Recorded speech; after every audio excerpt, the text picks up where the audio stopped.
That's Okay. Like, that's the song that was made for TikTok. You know, that's what of TikTok has course, done to the music. TikTok brain.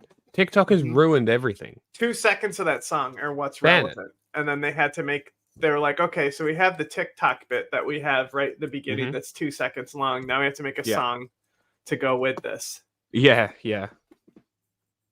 and that's Silly. why Ice Spice isn't relevant. Not that that was Ice Spice. I'm just saying that's why she's not relevant because she's a TikTok musician. You know, Sure. she's good for the 3 second reel. Despite having access to more information than ever before. What is happening? Why is it echoing? Why is it not coming through my headphones? It's echoing for me. That's so. I see. This is what happens when you touch things. I got it. Don't worry. All over it. You That know, program now gave me useless audio things that do nothing. yeah. Well, like remember, like I literally had to like delete, like and forget and like do all these custom restrictions on my computer just to attempt to get it to not switch Yeah. when the controller disconnected. Mm-hmm. Ridiculous. Yeah, they need to make it so you prioritize and like only these things. Don't auto detect my software every time. Yes. Americans' trust in the news media has been declining in recent years, and nearly I wonder three-quarters why. of Americans say the news media You is know what? making No. political Here's the polarization thing. worse. Here's the thing. Judy, Here's the thing. Okay. It's because they're in decline.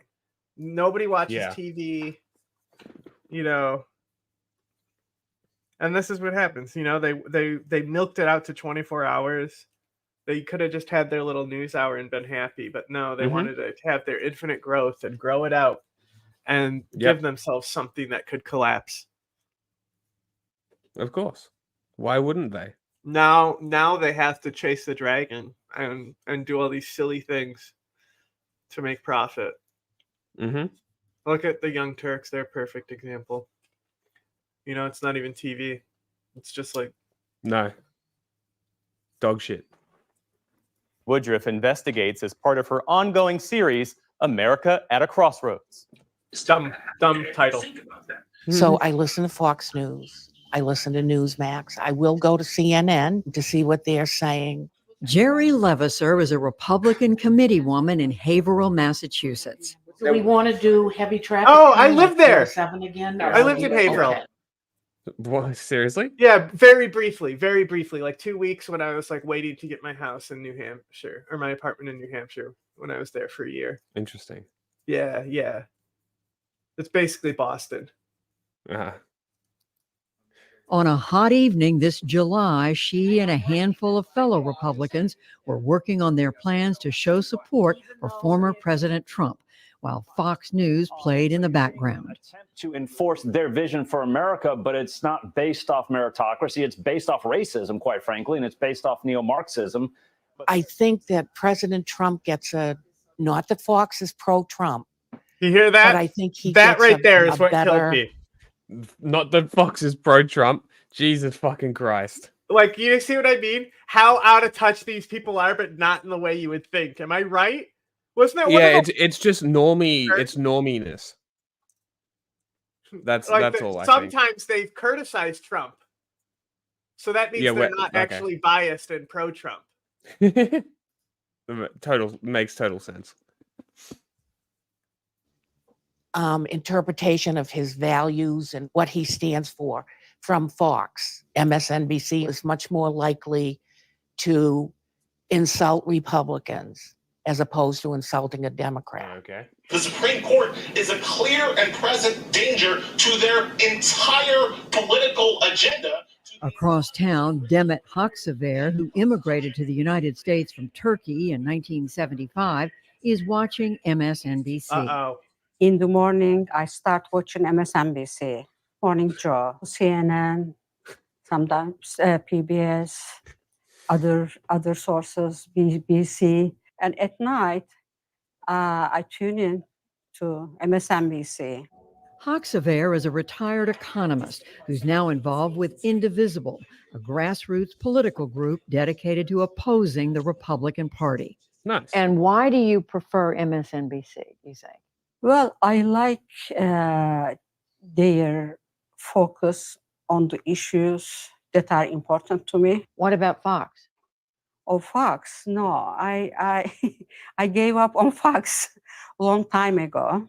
Hoxaver and Levasseur are not unique. A 2023 survey by the Associated Press found that 26% of Democrats and 60% of Republicans have little or no trust in the news media. Does that, wait, research fault is by that? YouGov no, in no, but 2020 does that mean that they don't trust Fox News even? I think it would depend on who you ask, because Like, the Fox how do you, News people because they're have been so primed to conditioned. say the media is bad and that Fox Yeah, well, News that, isn't the media. yeah. So they've been primed. They've literally been primed to reject everything but Fox News. Trump But, people like- have been primed to reject everything but their like But that's ordained what I'm saying. Is like, how do you even cultists. pull that? You could poll it. But like You could definitely 60%, poll it. 60% also don't trust Fox News there. Well, I think the general. You see what I mean? It would. It's a generally bad question, but you can't discount the fact that it is a distrust in media, regardless of whether it's Fox or not. It would have to be a more generalized question. Yeah, not but I'm specific. saying that like these people don't even when they say the media is bad, they don't even think Yeah. about Fox. That's how they've been conditioned. Mm. So they Yes, actually yeah. do trust the media then. Yeah, but only Fox. Yeah, but they Only don't say that Murdoch because properties. their brains are broken. Yes. They don't think like that. It's an echo See, chamber. I'm not that Fox is pro-Trump. Yeah. 2024 showed Democrats were more likely to trust a wider range of sources than Republicans, who were far more inclined, like Levasseur, to primarily trust Fox and Newsmax.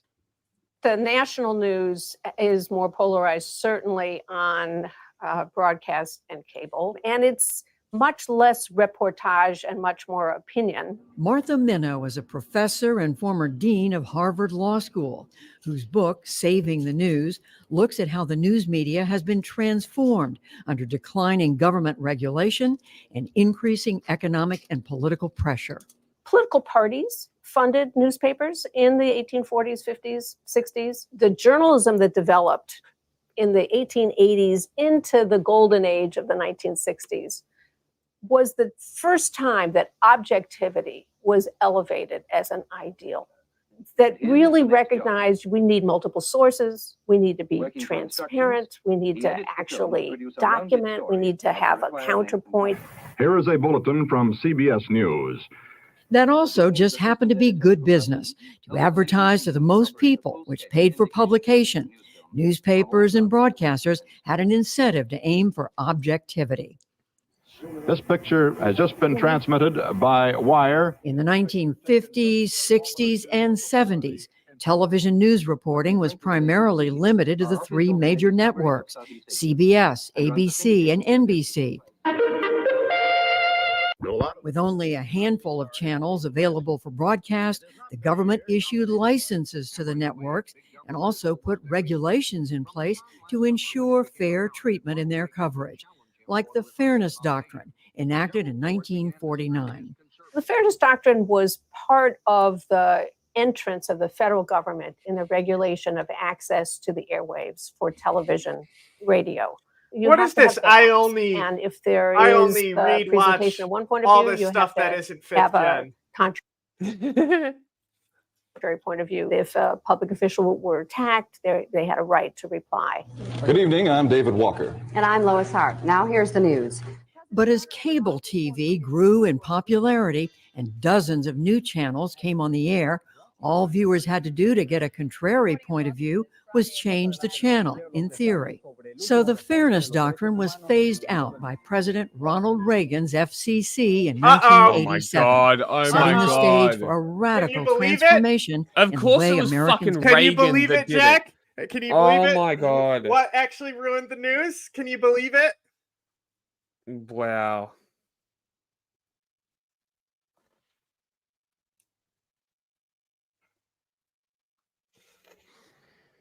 Well, got their news. I think a lot of people now turn to the media to be reinforced in what they yes, believe they do. rather than to learn something new. Minnow says cable networks like MSNBC, Fox News, and others now pursue smaller audiences on the left or the right, sometimes called narrowcasting, by leaning into opinion coverage that those viewers will agree with. AKA cringe. Kamala Harris has a horrific track Okay, what? AKA cringe. record, even worse public persona. She has different superpowers and different areas she will need to work on to appeal to voters than President Biden.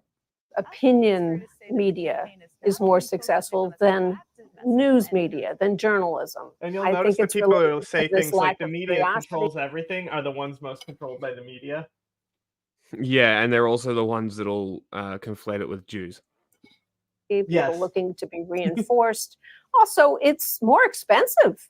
You know this. It's more expensive to actually One of the interview jokes I people, made to look at after you left, documents. because I was, because it's that I showed you this thing. They're sitting Yeah. there fucking talking about dreams the whole time, right? Yeah. And I go, this is what not watching Fox News does to a motherfucker.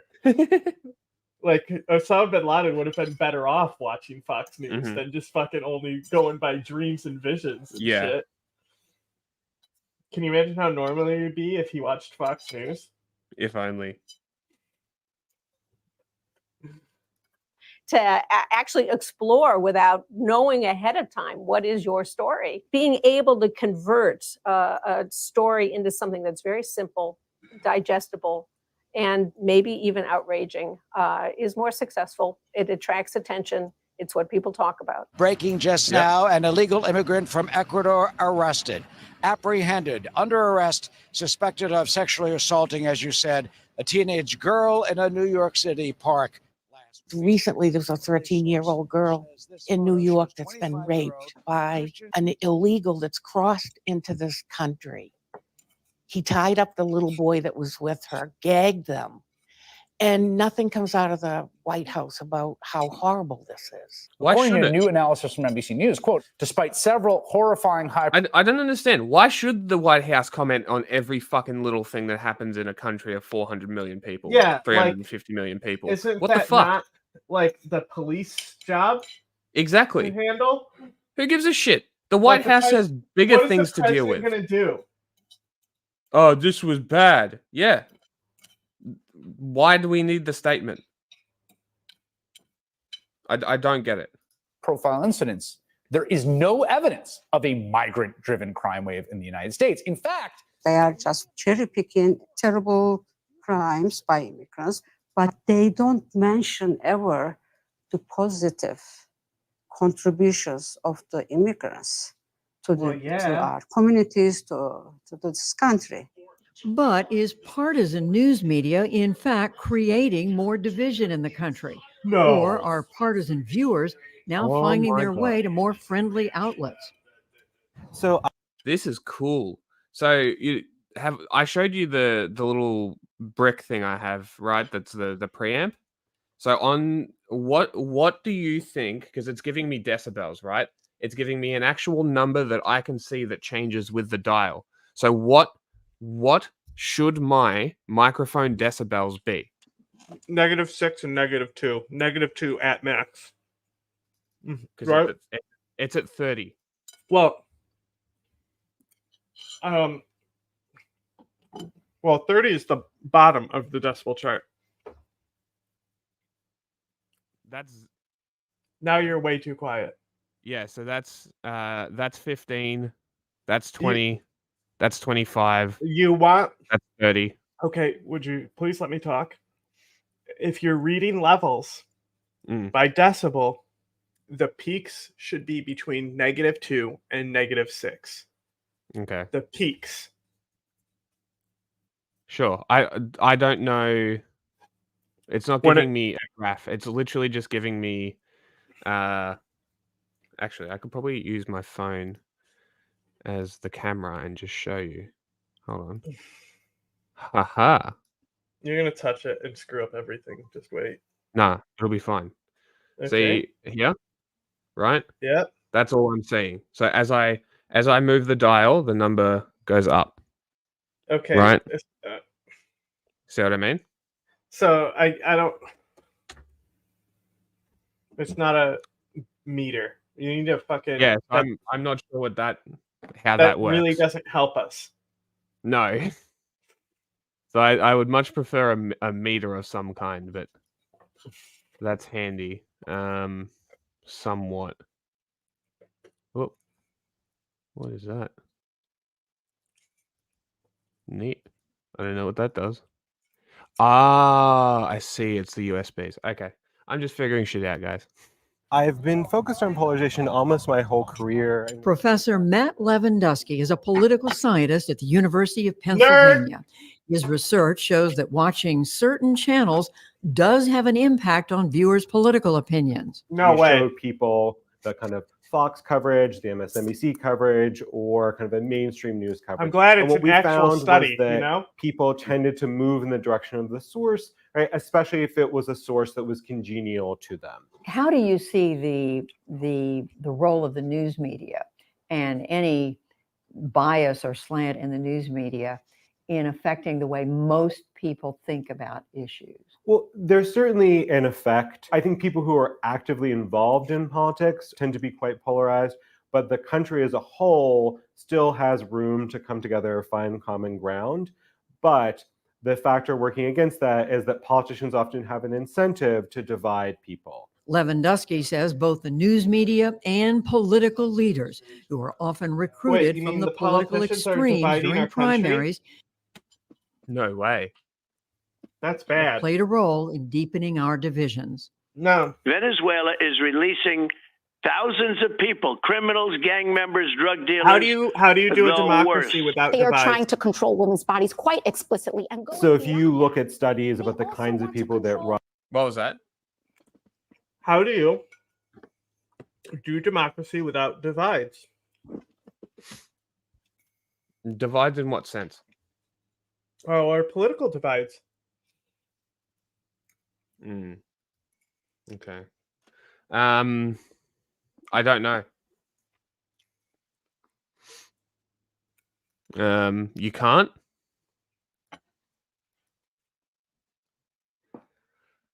I'm not sure.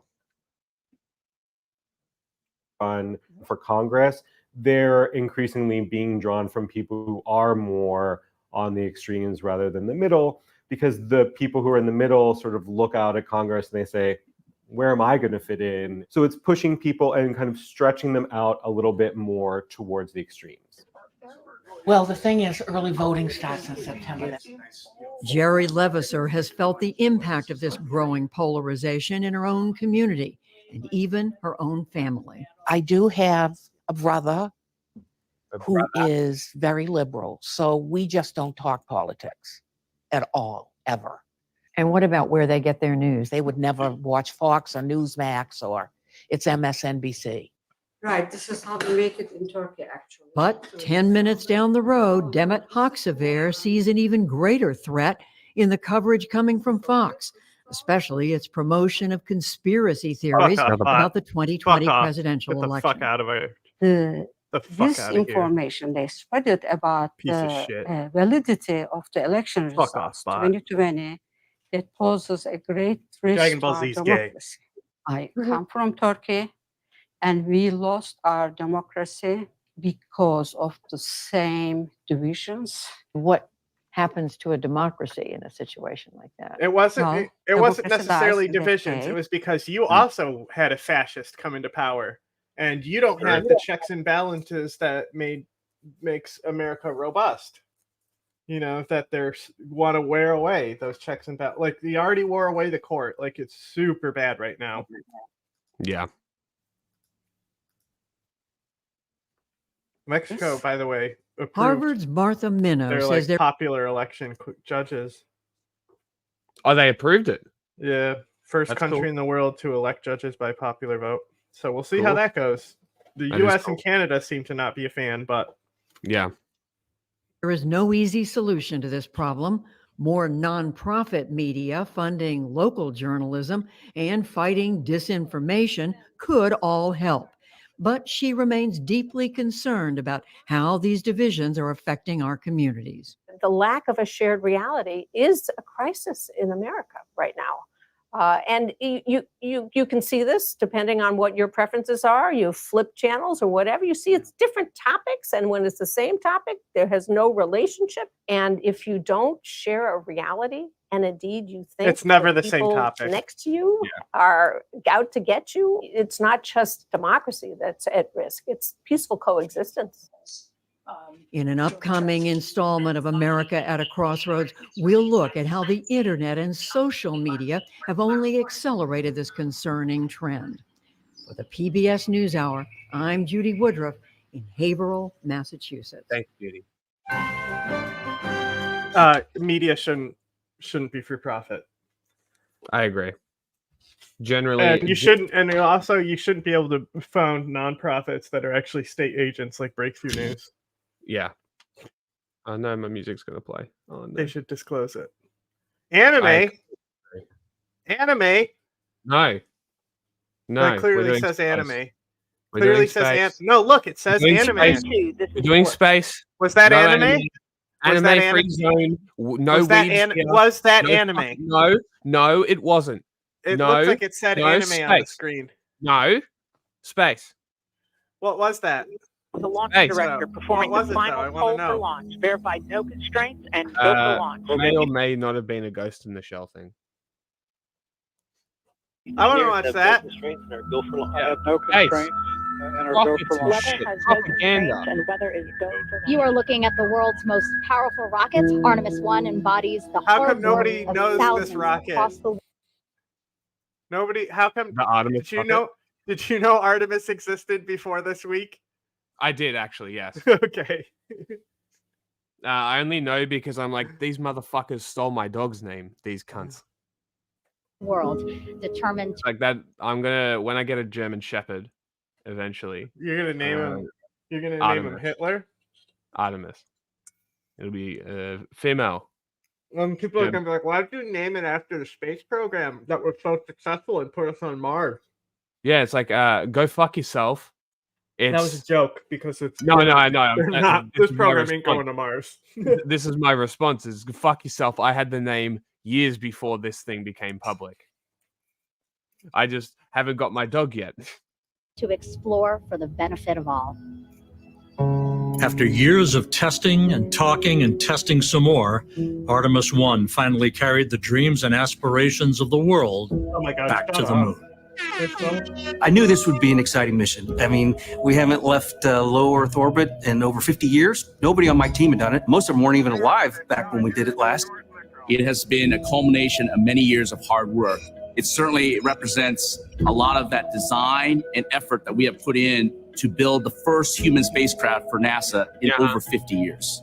It sent a message to the world that we have laid the foundation for a generational rocket.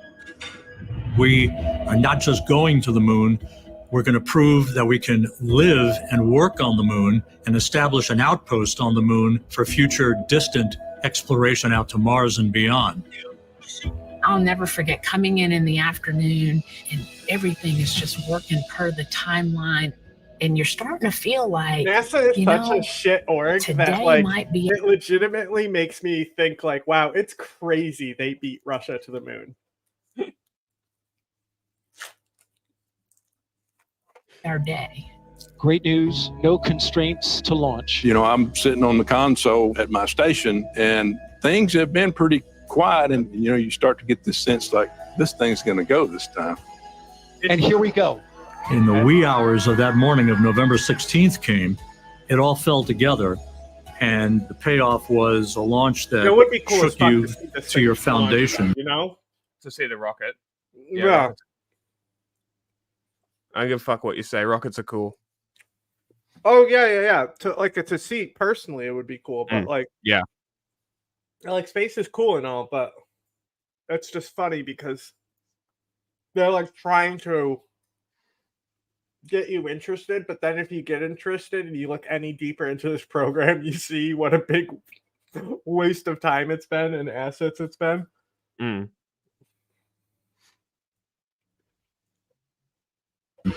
And signified that America was back on the road to What the do you moon. think of it? Do you think Artemis looks good? I think it looks like a rocket. I'm just saying, I think the Saturn looks better. The Saturn honestly looks cooler, but I think historical bias maybe.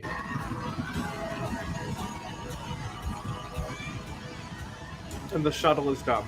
And when that vehicle lifted off the pad, the windows began to shake. And the building announces that that vehicle is flying.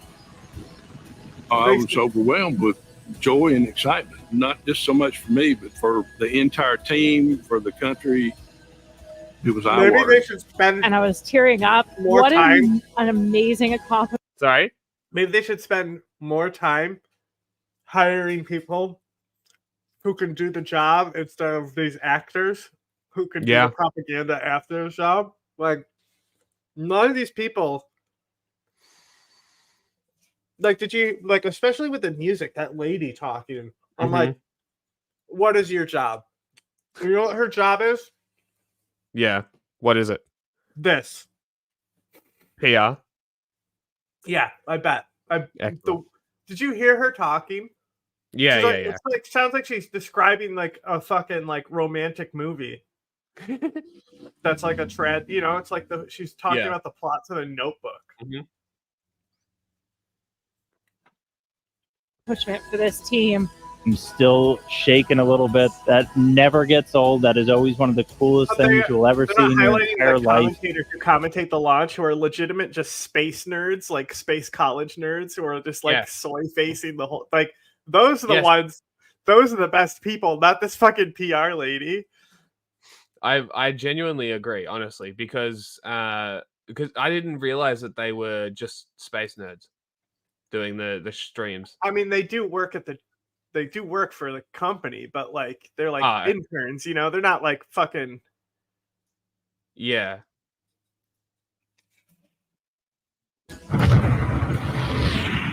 You know, they're hoping for the future to be able to go to space. Those kids, There's like, that's why they're oh so my gosh, into it. this adrenaline rush just hit you, and I knew this is it. It's game time. We're off and Astronauts don't running wear now. suits and ties. Okay. For the first time in 50 years, we were breaking out of low Earth orbit to head toward the moon.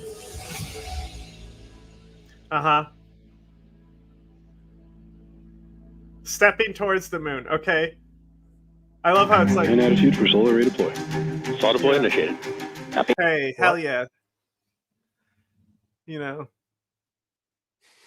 Stepping towards the moon. Hell yeah, we're going to the moon. It's like, oh yeah, we're gonna go to the moon after we do like 12 more missions and then decide that it's safe and to go there then. Like they're all here. Our flight, where we just remote controlled the rocket around the moon, went even better than we planned. We added new mission objectives to. Why didn't you add land on the moon to that mission objective list?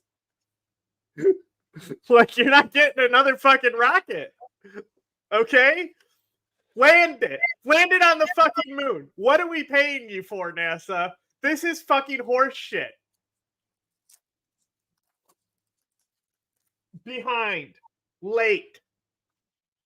Should have had moon mushrooms by now. After the vehicle was put in its preliminary orbit, meaning Orion and the ICPS, we had to wait for translunar injection, and that was a whole different game. Let's do it.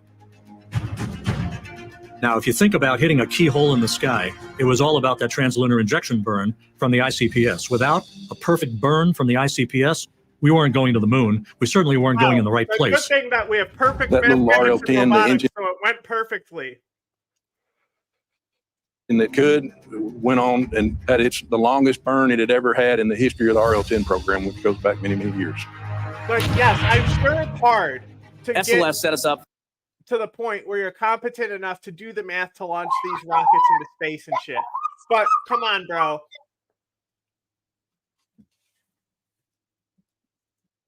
for success. The launch vehicle and the insertion point was over 99% accurate to where they predicted. High five! Orion is Oh now my on-free, goodness. attached to the European Service Module me and on its journey talking to about my shot the moon. composition like this after I shoot a fucking documentary. You know? Yeah. Like, wow, We had video. that came out perfect. Maybe because I did it the way I wanted to. You know? Like, yeah. Wow. It came out exactly how we planned at our job. Congratulations. Like no other job do you get your dick sucked this hard for doing your job. You know what I'm saying? Or nothing. Like, yes, space is cool, but shut the fuck up at the same time. Like, come on, bro.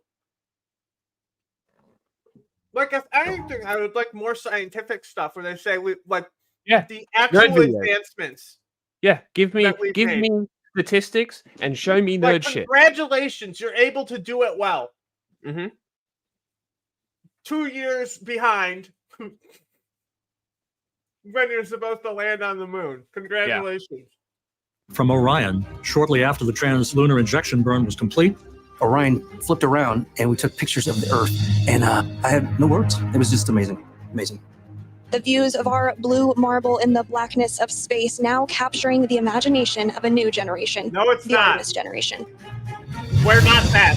We're not the Artemis generation. it was 4 days to cross the line of demarcation to enter what is called the lunar sphere of influence. And you could see the Earth beginning to recede.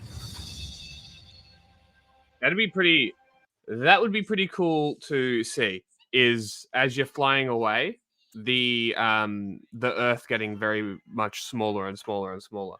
That would be kind of cool. It's like today, it's like they did the first commercial spacewalk. Yes. Was it successful? Of course it was successful! Because the person doing it has spacewalked before! It was another Tuesday for them, bro! So it literally wasn't commercial. It was just, this is a potential of what happened. Nobody actually paid this person to carry. Who do you think works for SpaceX? Like, they're flying up NASA astronauts on those rockets, bro. Amazing. Hilarious.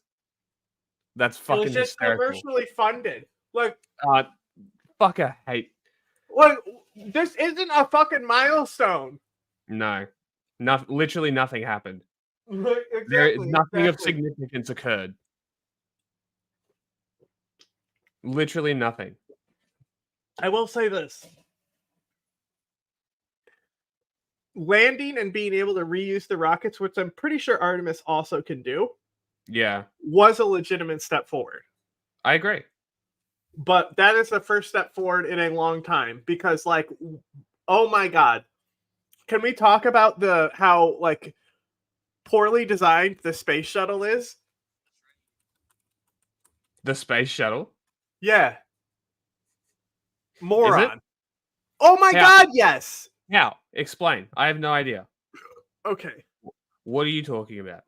Let me just show you. Okay? Please.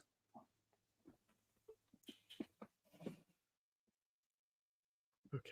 Here's a nice little thing with a little measuring sticky. Okay. Space shuttle. Boop. Okay. And then. Okay, so. Okay. So. This tank. Mm-hmm. That. You see, these rockets are staging rockets, right? Yeah, and they drop as it goes. Yes. And they drop above the spacecraft. What do you That's mean? why this is why it crashed, because you can't put the spacecraft lower than the fucking rocket. The foam comes off and impacts the spacecraft. That's why all those shuttle accidents happened. Because of foam strikes from this fucking rocket. So realistically, it was design error. Yeah, because they wanted something that could, like, do the shuttle back that was reusable, right? Yeah. So the idea was to have something reusable, but, like, the approach was completely wrong because the Russians figured it out just fine. But apparently it's a lot better to go up on the shuttle than the Russian rocket, it's coming back on the shuttle. That's easy compared to the Russian rocket. Okay. But like the Russians they already had their own shuttle program, right? And they abandoned it. No, I didn't, but that's funny.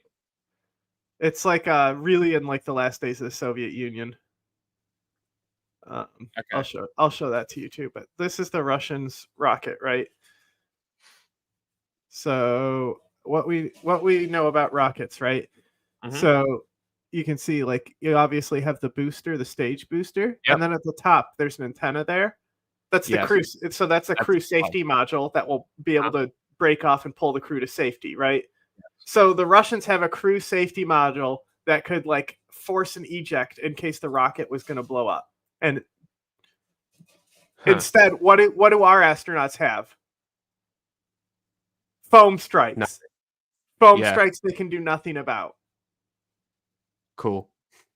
Like, and the Russians get back. Oh, it's how everyone does it. It's just like the lander comes back, it's got a heat shield on the other side, droid chutes comes out. Yeah, okay. They recover the top capsule. Yeah. But it's not like the Suez is reusable, you know? Mm. Like the rockets like burn out just like how the Yeah. space shuttle's rockets did, and even though Yeah. the shuttle could be retrofitted. Okay, hang on. I'll show you the Russian forgot its name. Space shuttle. Let's see.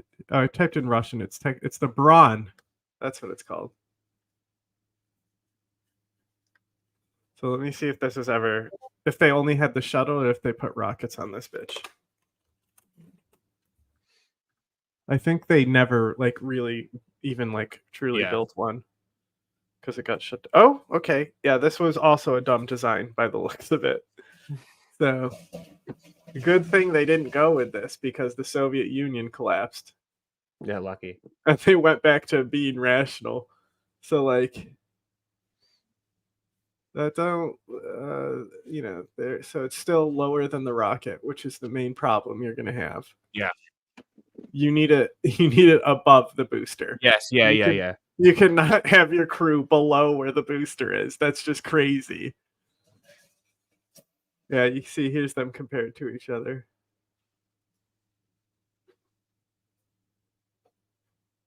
You know, pretty similar. Yeah. Still same problems, yeah.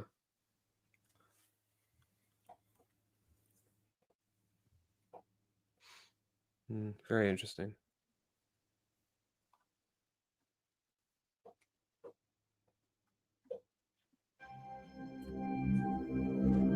Our first big burn was the outbound powered flyby, which is the one where we went right by the moon. Orion was actually on the backside of the moon, so we did not have communications with it. So we had to set everything up ahead of time. Whoa, you did? You prepared for an We lost the event? signal. We waited, held our breath, said some prayers, and then sure enough, it came out from the backside of the moon, and we were on our way to the distant retrograde orbit. Wow, math.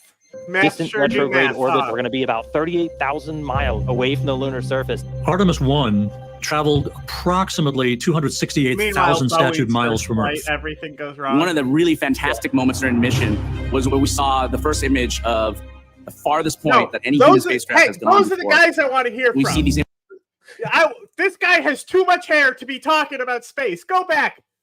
Look at those fucking nerds, okay? images down of the farthest guys. point, that fantastic You see moments during the those guys? mission was They when we probably saw. play Magic the Gathering, right? Mm-hmm. Those are the guys that should be doing the propaganda, NASA. Yeah. Get these fucking suits out of here. I want these bald-ass white dudes telling me about how cool it was to send something to space. You fucking corporate The first image of hags. the farthest point that any human spacecraft has gone before. We see these images downloaded real time, and we would sit in the rooms and we would just pause the meeting. We'd pause the discussion, go, look at that picture. It's almost unreal. They really represented as if we were there on board the spacecraft, looking at the moon and looking at Earth, our home. But you weren't. We're continuing to get some spectacular views from the Orion spacecraft. Orion now has its sights set on home. NASA's newest moon explorer, now less than 2 hours away to complete its shakedown mission. When you hit the Earth's atmosphere, entry interface, we did what we call a skip entry, where Orion bored down into the atmosphere for a period of time, then it popped out, and then it skipped upwards of, it was thousands of miles. And if you don't come back into the atmosphere with accuracy, you will skip out of the Earth's orbit and not be able to return. And we did that intentionally because we wanted them to come back down and do a second heating cycle. We were coming back into the atmosphere, basically a double heating, to really stress the heat shield. It's hard not to hold your breath when all of that's happening, because I'm thinking to myself, if this doesn't go well, what do I do? What do I have? That was the major objective of Artemis 1. We had to prove that that heat shield would be rock solid to sustain a crew, because if you don't ablate the heat, you're done. And there it is, high over the Pacific, America's new ticket to ride to the moon and beyond now in view. Finally, on re-entry, that was a culmination of that 25-day mission that we waited with bated breath to make sure our baby came home. Splashdown, Orion, back on Earth. And when it hits the water, everyone just goes. It's just a rush to get to the capsule as quickly as we Everyone can. just And so goes. the teams, they They feel do the their sense of jobs urgency. really The well. small boats move, That's the how they're helicopters trained move. to We're do taking their imagery from jobs. the We air. have Blackhawks in the military out there who trained for months specifically to go recover this capsule, and it's just so cool how people can do their jobs properly. Give me the fucking Blackhawk pilot. Fucking corporate shit. Corporate slop. We handled the recovery capsule like it was a fragile egg. We wanted to make sure that the heat shield got all the Oh data my that God, they needed, shut up. that everything, all the mechanisms Take were a fragile preserved. egg. From Tranquility Base to Taurus Littrow to the tranquil waters of the Pacific, the latest chapter of NASA's journey to the moon comes to a close. You could sense We did watch a this. sigh of relief in the flight control room in Houston, knowing that our job was complete. We had brought Orion home successfully and set the stage for grander things to come in the future. Wow. It was a testament to the hardware. You didn't But it was a accomplish your mission testament of to going the back to the moon is what you mean to tell me. Like, stop making it sound like you fucking did something, you know? Like, shut up. Shut up. Like, update us when you're ready to fucking put people on the fucking moon, okay? Like, stop the song and dance with this shit. I fucking hate all of the propaganda, teams bro. I that had a can't hand stand in it. bringing that hardware together. We learned so much about how this vehicle is going to operate, and we proved that it's ready to put humans Yes, on we board. collected a lot of data Orion on and our for data Artemis, collection. This mission. is just the starting point. Next thing is getting ready to fly the crew on Artemis 2. Okay. I'm ready. Any day now. Ladies and gentlemen, your Artemis 2 crew. Oh boy, once a Canadian, would you believe So it? waiting in the Again, we wings, already watched Artemis 2. And now the humans are getting on board. Oh, Thank you to the tomorrow? When was this made? When are they getting on board, guys? That was 4 months ago. Uh-huh. How they It's a doing new now? day in space exploration Is it? as we sail on this. What? I said, is it? A This new is day? 8 months. A new day in space. Yeah, they have to fucking keep churning out all this garbage. I mean, why don't you take the money you're spending on these dumb fucking videos, fire everyone involved, and just fucking take a handy cam and just put it in a nerd's face and ask them about how it felt to send fucking shit to the moon. That now leads to the thrust vector control test at T-minus 2 minutes and 30 seconds. That can proceed now and we to flight levels into space. R2-D2 looking Maiden ass. and counting. Maiden voyage to the moon. Let's fucking go. We watched this Launch already. can no longer cycle the count. Just Sound because suppressor you water weren't now here flowing for it under the ML. doesn't mean you have to sit through it again. And here we go. 10. Hydrogen burn off igniters. What, you initiate. already watched this? 7. Yes. 6. We watched the last one Four-stage too. engine start. 3, 2, 1. Boosters ignition. R2-D2 looking at. And liftoff of Artemis 1. We rise together back to the moon and beyond. Back to the moon and beyond. Fuck yeah, rocket. That ain't quick either. 4 RS-25 engines on the core stage and 2 solid rocket boosters now propelling the vehicle at 128 miles per I hour. love spewing fucking greenhouse gas. Good control on the roll from teams in Mission Control. I All love good calls this. so far. Now 30 seconds into I love flight, it when you Artemis talk into your 1. First microphone. milestone will be forward commute. Says you. I yell. I don't need to be on it because I'm always yelling. To pass through max Q at about 1 minute and 9 seconds into launch. This is the greatest period of Yeah, atmospheric force. Right. No more space. Yeah. Oh, great. So we wasted everyone's time watching stuff we've already seen before. Okay. What, you want other stuff? Is that anime? No. Is that anime? No, you wanted more space stuff. Yeah. I don't know what the fuck you watched. You send me a Those list of two- 144 videos. Well, those two How many videos, I fucking think, videos did you watch? specifically. Who knows? Maybe all the videos are just the same fucking video because it's fucking corporate slop. Yeah, put one. Anime Let's takes learn on big about their sci-fi lunar ideas all- lander or something. They got any propaganda on the lunar lander that they haven't made yet? Or the lunar explorer vehicle that they've tested but like totally isn't on the mission or approved or anything and totally behind budget? Let's hear about Project Gateway and how that's happening, right? Yeah, totally happening. I heard the Japanese are coming. all the time, of course. And with the field being nearly synonymous with giant robot, it shouldn't be surprising that artificial life is one of its most popular subjects. From 8-Man to Evangelion, though, there's surprising flexibility in the anime robot as a metaphor. Take a closer look at 3 of the field's most iconic franchises, and it's clear that interpretations of this sci-fi creature don't have to be assembly line standard. Ghost in the Shell has spawned a slew of spin-offs, shows, and games, but the manga's most memorable incarnation is surely Mamoru Oshii's 1995 feature film adaptation. I disagree. Throughout this anime, the deadly Major Motoko Kusanagi leads an intelligence unit against criminal cyborgs, hackers, and other high-tech threats. And well known. Like Ghost in the Shell 1995 is like held up as like a cinematic masterpiece among film nerds. But the most well-known and like drawn upon and adapted is Standalone Complex by far. Okay. Or anime. Japanese animation or anime. She operates in a full-body prosthesis, meaning her brain and spinal cord are the only fleshy parts left of her. Hence, the Major's consciousness is the titular ghost in the shell of her synthetic frame. The title plays on the term ghost in the machine, which has long roots in the history of philosophy, threading through the works of big thinkers like Gilbert Ryle. The notion relates to dualism, which proposes that humans' physical action and mental activity occur on parallel planes, and as such, their true connection can only be speculated at. Ryle actually rejects this thesis in his book, The Concept of Mind, which coined the ghostly term, asserting that mind and body are inherently linked. The Major exists to explore that assertion, pondering whether she's honestly the same person she was before getting implants. Does her identity change as her shell does?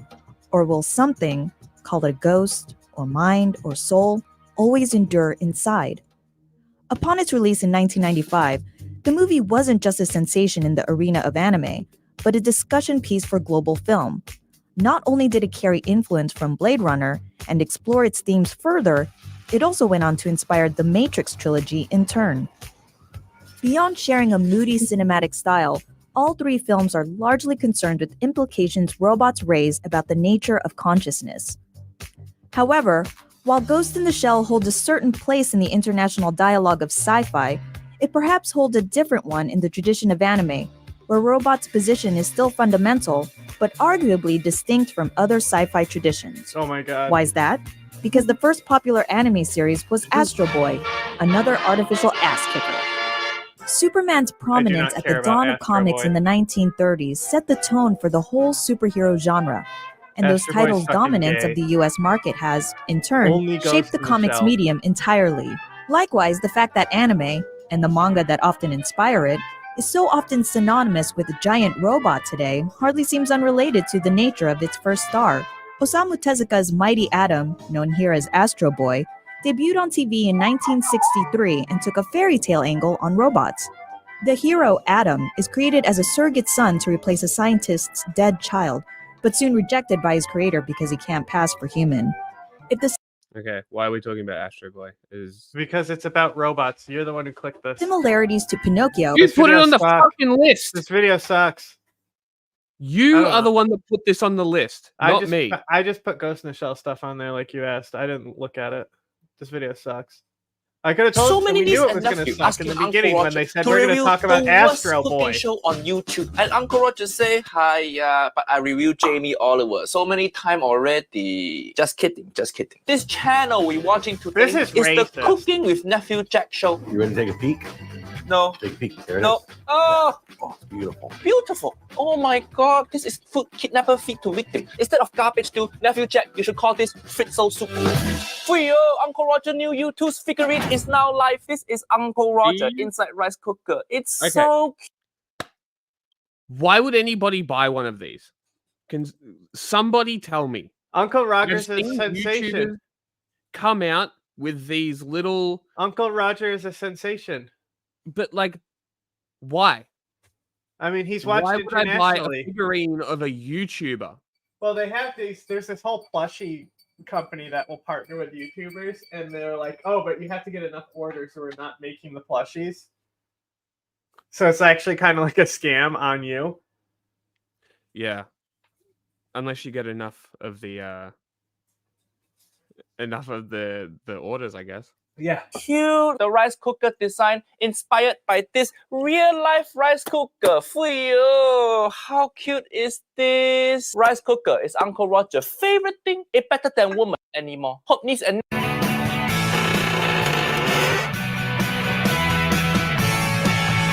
salad.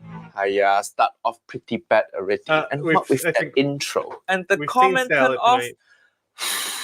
I think this leg gonna come down from chair soon. That's right. Another video geeked on coffee. Look, it's my Disneyland cup too.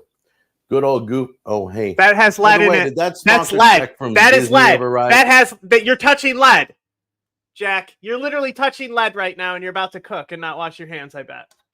That is lead. No? What? They haven't sent their check yet. The only way Disney will pay this guy is for him to stay away from Disneyland. Don't touch the children, Nephew Jack. And this video quality. I think even ISIS hostage video got better quality. For those hot summer nights, everybody's starting to complain about the temperatures right now. So we're going to teach you a dinner that you can prepare the night before. It's cold. Everybody loves it. It's delicious. And okay, I guess if it's really hot outside, you can have nice cold salad with cold tomato, cucumber, and what?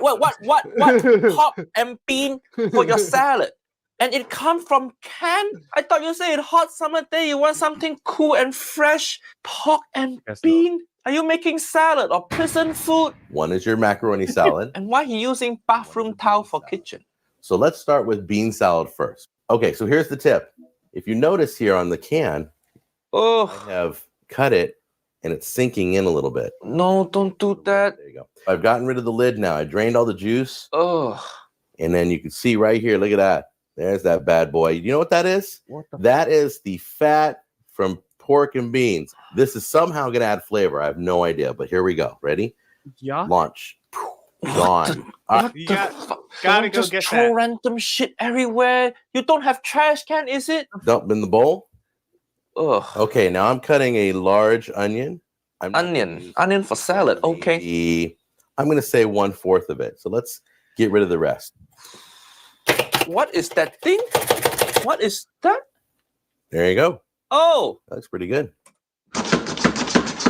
Oh, it onion chopper. That's the most useless thing in kitchen. Just chop onion with knife. Hiya, it's not difficult, Nephew Jack. You got 20 knives sitting back there, but you're still chopping onion with this flashlight. Sorry, children. Take those onions, put them right in there in the mix. Ugh. I do heaping tablespoons. No. Heaping what? No. Million. 2 heaping tablespoons. And you're going to mix it in. You're going to mayonnaise in your salad. look at that. Oh. That's the bean salad. Very thick and consistent. That's not bean salad. That's not bean salad. This video never gets old. Diarrhea. Seeing him make that bean salad never gets old, bro. What is this? He's in physical pain. It's so gross. This is just mayonnaise and canned bean. What in the American? You say you want this for summer. Can you imagine? You're having picnic on hot summer day and then someone break out the mayonnaise and bean salad. Hiya, Uncle Roger gonna kill myself. Fuck your picnic. It will even thicken more in the refrigerator. So thicken more in refrigerator. Oh, don't need to be thick. This salad, not Lizzo. Mayonnaise, and then you're gonna put in 2 capfuls vinegar. Just pour straight in there. Vinegar. Don't worry if you spill over a little bit. No. Capfuls. 1. Oh. 2. Just you want to make salad dressing. You make salad dressing separately, then pour on your salad. Don't just mix all the shit in. Oh. 2. That's gonna put a little tang in there. Okay, and you're gonna mix. I think by tang he means diarrhea. And you're gonna throw that in the refrigerator, and it's gonna be great. This is something you can make the night before and just pull it out the day of. No. After seeing your cooking, I think the only thing you should pull out is your dad from your mom, so they don't give birth to you and make this shit. Niece and nephew, you really want Uncle Roger to suffer? Asking me to review this concentration camp food. Uncle Roger have a feeling that not even the worst video he make. Holy shit, this guy got 1,700 video. My God, his latest video 13 hours ago. Holy shit, who giving him the confidence to keep making video? Oh my God, so many. You just keep scrolling and scrolling. It's never ending. And he's doing fundraiser. Who is this guy? How to make money on YouTube? How did he go from cooking show to suddenly like finance YouTuber? Jack Scalfani here, and this guy been making video for so many years now. Let's see if there anything worse. Garbage do. Niece and nephew, better smack like butter now. Uncle Roger torturing myself for you.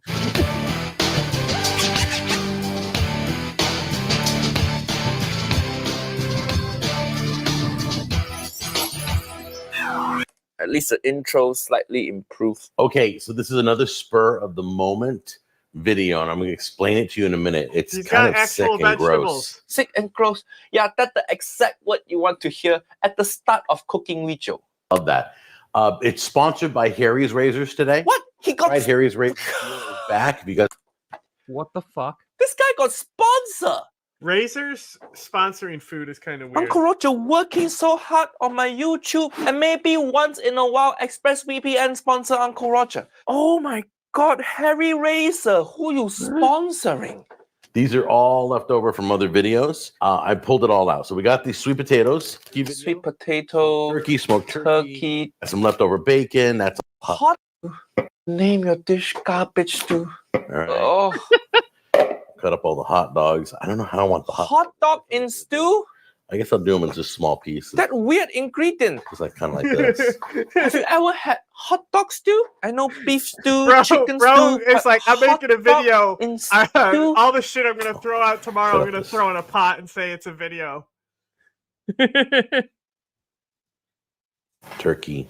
This is turkey breast right here. Turkey and stew, okay. Why do you say it like that? And at least all his meat cooked before. The dark meat, get rid of the skin. All right, so the next thing we're gonna do is we're gonna take this lime. So just take your hand and I'm getting so fucking annoyed. It won't let me add sound bites to the launch pad. Mm-hmm. It just keeps saying error, nothing else. Well, what do you hang on? Are you just trying to add? Is it like a file that you're just supposed to? A WAV file. I've been using. Yeah. Resolve to make audio files hang on. Okay, that's what I wanted to know, is if it was a wave. Okay, so if you're using Resolve, if you know how you go to the export settings at the top, you click audio, and then when it comes down, you unclick export video from the audio tab, and then you'll have to click over inside. It's like a second window inside the audio tab, right? So it's going to be video, audio, and then you like X off no video, and then you go to audio, and then set it for both of those files to be MP3. I did MP3 before; it still didn't work. I'll try it again. That's what I'm saying. It's like it might be exporting video along with it. No, it's literally audio files. They're literally audio files. Yeah. But the encoding might be fucking it up. So that's how I get them to work here. See if they work on StreamYard. StreamYard only takes MP3s, so if the MP3 uploads to StreamYard, it should be able to upload to your device. That's a kind of a troubleshoot, right? You know? Yeah, okay. I'll try. Well, I'll do this one. Let's see. What one? Is there a spare space? Yeah, because I have the fucking troll ones that I always keep. Yeah. Deleting.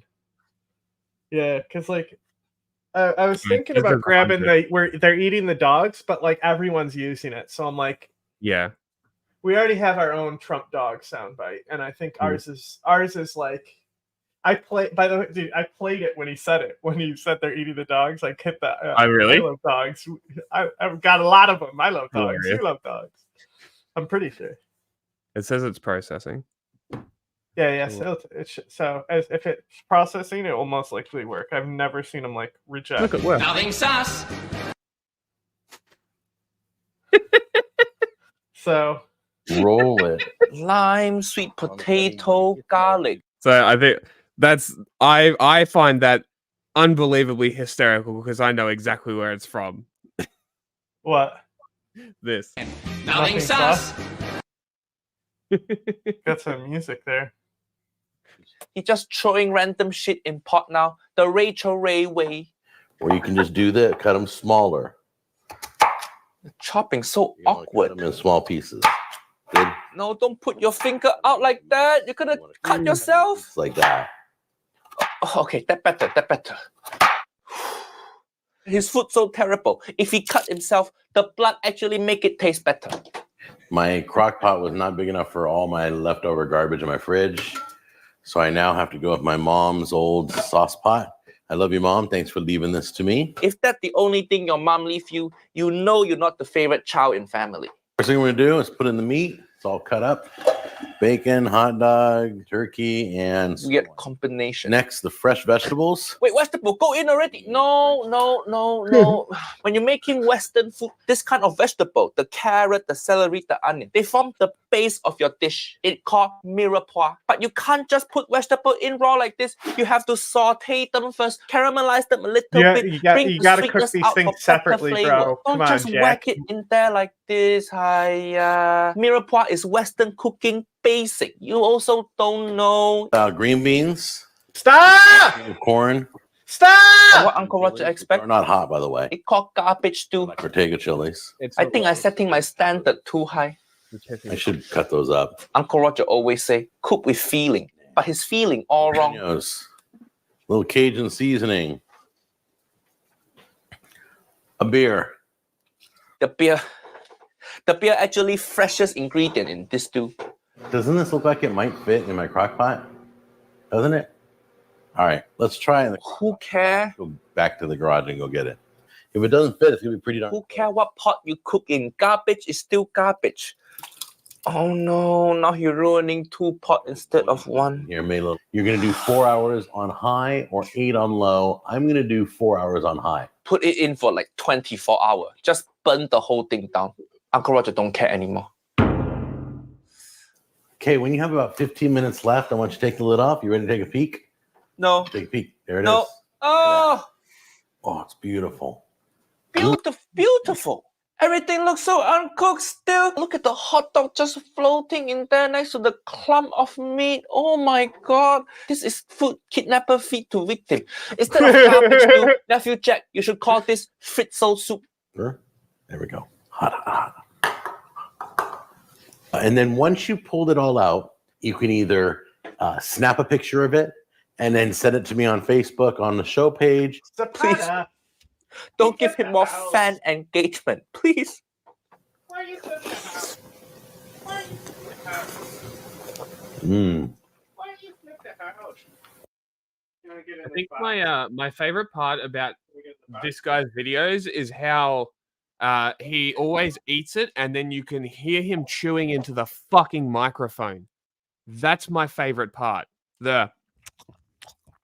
that he gives you is fucking excellent. So fucking good. Oh yeah. What? Cajun flavor You like this? and jalapenos. Oh yeah. Call him Leonardo DiCaprio. He's so good at acting. I really never done a garbage stew before, but I had to use all the ingredients. All right, so I'm gonna eat this for dinner with my family. I will see Dinner with your family. Take care. No. Yeah, I can almost guarantee that there are like right wingers and fascists descending on that town trying to prove Trump correct. All of those Haitian migrants are probably in danger. Oh, who your family? Pack of stray dog. This look like food for the walls people. Like when Auntie had to leave me, I just take whatever shit she left behind in the fridge and I make food from that. Speaking of my excellent opinions on media, can I, before we get to the proper politics, I mean, I guess it's all proper politics. He didn't even. He just picked a random video. See, he didn't know the best videos on there like I do. Salad. Whoever sent him the salad. I want to share a half-cooked media. I think that's the first one I chose. Have you guys seen the Twitter discourse about? Yeah. I'm gonna try and look up some troubleshooting to fix this. It's a gender bendy manga with the punk girl and the Lolita boy. That's the boy and this is the girl, and the art is really cute, you know. And people were like, "Oh, but why aren't they lesbians? Why isn't it Yuri?" And I don't know what it got me thinking. People wanting it to be Yuri are boring. I do think that Twitter lesbians are really annoying and should probably shut the fuck up just on account of them being annoying, not even because they're being problematic or whatever. I don't even know what this guy is saying. I have to say, I've always thought it really weird because, like, okay, obviously there's a lot of pressure for women to come across as feminine. I'm not denying that at all. However, if you're a more butch or mask woman, there are a lot of people out there who are down for that, right? One of the most popular examples I can think of is Furiosa from Mad Max Fury Road. And I mean, people loved Furiosa, right? Like, now, obviously, you have the right-wing culture war backlash where they're like, "Oh, Furiosa's woke because she doesn't have hair," or whatever. Like, okay, I'm not denying any of this. Okay, I'm not saying that it's not like a thing. It's woke here, I'm trying to get like a good shot of her. You reckon? I didn't see the new movie with the I haven't seen it either. Spanish girl. There we go. Yeah, but like undeniably mask. No getting around it. So and so forth. No, Costa Rican. Where's she even from? has now that I'm looking. Oh, it's not even the Furiosa I thought he was talking about. What do you mean? There's only Charlize Theron. No, I figured he was talking about the movie that just came out. You know, at the I figured just be I like actually pretty broad that I've seen, you know, but I figured he was talking about the movie because that's like more recently relevant. Yeah. You know, so I just assumed by recency biased. Shoulders too, you know. I mean, I'm just saying the bit was committed to, and I respect it. I think she's beautiful. You know, pin upon me the badge of the wokest man out there. Thank you. My taste is impeccable. So her and fucking who's the guy who played Mad Max in that? Bronson. Yeah. Venom. They hated each other. Really? Yeah, apparently it was like, because anything, and like the whole movie is like pretty, because like it's you know, because we were talking about escalation ladders, like that one kind of has one, but it does have lulls in it. Like when they actually get to the destination, it has a pretty big like scale down before it scales back up into the action again. Yeah, like a time to take your breath almost. Yeah, and I think that the movie doesn't need those scenes, you know. I know.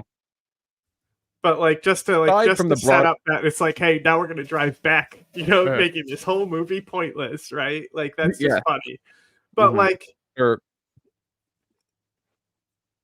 like, are we supposed to say that the fucking not blood bag? What's his name? What's the fucking cultist's name that betrays Immortan Joe? I don't know.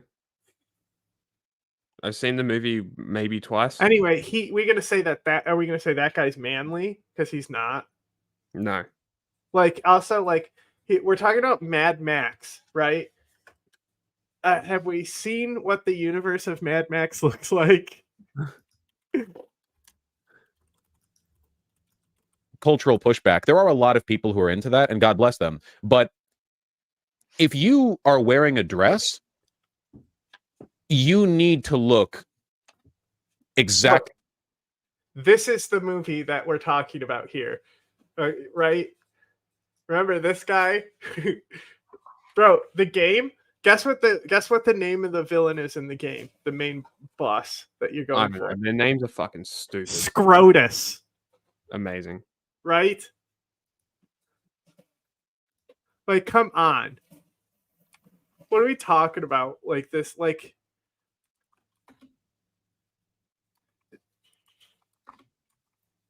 Looks depressing.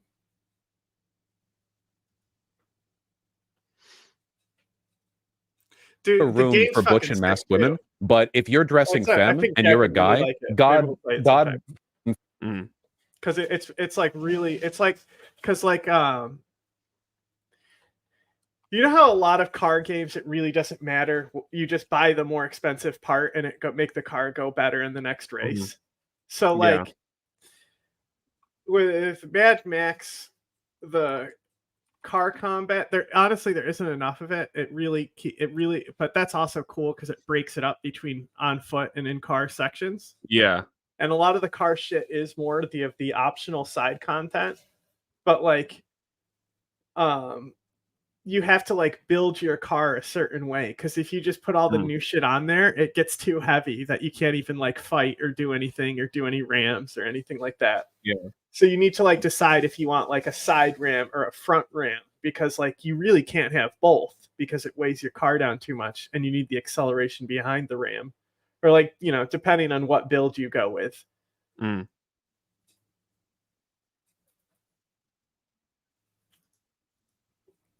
Forgive you if you have like stubble or don't look exactly like a woman. You know what I mean? Disagree. Muscular people in dress are hot. Oh. Okay, let me dial this back a little bit because I don't want to insult you. I don't want to insult you. I do want to insult you, but I won't. Okay, so let's try this again. In broader cultural discourse, okay, if you have a character who is a male and dresses femme, 99.99999% of the time, if they're meant to be taken seriously and sympathized with, they look exactly like a woman.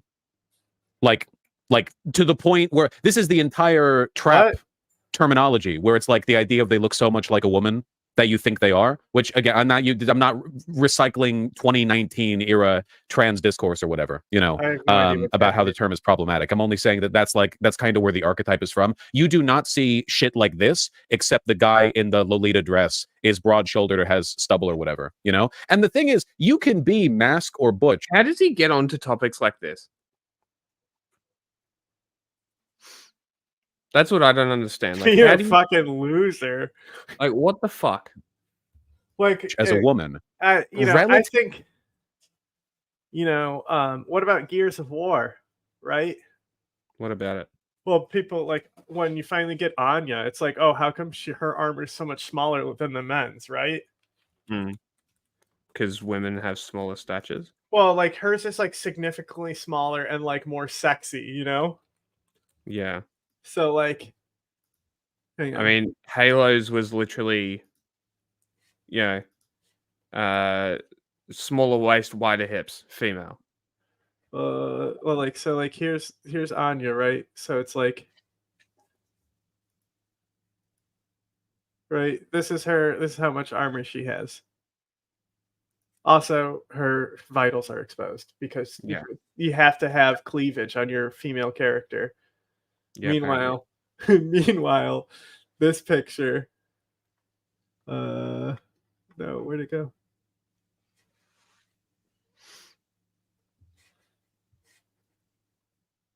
Get out of here. I don't want to see what, okay. Meanwhile, this picture. Okay, so meanwhile, Marcus, armor coverage. Armor is covering him. I guess she's got like an under thing to catch the rounds that go over her. Why does she have to have 2 circles where her boobies are? But if you look, it's really like it's the same armor as this guy back here. Yeah. Right? She just has like her shoulder straps adjusted and stuff. So what I wanted to talk about is what nobody talks about.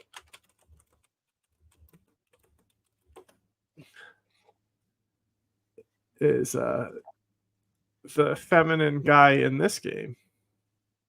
The ones that always die? No. The guy who also doesn't wear armor.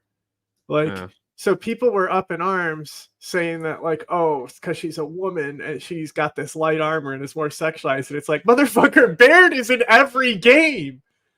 Like, yes. He is the twink build of the team. Like, he doesn't have shit for armor in the games. At least his vitals aren't exposed, though. You know? And he's like, are we okay, like, how is this guy actually less feminine than Anya in her armor? Because he has vitals covered? I really don't see that big of a difference between them. I would like it if we could fucking cover up the hearts of females and stop with needing them to have cleavage, you know?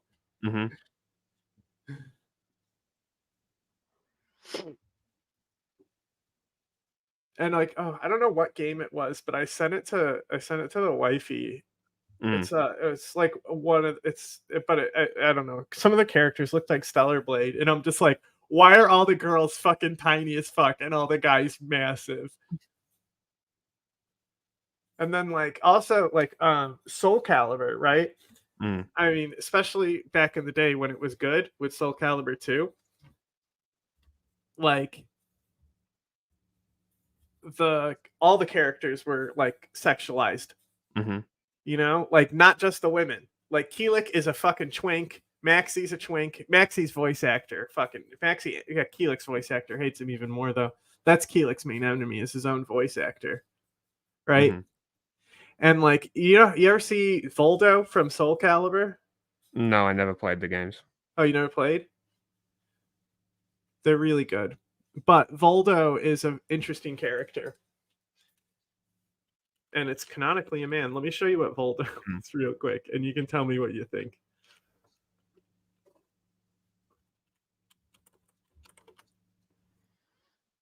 Like there's nothing that is happening that should mean that I can't put these files onto this fucking device.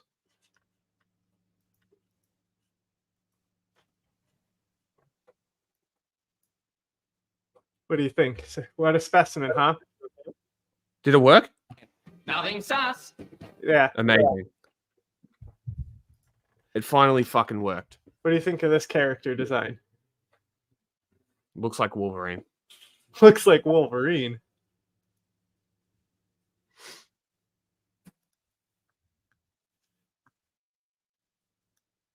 It's interesting. Japanese? Oh, I mean, the game is Japanese, yes, but look at that. Yeah, it's pretty interesting. So, like, this is what I'm saying is like even the male characters are all over the place in that game. Yeah. Like it really just depends on the media. And like there's like still pretty sexualized like small men in this game besides like this freak of nature. Yeah.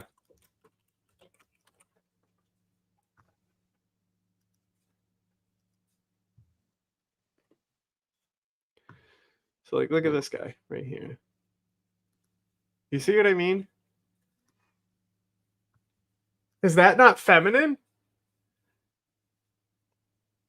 That's a pretty feminine character. If you say so. Like what is feminine? Like what are we talking about? Femboys? They have to look like femboys? Of course.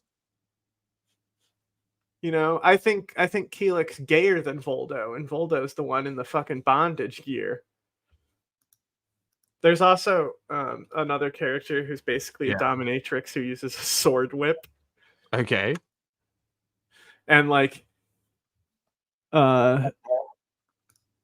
they really, that's the thing, is it's like the newer Soul Calibur games, they really desexualized all the characters, and they replaced that little twink with a fucking child who is like half monkey based on the Monkey Prince.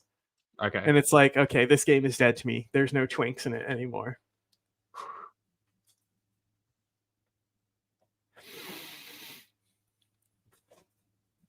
Oh, yeah.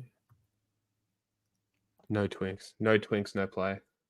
Using estrogen. That's, you know, it's like the femboy death barrier of hitting 23 years old, where past a point you can't get away with just lasering your face every month, you know? I mean, you can take estrogen, but then it's like, okay, so you can only wear a dress if you take estrogen? Come on. Crazy makeup skills needed. Yeah, I'm just saying, I wonder if there's ever going to be a little bit more room in the direction. Maybe preface the take with that, because I genuinely thought your opinion was that people in dresses need to look like women. Lily Krem, that's kind of really stupid of you if you immediately thought that. I saw you question marking in chat 4 seconds after I gave my take. That was a very dumb and reductive immediate assumption on your part. That was a skill issue on you. I'm faultless. You know, I'll accept your apology in the mail. No, I don't know. It's like, you know, I don't think there's anything wrong with femme guys or dressing up like, you know, in a cute dress or whatever. It's just always like the work you've got to put in to sell that. Because, folks, even in trans circles, if you've got stubble and you're wearing a dress, you get a lot of hate, and it's not fair. It's so much easier to be like a butch chick. You just have short hair and you look kind of tough, and you're in the archetype, and there are people who are there for that. But man, it's the expectation that you have to be flawless. I guess it's kind of furthered by the fact that in anime, everyone looks like a girl anyway. Wait, what did they say? What did the League of Legends player say? I called that one. I mean, I get it. Some people try so hard to look passing as possible, so they get upset when someone has a different thing. Well, I'm yeah, there were a pro melee guy that's made like 25 accounts by now. Well, that kind of fits, right? Whether you're a melee supporter or not, if you live in Argentina, statistically speaking, you don't have a job because of melee. So, like, what else are they going to do? You know? Hey, all right, okay. So what you're saying is men are discriminated against? I mean, I guess I'm more talking about assigned male at birth people than men, because this hits trans women too. But in this specific regard, yeah. I mean, there's a reason why women can dress. Why have they not adopted AFAB AMAB yet? Like, why are these not acronyms yet? I don't understand. Like, assigned male at birth. It's perfect. Some do. In basically all men's clothing and get away with it and be fine, and no one really cares. Nowadays, I mean, nowadays women dress in pants, jeans, suits, whatever, and they're fine. But you really don't see a lot of like masculine guys walking around in dresses or tube tops or skirts. You know, there's a very different standard about the permissibility of leaning one way or the other, right? Where men's clothing becomes the practical default and women's clothing is purely ornamental and feminine. It actually, I mean, it traces back to like where the origins of the clothing come from, because a lot of men's clothing is like workwear or military derived. So it's like the practical clothing, the everyman's clothing, the clothing that's comfortable, the clothing that's easy, the clothing that's, you know, durable. And then a lot of women's clothing throughout history is just, how do we make this shit look ornamental as you know? True. How do we make this frilly as shit, because women are meant to be pretty, and that's like the main thing they're meant to do. So there's like a kind of gate-kept nature to feminine presentation, you know? You know what I'm talking about. Will the Korean gender war be covered today? If you keep bringing it up, then no. Sounds like misogyny. Well, yeah, it derives from that. You know, it's kind of complicated, man. People love to do the male versus female gender war shit, but basically anything that negatively affects women has to, in some way, negatively affect men. It's not like a purely, it's not like a zero-sum game where there's like a extractive resource called happiness that one side mines like from the other to take for their own or whatever. You know, it's the standards that, yeah, it's just so insulated. Like, this is insane. Like, anybody who was outside of this would be like, what the fuck? I have no idea anything that's being said here. As I've demonstrated, you can put, there's plenty of games where the men and women wear the same thing. I mean, you brought up Halo. That's a, you know, it literally like doesn't matter. Like Helldivers, right? You literally just change the voice sound of what the Helldiver is. There's no difference. Like, I don't know.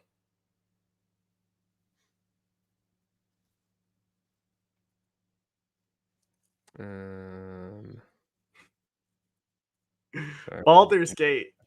You can make a woman and have her all female all the way, and then give her a big old dong. Wait, really? We're talking. Oh yeah. That's So fucking funny. they also have non-binary, but then you can also choose what genitals the non-binary character has. Cool. Yeah. I don't. Yeah, and then like if you turn the character model, the dick jiggles. You can also choose if it's circumcised or uncircumcised. Yeah.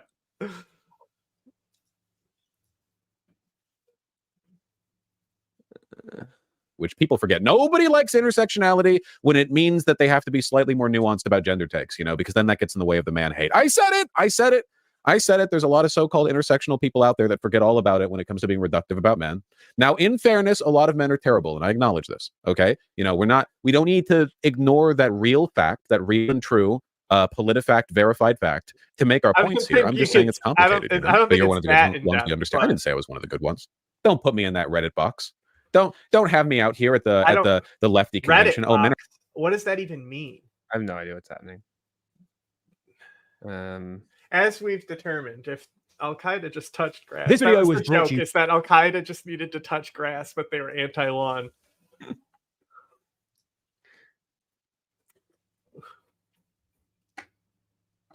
Yeah, and like depending on your race, like, Since returning, even the tit jiggle is different, So like if you're like an orc and you're muscular, there's not a lot of jiggle in the tits. They're like very muscular tits. That's pretty cool. Mm-hmm. Mm-hmm. That's very interesting that they made those specific choices. Yeah, we'll play it eventually. When we can afford it. Power in Afghanistan 3 years ago, the Taliban have quickly reimposed their severe and oppressive policies, ignoring the demands and condemnation of the international community. On foreign policy, however, the Taliban are attempting to chart a different course by trying to end their diplomatic isolation and boost their international engagement. Oh, and are they? On this front, they're starting to rack up successes. So in this video, we're going to explain why more and more countries are beginning. What are you talking about? It's a bit quiet. Yeah. Beginning to engage with the Taliban government, looking at security, economic, and humanitarian engagement, as well as discussing whether the West's approach also needs to change. Yep. Before we start, if you haven't already, please consider subscribing and ringing the bell to stay in the loop and be notified when we release new videos. Afghanistan, which is not recognized and known as the Taliban.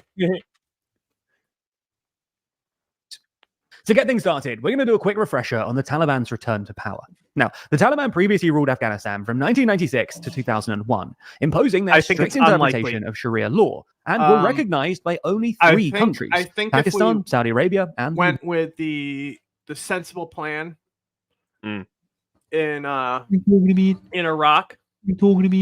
Shut up.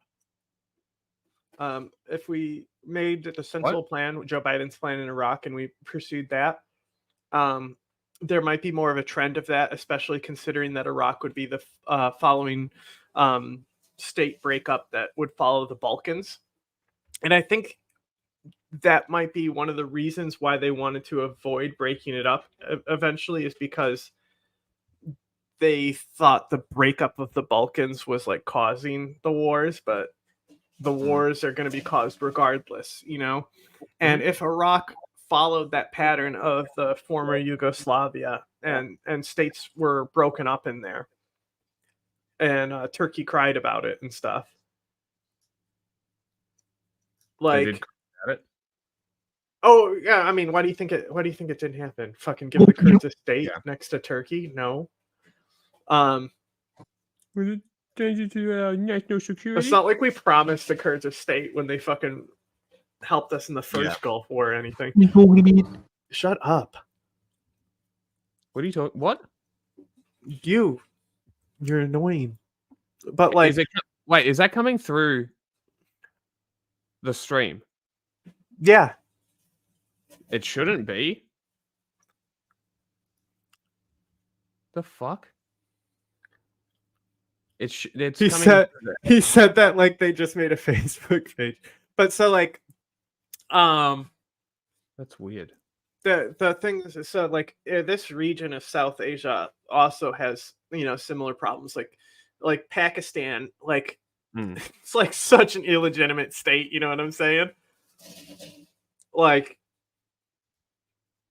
Pakistan has already had a country break off from it. Pakistan is a breakup of India, and Afghanistan only exists where the British colonial line ended. And the Pashtun territories, like the Taliban, don't recognize. Yeah. Like, KPK as Pakistan. They recognize it as Afghanistan. Okay. So, and then Pakistan technically doesn't recognize the Pashtun lands of Afghanistan as Afghanistan. They think that's theirs, right? So there's even this micro border dispute already there. We also obviously have, you know, that grayed out area because that's a mess. That state's a mess, right? Yeah.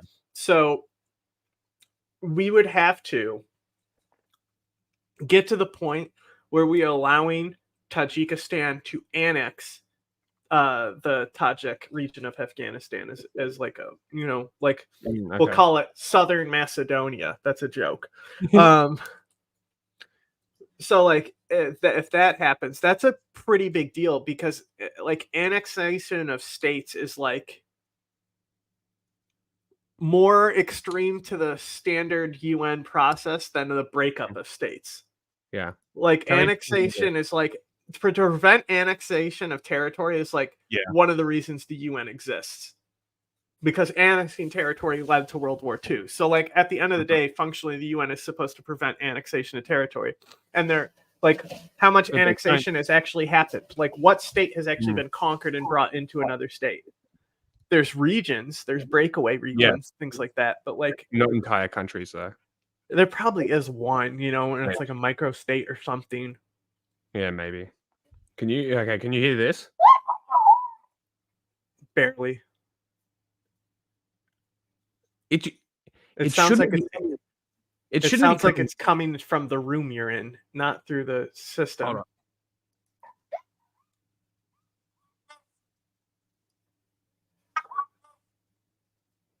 Literally nothing is playing. I don't understand how the audio is coming through. The screen share is of the browser, not DaVinci Resolve. The audio is coming from DaVinci Resolve. I don't understand why it's coming through the stream. Like, what the fuck is going on?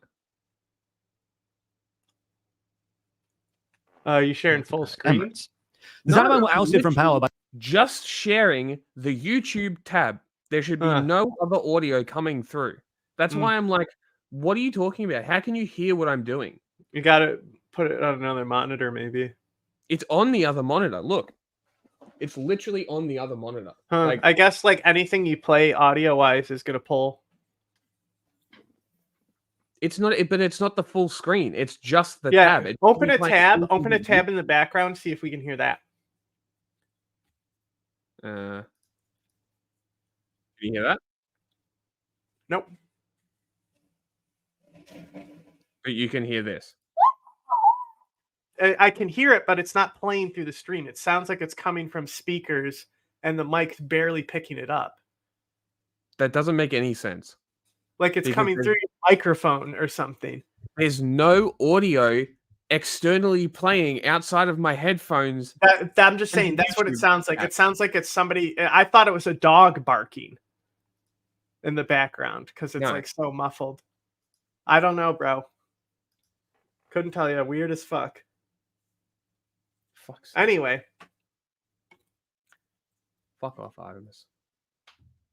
By the US-led invasion of 2001, but then regrouped. Anyway, I don't think it's likely that two-decade-long Afghanistan insurgency will break up into smaller states because it sounds like dogs are being murdered over there. Can we do this when we're not streaming, please?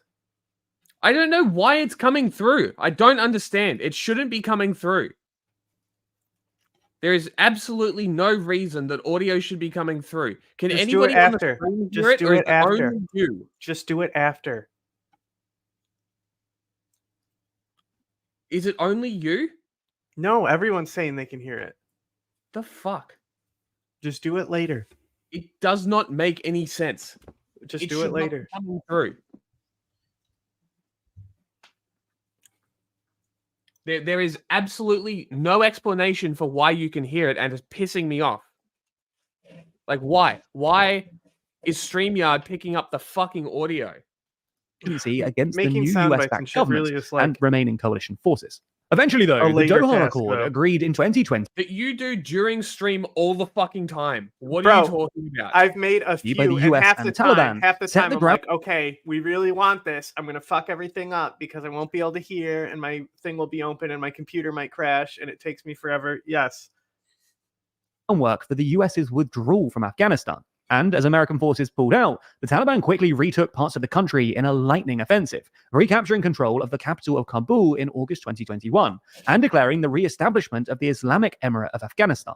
Despite their deeply oppressive regime in the 90s, the Taliban of the 2020s made several claims seeking to reassure the world that things would be different this time. The general approach taken by the international community was to refuse recognition of the Taliban government and freeze assets and aid until the Taliban acted on their commitments to respect human rights. Now, in case this wasn't already obvious, the broke the Taliban Doha have not Agreement. lived up to those They need to commitments live up and are to the instead Doha Agreement. ruling with the same brutality, still hear including, shit. as the UN Very says, annoying. a system of total discrimination, exclusion, and subjugation of women and girls that may amount to gender apartheid, as well as the oppression of other minorities and actors. In fact, the Taliban's policies have resulted in a, quote, continuous, systematic, and shocking rescinding of a multitude of human rights, including the rights to education, work, and the freedoms of expression, assembly, and association. Naturally, this has been met with significant international condemnation. Still, no country officially recognizes the Taliban regime, and it remains cut off from huge amounts of money and assets. Despite this, however, the Taliban has been gradually boosting its international, particularly regional they engagement. recognize the Taliban. Now, for countries in the They Central don't- Asian region, They security don't is recognize perhaps them as the Republic of Afghanistan. They recognize the Taliban, though. That's why they call them the Taliban. That is a top priority for engaging with the Taliban. Since transitioning from an insurrection to a government, the Taliban now finds itself on the other side Ghani of a was violent not on extremist. screen long enough for that graphic. What was even the point? Nobody would even know who that was or have time to read it unless they're a fucking loser like me. Insurgency, as the Islamic State Khorasan Province, or ISK group, wages a fight against the Taliban regime. ISK have carried out attacks across Afghanistan and job. also fought pitched battles against the Appreciate Taliban, ISK. but is also a significant and It's growing very international difficult to not threat. say ISIS. ISK was linked to bombings in Iran in January that killed more than 100 people, and carried out the attack in Moscow in March that killed more than 140, to name but a few. It's unsurprising then that nearby and more distant states see security cooperation with the Taliban as a necessity. Russia is even considering removing the Taliban from its list of terrorist groups, something that Kazakhstan and Kyrgyzstan have already done.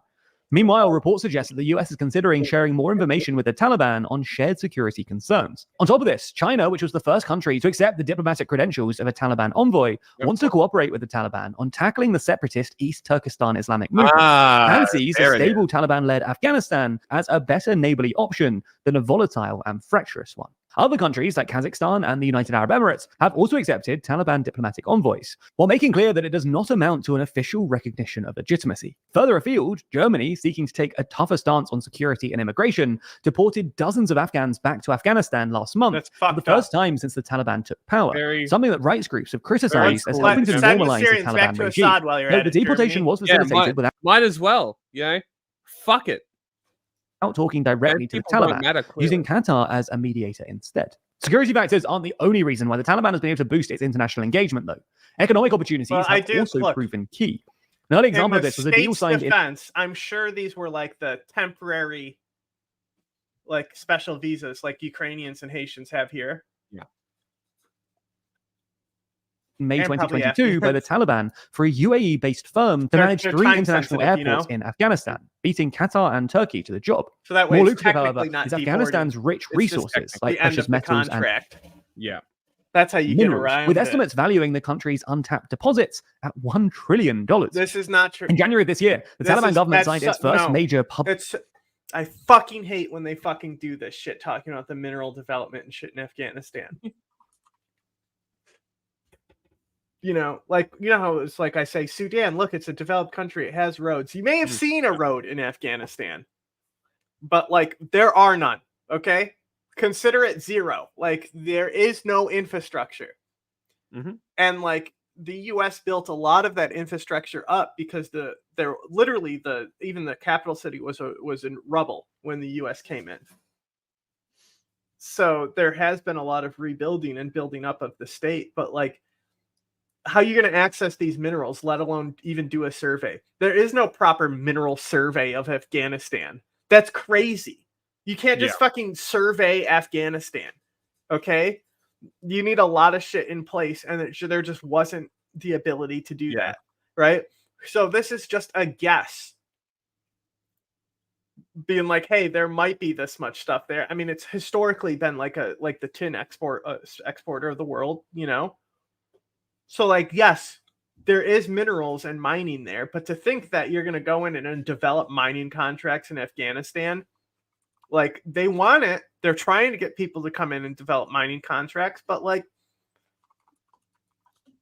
it's not a realistic scenario. It's way easier to just go mine in Africa, you know, where you already know what you're digging for. Like imagine spending the money on the mineral surveys to begin with before you're like a huge mining corporation that starts developing in that country. Yes. Yeah.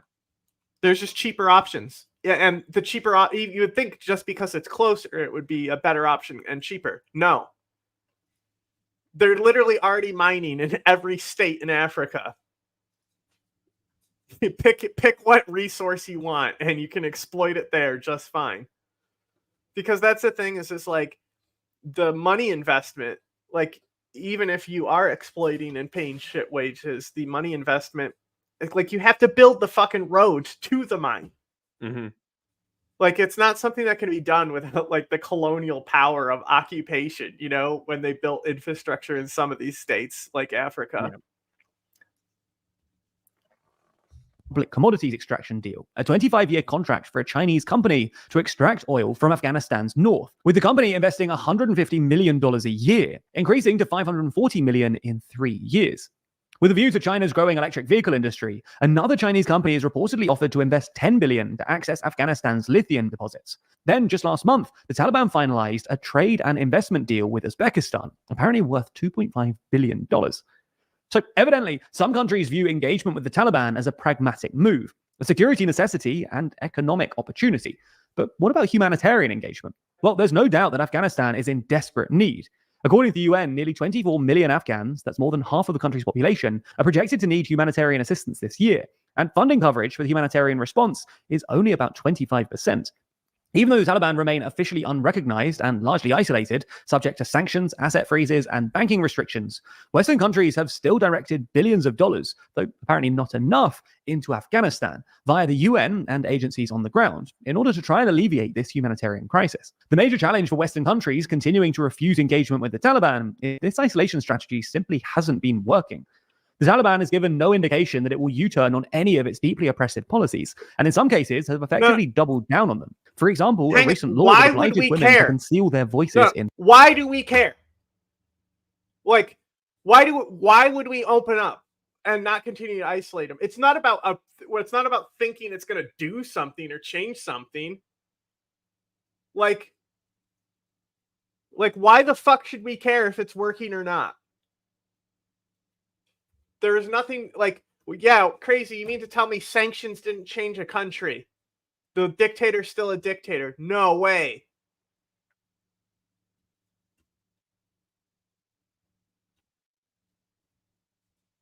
Let's shake our fingers some more. Can't hear you.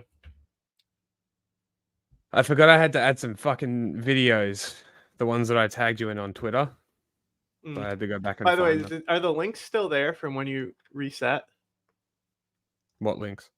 The like 30 links that I sent in the chat? I already saved them. Okay, cool. The only one I didn't do was the Houthi one, but I'll save that now. Boom, boom, boom, boom, boom, boom, boom. Get the fuck out of here. In public, not just their faces and bodies. As such, questions are being raised as to whether Western nations, without recognizing the Taliban regime, should pursue engagement with the Taliban, at least on a case-by-case basis, in order to more effectively tackle the humanitarian crisis and try to improve the situation for women, girls, and other minorities. This is something the various aid and development agencies have called for as the best, or perhaps if least they want to worst. fucking open up to the West, go get fucking Mullah Omar back and start restarting the deals you had before you allowed bin Laden to fucking ram airplanes into buildings in America. Like, why do we care? like obviously me as a person, I care about the people of Afghanistan and I hate the Taliban. But from like a state perspective, why should the United States get involved? Why do we need to? What is in it for us? Right? We're not going to improve human rights there. You know, it's not like Iran where we can like manage a nuclear deal that would like help us get spies into the country. Yeah. And mitigate shit, you know? Like, we could just pay the Haqqani network to tell us what we want, and then he'll go and kill more Americans somewhere else.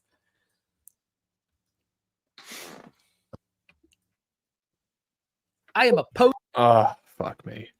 Oh, I think that was the end of the video anyway. That's fine. What have you done? It was the end of the video. No, I just meant the video you put on. Oh, that one, yeah.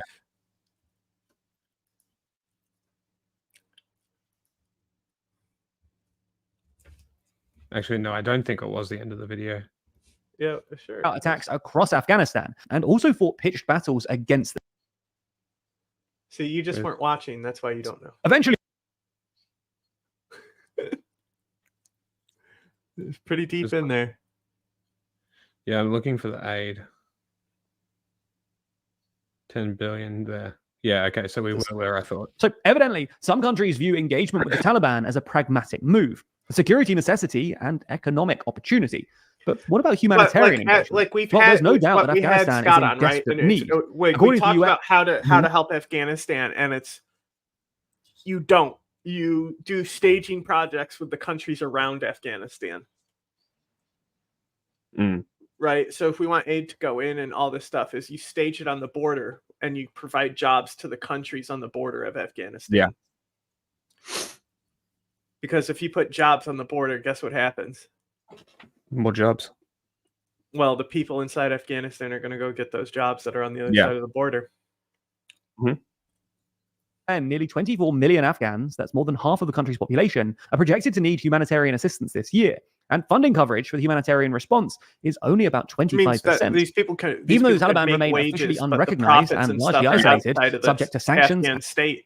Yes. Right. Besides the wages that they spend on goods. You know, depending on how a work program would work. Asset freezes and banking restrictions, Western countries have still directed billions of dollars, though apparently not enough, into Afghanistan via the UN and agencies on the ground in order to try and alleviate this humanitarian crisis. The major challenge for Western countries continuing to refuse engagement with the Taliban is this isolation strategy simply hasn't been working. The Taliban has given no indication that it will U-turn on any of its deeply oppressive policies, and in some cases have effectively doubled down on them. For example, a recent law that obliges women to conceal their voices in public, not just their faces and bodies.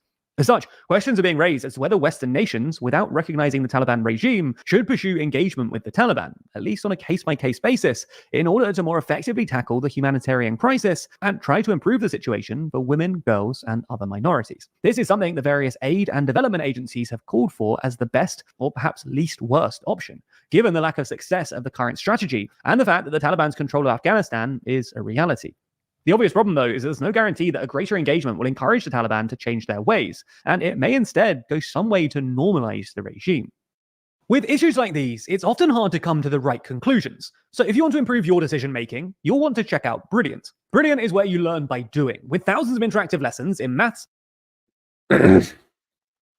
How is somebody so fucking stupid, right, that me defining a fascist results in them being like, you use the Nazis to show an example of your definition of a fascist being shown in practice, right? He goes, are the Nazis not an example that you can use to define fascism? I'm like, I'm not defining fascism, you fucking retard. How hard is this to comprehend? I never defined fascism.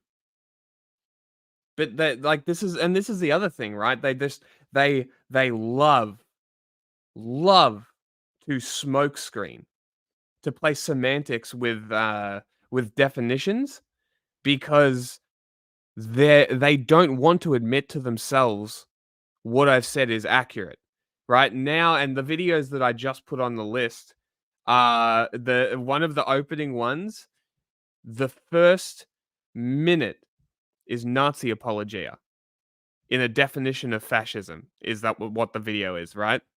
And I'm just like, these fucking people are impossible to deal with. Data analysis, programming, and AI. For instance, Okay. But before that, I am opposing a social order in which it is possible for one man who does absolutely nothing that is useful to amass a fortune of hundreds of millions of dollars. Does this sound familiar to anyone?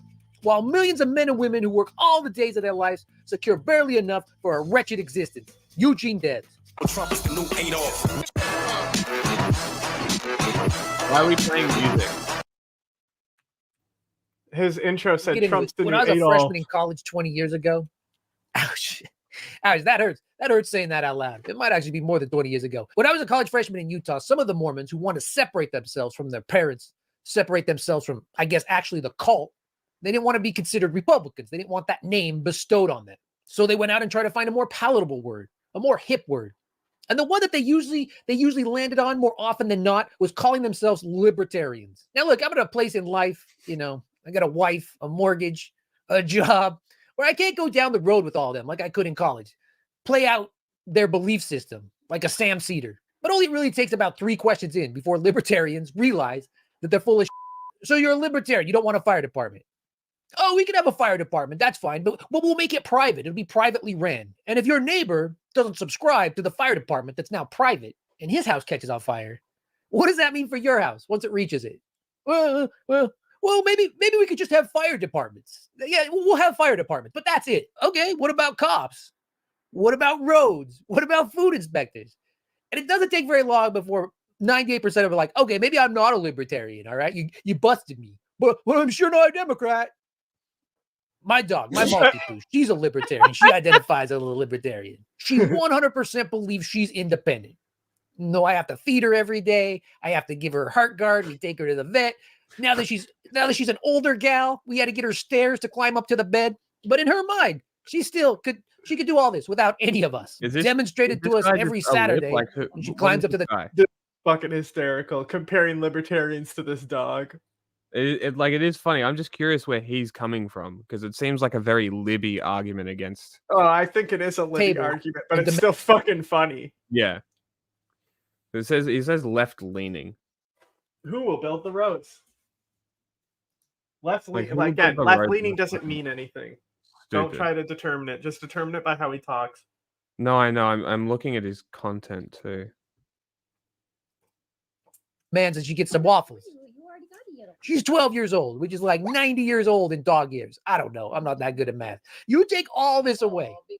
She's getting run over within the first 20 minutes. Am I saying anyone who isn't a multimillionaire with 50,000 acres of land and calls himself a libertarian is just as smart, just as dumb as my dog? Yeah, that's exactly what I'm saying. A fantastic book on this. I don't like when people say fantastic. I don't really like that word. A good book on this, a great book on this is a libertarian walks into a bear. This takes place in New Hampshire. The state whose license plate says live free or die. A small town called Grafton. It went full libertarian. And they called themselves the Freetown Project. The population of 800 people swelled after this. They had an influx of people moving in after they announced they're going full libertarian. You can't believe the demographic of the people. He's not actually talking about the actual libertarians. No, he's talking on an example and comparing it to a book. Yeah, okay. Just pay attention. Men. Barely any women. Because of course it was. Your typical incel chud about to live out one of their fantasies. Grafton developed a bear problem. Mainly because there was no city ordinance that made people have garbage cans that they would leave out that were bear proof. So Yogi did what Yogi's gonna do. Came down, went through these people's trash, went back, told the other bears, hey, there's a bunch of dumbasses down here. Let's go eat. Eventually the town became infested with bears. And the crazy thing is there was no laws not to feed the bears. But these libertarians, don't you tell me what to do. Don't you tell me what to do. This is my titty. They'd go out and they'd feed these bears every day. A bunch of them would.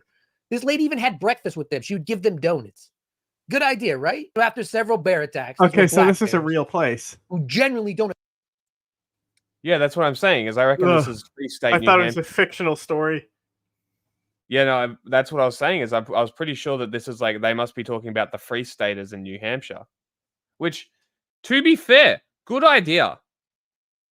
Bad at practice, but good idea. Attack people. Like, Once you start inviting them down, giving them donuts, of course there were going to be attacks. Once that started happening, these people's solution was to go kill the bears in their dens while they were sleeping, because that's how the Republican Party operates. But even that coward's way of trying to solve this couldn't close the Pandora's box, their libertarianism, their pure libertarianism open. You really should read this book. But the town meetings would devolve into a couple people saying we got to do something about the bears that are overtaking the town, and then the other people shouting them down saying we should do nothing because we're libertarians. And so they kept doing nothing, and more bears moved in. Now, look, I'm not an expert in real estate, but it's pretty hard to sell a house when the previous tenant, the current tenant, is a bear. So the real estate company went belly up. The town lost all its money, and the Free Town project was over. I respect them a whole hell of a lot more than the small government Republicans who cried about Obamacare are still crying about Obamacare. What's it been, like 10 years later, 12 years later, they're still crying about it. Keep your government out of my health care. And now they're literally using the government to step in between a woman and her doctor, even if she is a child, even if it's a little girl, to make her give forced birth. Same people, small government, small government. And these small governments didn't even wait. Roe wasn't even cold before Lindsey Graham came out and proposed a national ban for everyone. Even the people in New Hampshire, even the people in Grafton, even the bears that now live there and have taken over. He's got a good shtick going, again. He's doubled down on it. Donald Trump has said numerous times. He's taking credit. First off, he's taking credit for killing. Are rare in this specific political field. What do you mean? You know, he's he's not cringe like David Pakman, but he's in that Pakman field where he's like analyzing and like pointing out how dumb Republicans are. Yeah. You know, so it reminds me of that kind of style of Pakman, but I like him a whole lot better than that. Yeah. You know, he's very produced. It's not just like a stream that's winging it like other streamers. Like this guy is like really produced. So like when I first saw him and I first heard him talking, I was like, oh, this is going to be a shit video, right? Because I judged him just by his appearance alone. Yeah. How many subscribers he got? How many views? 15,000 subscribers. Nice. 54,000 views. And his logo's nice too. Can I see that logo? It's like a nice newsy logo on the thumbnail. Just scroll down again. Hold on. This one. Holy shit! Chat blew up. See, I told you to just scroll down. Oh my god! You should have just scrolled down. Like, it should be bigger. Why is it not bigger? There you go. That's what it is. It's just got a subscribe button. Yeah. But it's like a TCR. It's nice. It's fine. Yeah, cool. It's basic. It's what it should be. It shouldn't be too complicated. I like ours. Yeah. I'm just saying it's very newsy. It's not what I would expect his logo to look like. Was watching a Count Dankula video and a fucking our symbol got brought up in the Yakub video. Huh? Our symbol was literally in his Yakub video. Yeah, that's why I used it. They're literally two of the most common symbols ever. Yeah, it's great. Roe versus Wade, which he very much did, and now he's saying he wants a national ban. Personal freedoms? I don't know. Ask the bears. This is a party during my lifetime who spent trillions of dollars on 2 unnecessary wars. Trillions of taxpayer dollars, our dollars. I paid for those wars. You can't find money to buy bear-proof trash cans, but you can find money to lose 2 wars? Get the out of here. It's enough to make Ron Paul's other eyebrow fall off, right? This Republican Party who can't go a couple sentences without muttering, freedom, don't take away my freedom. And yet every time they get in charge of something, every time they take over, someone loses more freedom. Whether it's women losing their health care, whether it's minorities losing their voter rights. If this is all he does in like every coverage, I would get sick of this very quick. Yes. Just like I got sick of Pakman so quick. But I still think he's got a good thing going here. Well, I've got another video that relates to the fascism topic, so we'll play another one of his when we go through those videos. Time we let them back in, we get a little less free. Just think of all the hoops they want you to jump through to be able to vote.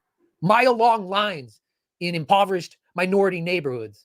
Ask a libertarian if they think they should pay a fine to the government for giving water to someone else who's in line to vote. Seriously, ask a libertarian that. Ask a libertarian if they think you should have to have a government-issued ID, which the government will then need to take track of, will have to be funded, and they will be in charge of it just for you to vote in an election. And just watch their ideology crumble right in front of your eyes. And a lot of these chuds that call themselves libertarians are just mad about zoning laws, that they can't make their trailer a double wide, or they can't shoot their gun off in their backyard. It really does boil down to that for a lot of these people. And because this Republican Party has no real ideology, it's fine that they pretend that. But to me, where it actually gets sinister is when these ideas are adopted by the ruling class in this country, accompanied by the billionaire class. My generation, the new generations, we have a lot of the same complaints. And one of them is we don't really own anything. They expect us to rent our whole lives. I mean, you can't even drive a Tesla now without subscribing to some of the features available. Yeah, no you one can't get a owns Logitech anything mouse and that without a is by subscription now. design. As soon as new houses are built, private companies swoop in and buy them all up so they can rent them right back to you. Congressmen, millionaires, billionaires, Kanye, they all got PPP loans during the pandemic, and they all got forgiven. There was no Supreme Court stepping in saying it was unconstitutional to forgive those. No, they just gave them the money. Here it is. Take it. Do you ever wonder why? There were no lectures. When you take a loan, you pay it back. There was none of that. Student loans, on the other hand, can be given to anyone, despite your class. And it's the lower classes, it's the middle classes, who it is used like chains against them for the rest of their lives. And why would the ruling class forgive that for you? Why would they take those chains off you when that forces you to take jobs you otherwise wouldn't take? Now he's like, want an option the out of arguments he's making are similar to something you'd hear Hassan say, but he's saying ruling class, working class, instead of like middle class and upper class, right? Because they want to say middle class, but the middle class is a fictitious class. It doesn't exist. That's like, people need to move beyond like recognizing that meritocracy doesn't exist and recognize that the middle class doesn't exist, right? So like, that's the thing, is like describing it as the ruling class instead of like the upper class, right? And the working class. It's literally the same dynamic as like the bourgeoisie and the worker. Except he doesn't sound like a fucking idiot. And he talks like this. He literally talks like this. Looks like this. Like a himbo, just like Hassan, right? Except he's, you know, somehow way less cringe because he's saying things like ruling class instead of bourgeois class. If I gave a fuck about my clothes, I could channel this look, I reckon. I just wear singlets all the time. This guy's Good cool lighting. as fuck. I could easily set up lighting so I could really utilize it. You know, got the Capitol building in the background and everything, you know? Yeah. This guy's cool. It's just join the military. Become a knight, you serve, right? Serve your lords. You see, when libertarianism is embraced by the ruling class, they have answers to those questions that I posed earlier. Who pays for the fire department? They do. Who pays for the cops? Who pays for the military? They do. Who pays for the food you eat? Who chooses the food you eat? Who chooses if the food you eat is safe? They do. And who sets your work hours? Who sets your health care? Because it's not the unions anymore. It's them. Who sets your ability to stay alive? They do. I call that neo-feudalism. And what's scary is how we know that Americans straight up embrace Hassan shit, this type of government in a heartbeat. If you spend any time on Twitter, God forbid. Please don't. But if you do, you can see this firsthand. Elon Musk is objectively the most smooth-brained billionaire we've ever had, right? It's almost like I didn't say I was to show you impressed. that I just said I billionaires like don't have him. to be You know, smart it's not somebody to I'm be going to go rich. watch on my free Off the top of my time head, or I can't even. Yeah. But I think he's putting a better product out than most political commentators. That's all. I prefer this to David Pakman. I can tell you that right now. Yeah, exactly. You know, it's more consumable. You get the information still. It's just not Hassan. Think of one right-wing conspiracy in the past couple of years that he hasn't fallen for, hook, line, and sinker. He bought an entire social media platform just so he could inject himself into every conversation in everyone's life. Like I said, I hope you're not on Twitter, but if you're there, all you see is Elon, and all you see are the right-wing. It seems like a lot of this is rehearsed, and he's reading because it's a produced piece of content. Just like how, like, that's the big thing that like makes Pakman so like weird to watch as well, because when we're in this type of format, like Brett Cooper pretends to be like streaming, but she's also reading, right? You know, Yeah. she like pretends Yeah. to be like a cool kid, but she's reading. And that's the thing is that it's a fusion of formats here. But I think there's totally a valid place for this. Yeah. Fuck me. Side it have to be pushed. in I'd your like to feed see every how day. much he's reading. But as a side effect, Twitter, X, whatever, has become a place for these weirdos to worship him. I mean, many of these people are just trying to get credibility. They're trying to get in his orbit by kissing his. Although the baby Elon's thing, that got kind of weird. I'm not sure that one worked. And to me, I see this as a mirror of serfdom. They're vying for his approval. They're vying for the approval of the people he approves of on the app so that they can get thrown scraps, improve their cred, or whatever they're trying to do on Twitter. And like I said, Elon, not being so subtle, not being very slick, realizes this on some level. And now in Texas, he's creating this place called Snailbrook, the land of freedom. Where employees will literally. That is actually a really good question. And you know who we could ask about this? That French girl that we always play.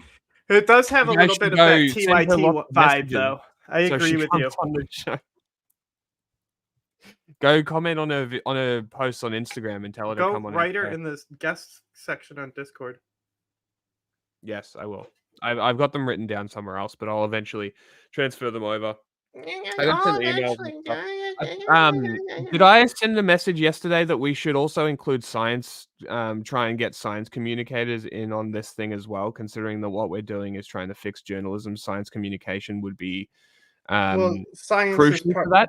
Science is a category in journalism. If you go to the news tab, there's a science tab. No, I know. Yes. You're not listening to what I'm saying is yes, because it is valid in the field. But I'm more talking about like the critical thinking, the process of proving fact, right? I think that is an important thing to have communicated in what we are actually trying to do here, which is proving that you don't need sensationalism, right? But I mean, look at the NASA stuff; that's all sensationalized. Yeah, right. But that's bad science communication. That's just propaganda. That's state propaganda. That's bad science communication. Well, also, there's also the whole entertainment news sector. Oh boy, does that need work? Yes. Yeah. Holy shit. We'll get there. Really live on his land. But yeah, no, because after watching, I watched a recorded lecture from that the Milo guy that does the rock. Yeah, Minutemen. Yeah. I was watching a lecture from him, and he started talking about how pseudo-archaeology and pseudoscience feeds disinformation as well. I'm like, it's a very interesting, pertinent point. Because a lot of these conspiracies, like, I mean, Elder Zion, you already have to have pseudo-archaeology and skull science to get there, you know? You don't go straight to Elder Zion without these underlying flat earth thing. Like, you know, like maybe you don't believe in flat earth anymore, but for a minute you questioned if the earth was round if you're an Elder Zion guy. Yeah, likely, yeah. Like even normal people will be like, oh, you know, maybe it is. And then they see all the evidence that it isn't. And then they're like, oh, I'm a normal person. I touch grass. Obviously the earth is not flat. Right? But he is a very interesting person as well because he's quite young. Well, yeah, he's in school. Yeah, so I think that should be something we should also try and target, which also brings up why I got a guy for science that we should talk to. Because might be more because he's very popular now. That guy. I am dead set on having a nuclear physicist on the show to talk about nuclear science. I'm dead set on it. I don't give a fuck who it is. I want this episode. Hey, what do we think? Okay, so I'm gonna show you because I'm done looking at this guy. We get it, you know. I'm gonna show you a little video from a guy who I think would be a good guy to have on to talk about science. And I think he's probably way more accessible than a lot of other science YouTubers. Play along with this video. Every time there's an explosion, do a shot like that one. You missed the whole setup and joke. Sorry. Hey, here's a fun drinking game. You can play every time there's an explosion, do a shot like that one. Oh, this is the other guy. I like this.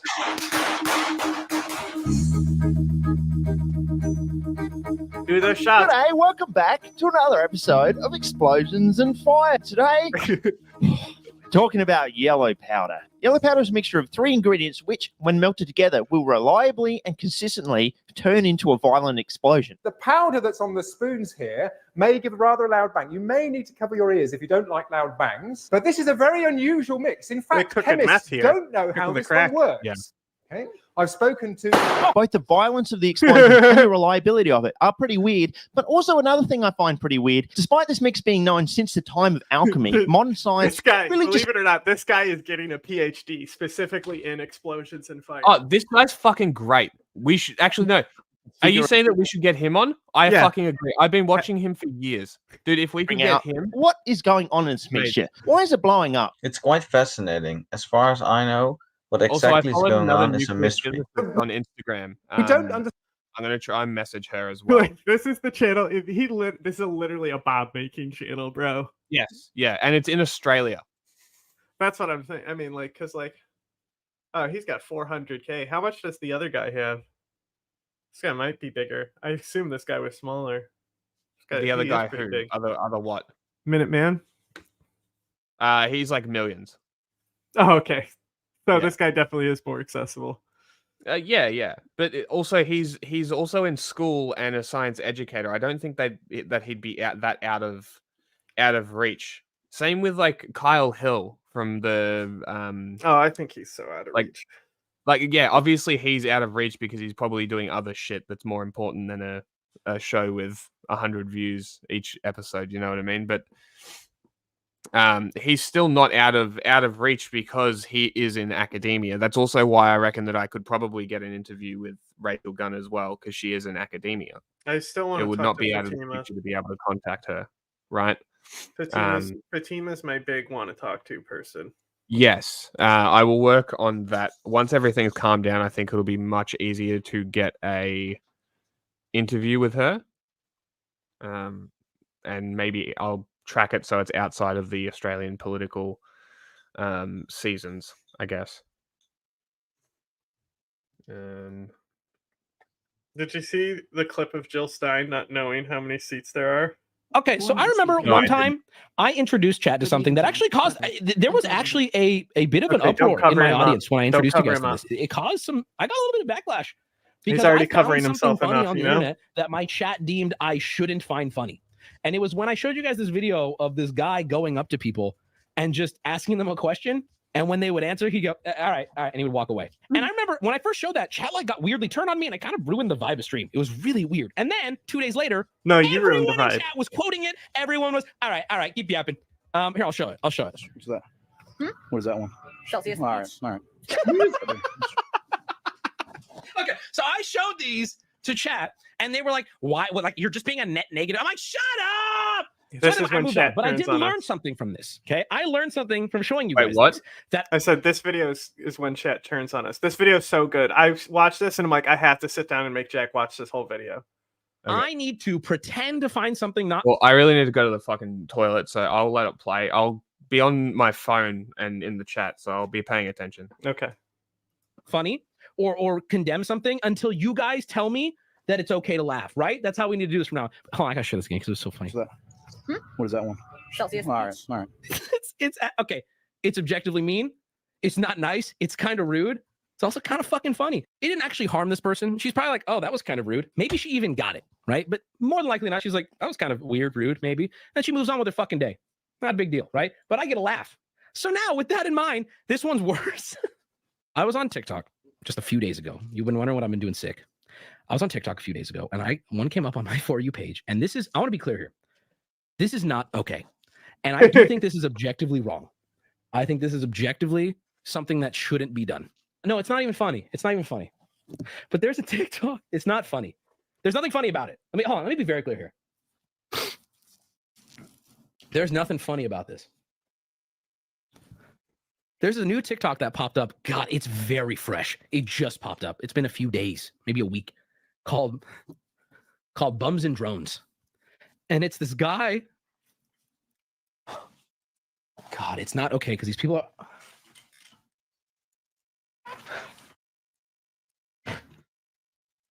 These people are already so down on their luck And this guy just follows them around. See, this with is a drone, we need and you know Jack some here, of them aren't mentally so well. I and can so they say, get why are you crazy. laughing at this, Jack? And I watched all of these videos because they're so deplorable. So here's the first one that started like, and he always plays like super memey music. No, he's pretending I'm to sorry, I cry just get choked up. because This is fucked up. he's laughing, and he's pretending that he's not laughing because you shouldn't laugh at this. Because this is fucking awful. Most of them get most of them. Fuck, the chat's already on to what I'm talking about. So most of them just kind of get defensive, right? So I went down a rabbit hole of these, and I watched all of them because there's not very many. This is it. You guys are seeing everything right here. This one's really good.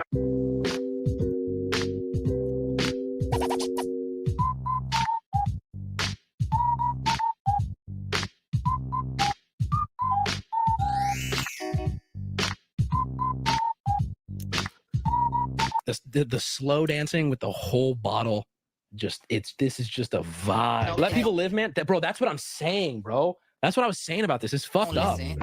Oh, and then this is the other thing too. They turn into like, they're really fascinating with the they always grab rocks and try to take out the drone. Now, what I've been waiting for is someone to actually successfully hit the drone. Unfortunately, it looks like they never come close. I think the drone has an incredible zoom because watch. I don't think that was close at all. So now the main reason why I wanted to bring this up, this wasn't enough, but what kind of got me into a laughing fit last night. Now I want to be do you guys know who Daniel Larson is? Okay, so Daniel Larson is just this like well-known internet lolcow crazy person. He's legitimately gone crazy. Like he's a crazy person, I believe. I don't know the details of him. I just kind of see him. And he I can't do this, guys. I'm sorry. Nobody's gonna find this as funny as I did. This is like months of stupid little trash memes coming together, and I'm sorry for even trying to share it with you guys. Okay, so Daniel Larson is just this really weird guy who's kind of going downhill fast. I don't know his full story, but he's kind of like a lolcow that people follow and fuck with. So so the bum drones thing, keep that in mind. I've been watching those. They always pop up and they crack me up. Last night, I'm on TikTok, falling asleep, browsing, and I get Daniel Larson on my For You page, and I go, oh my God, a Daniel Larson update. People call him the real life Rickety Cricket. It makes me pee my pants every time I hear it because he's just not doing good. But anyway, Daniel Larson posts a video. We're going to break this down real quick. I just made enough money that I can get me a toucan. Okay, so let's start from the top. I'm going to turn this up in case you didn't hear it, but he said, I just made enough money I can finally get myself a toucan, which, by the way, we're now going to be following that. I don't know what that means, and I need to discover what that's going to mean. So I saw this clip. I'm like, oh my God, what? Daniel Larson's getting a toucan? Okay, whatever. So let's from the top. Stay with me. It's all going to come full circle here. Toucans of what? No, a toucan. Like the bird. Just watch. I just made enough money that I can get me a toucan from the pet store, so I have somebody to talk to. Okay, so a little sad, but okay, I'm invested, right? So then he's gonna cut. I have somebody to talk to. Please stop filming me before I call the police.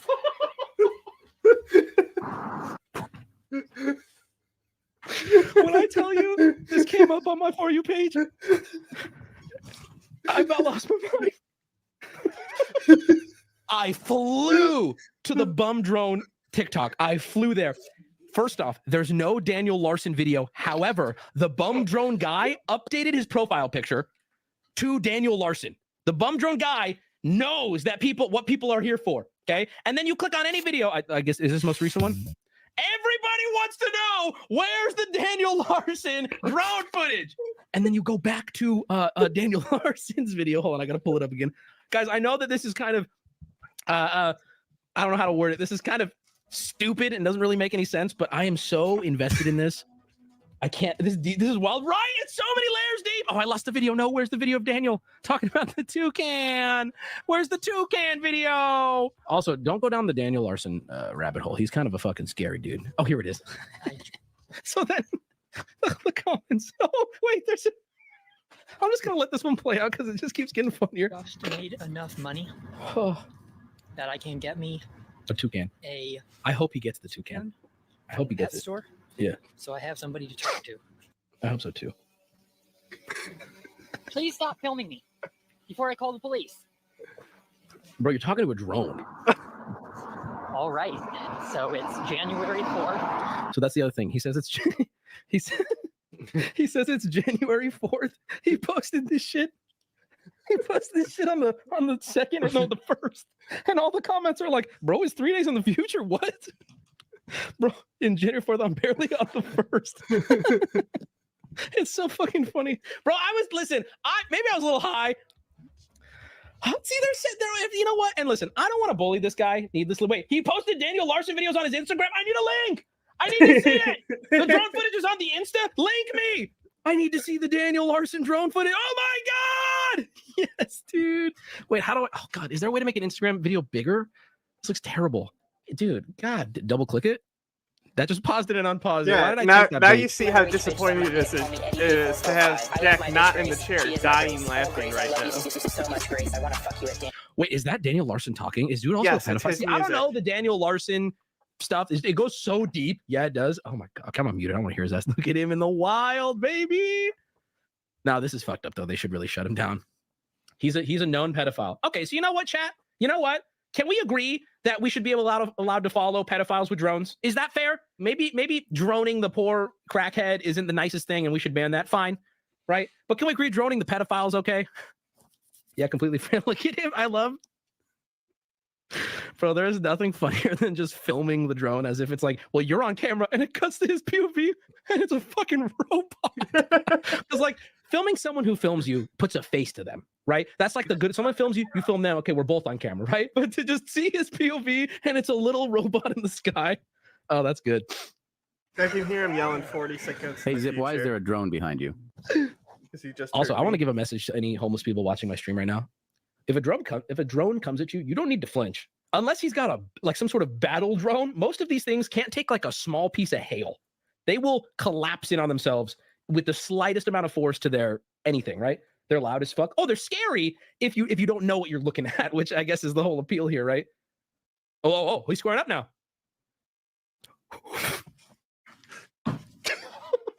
Bro, 2024 has been so good to us already. I'm sorry. I really didn't know if I wanted to show you guys this whole thing, but this has been so worth. Those cheesy tots look good as fuck. Yeah, square up. Oh, yeah. I love my bitch Grace. She is my Grace. Grace, baby, I want to eat you out like a... Okay, I'm going to keep it muted. Okay, so you really did follow him for a while. That's... Damn, where's the toucan? I think we found him. God damn. Look at the profile pic now. Oh! I got the fly test, a 15. I'll keep you guys updated on Daniel Larson. Thoughts? I think at the end of the day, all I really okay, fuck me. That's the intro. That's just the setup, right? Oh my God. Because like he comes back to this segment days later after he did a deep dive, and that's where it gets really funny. So we're gonna learn all about Daniel now. Is it if he gets his toucan? Toucan's on like 5K, so I have no dude. Not only are you totally correct, but like he literally has no money to his name, and he's gonna go get one of the most expensive, like exotic bird. Like I've never seen a toucan in somebody's house. I didn't even know you could get one. Where's he gonna keep it? On his shoulder? It's a bird. What do you mean? Did he really get scabies? Is that a real thing people get? Yes, actually, my roommate or boyfriend just got treated for it a week ago.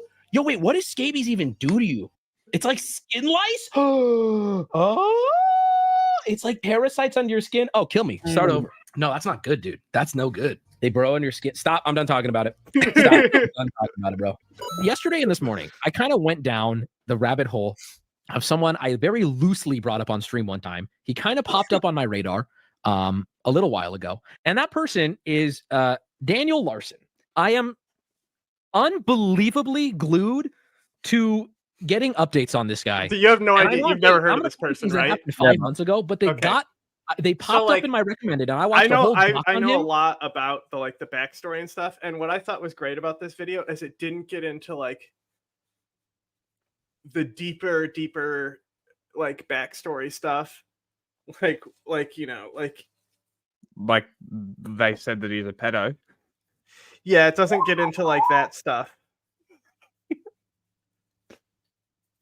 You know, it's like, and I was sitting there the entire. Which honestly, good, because it doesn't need to be there. No, because it's just about like how like all his life went downhill and it's like his mental health and stuff. Like it really is sad, and like the whole thing. Like, so first of all, he's a terrible person. I want to be clear about that when I say this, but like,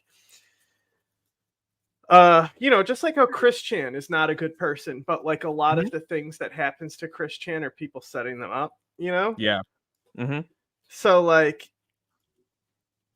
people convinced him to say things, you know, but then also like when he's arrested, he has like pictures of underage people, but it's like so like it's not exactly clear, like these might have been like things people sent to him. Okay. Right, to like specifically like be part of the troll. Like, but also like when the like the body cam footage of them arresting him is wild, because they go into his bag and it like smells awful, and he has these dirty shoes in there because he's like homeless, right? So he's got these dirty stinky shoes in there, and then fucking dildos. Amazing. And the cops are like, what the fuck? That's interesting. Yeah. Interesting thing to have in your bag.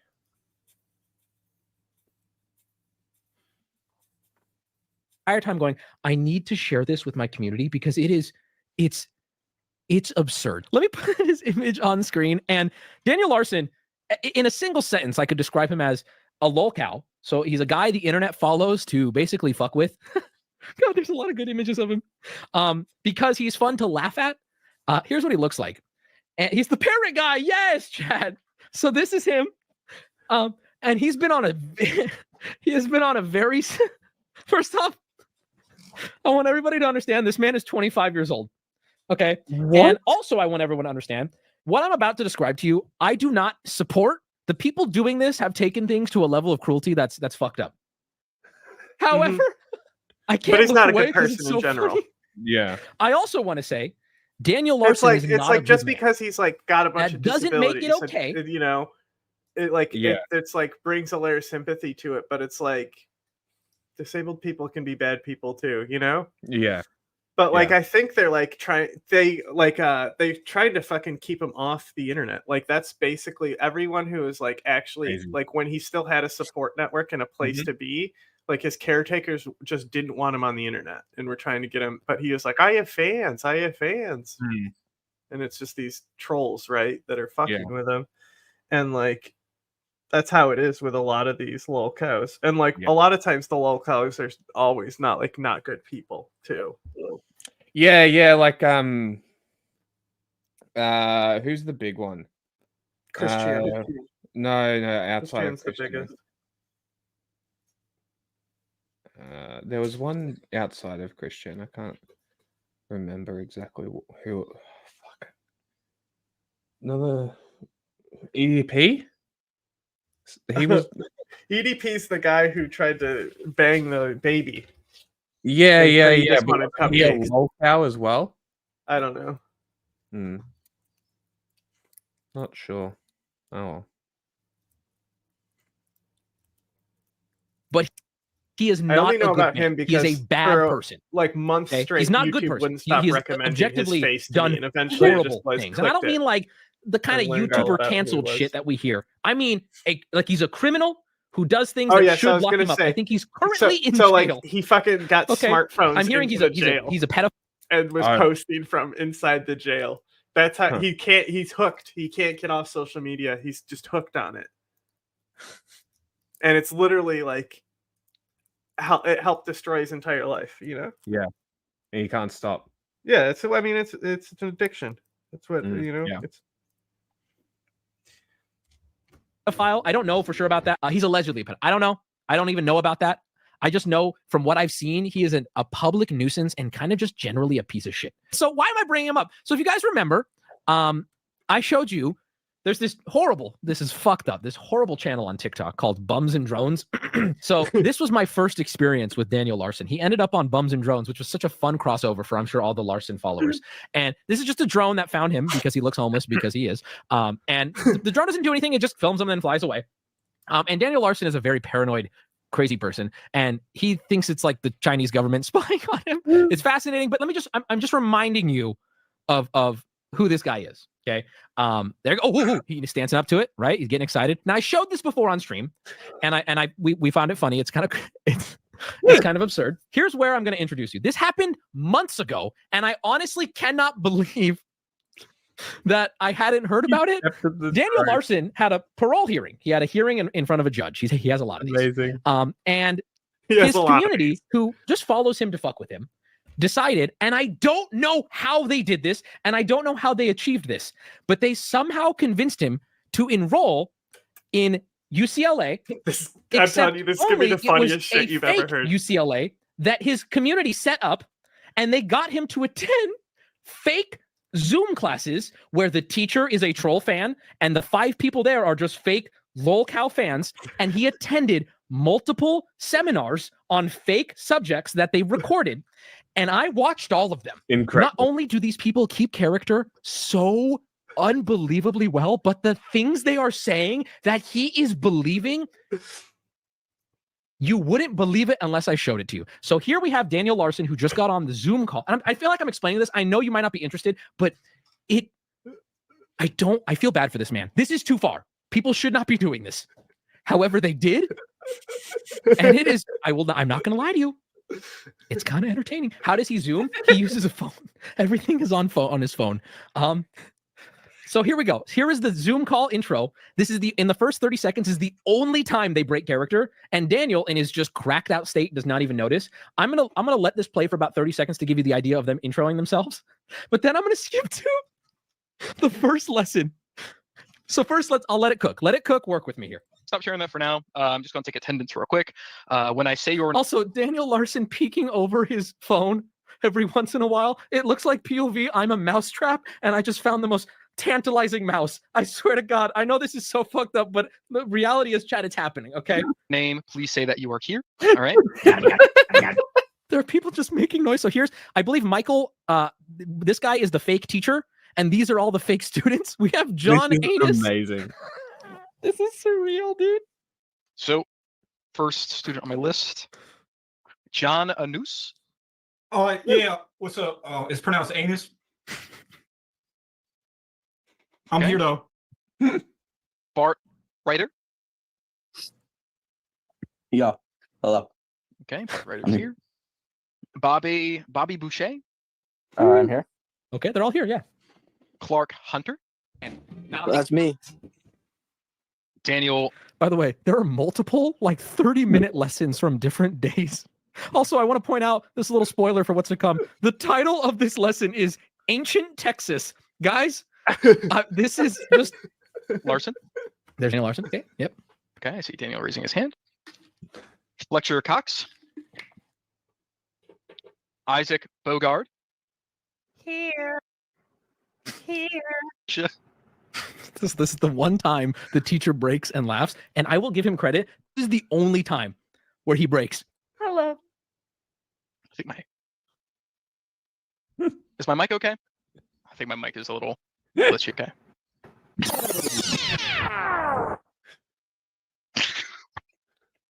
I don't know who played a record scratch, but no shot. This is reality. This is what I mean, chat. I will say this with my whole chest. Yeah, this is fucked up. This is too far. Okay. However, it's happening. It is happening, and I'm not going to. I've said this every time. We watch these stupid BuzzFeed videos where I'm like, this is pretty immoral. They shouldn't be doing this. But I'm going to be very clear. I am not superior. Because why? I hate to break it to you guys. I used to watch bum fights too. Okay. Guess what? I know. Hey, you want me to sign the petition to shut it down? I'll sign it. I will. But I'm not superior to this. I'm going to watch it. I'm going to watch it, chat. Yeah. This guy reminds I don't you pretend of to be morally superior. Vosh, that's Here's where the actually lesson like starts. someone you would Texas. want to hang Hold on, out where with is it? instead of an annoying person. Okay. I hit the button. They discuss the first king of Texas and the name. It's so good. It's time. All right. Now, the first king of ancient Texas. His name was Ashid Anfarad. I should have farted, bro. I can't believe it works. And I gotta give credit to the guy teaching the class. His pronunciation is almost convincing. Ashid Anfarad. His name is what? You're not familiar. You haven't been to UCLA, have you? This is the first king of ancient Texas. Ancient Texas, Texas being the current state, but 2,000 years ago there was ancient Texas, where it comes from, and the original king of ancient Texas was Aishid and Farad. And he was the first king. Now that's important to remember, because that will be on one of the quizzes that we have next week. So make sure you write that down. So if you need to, take a screenshot of my presentation. And Daniel takes a fucking... I think I saw this guy. He broke a little bit. Like I said, boys, this is so crazy. But then after saying that, Daniel takes a fucking screenshot of the slide, dude. Of Aishid and Farad. And then this one blew my fucking mind. We're now going to talk about the giants of Texas. Okay, so the giants of Texas. So these are actually real archaeological finds that I've actually worked on a site before, where we've been digging up these bones and ancient dig sites. Right. So 5,000 years ago in Texas at the time, there were giants that were roaming around, and we have archaeological evidence, real evidence, to prove that giants were walking around. As you can see in these photos, they're digging up the bones, and they actually have a giant skeleton on display at the Houston Museum of Natural History, right? Like, this is the level of trolling here. We can all agree. This is fucked up. This is insane. But man, he doesn't need to keep reminding everybody. Does he deserve this? Well, okay, that is the point I'm making. I think Daniel Larson's a terrible person. He really is. He should not have a platform. He should very likely be in jail. So does he deserve this? You can discuss. I'm no moral authority. An argument can be made. Yeah, I kind of do. Yeah, kind of. What did he do? Well, from the videos I've seen of him, I remember who it was now. Dragon Lord. Oh, Dragon Lord. Yeah. Yeah. That's the like OG lolcow. He I watched a whole doc on him. I don't know about like these allegations he has against him. I kind of feel bad about, though. Yeah. Hilarious. him, so I'm not going to touch him. But like, he'll go into a Denny's, and then he won't pay his bill, and they'll ask him to leave. Like, as bad as I feel about what those people did to that guy, God, that was funny. And all he had to do was not react. I think that's why it was so funny, is because he kind of did it to himself in a way. Like, he could have stemmed it from the beginning by just not reacting, but as soon as he came outside yelling and screaming, it was over for him. Speaking about German, what is this bread thing? Bread? Yeah, the bread thing. What is this bread thing? What are you talking about, bread? You know, the bread thing. I'm asking the German, not you. Oh. About the bread thing. The thing that's bread.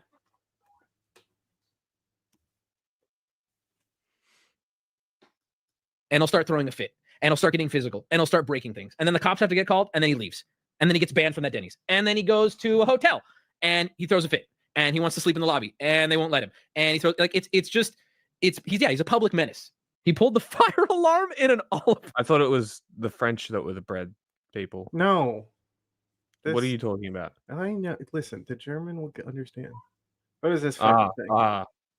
What's this? What is this fucking thing? What is this? Is this like a cereal mascot or something? What is this thing? Is this what he's supposed to? Is he the mascot for a bread? What is this guy? You know, is he got a Batman? Is this like your version of Sesame Street? Because he came from East Germany, right? That's his roots, where bread actually was a fantasy character.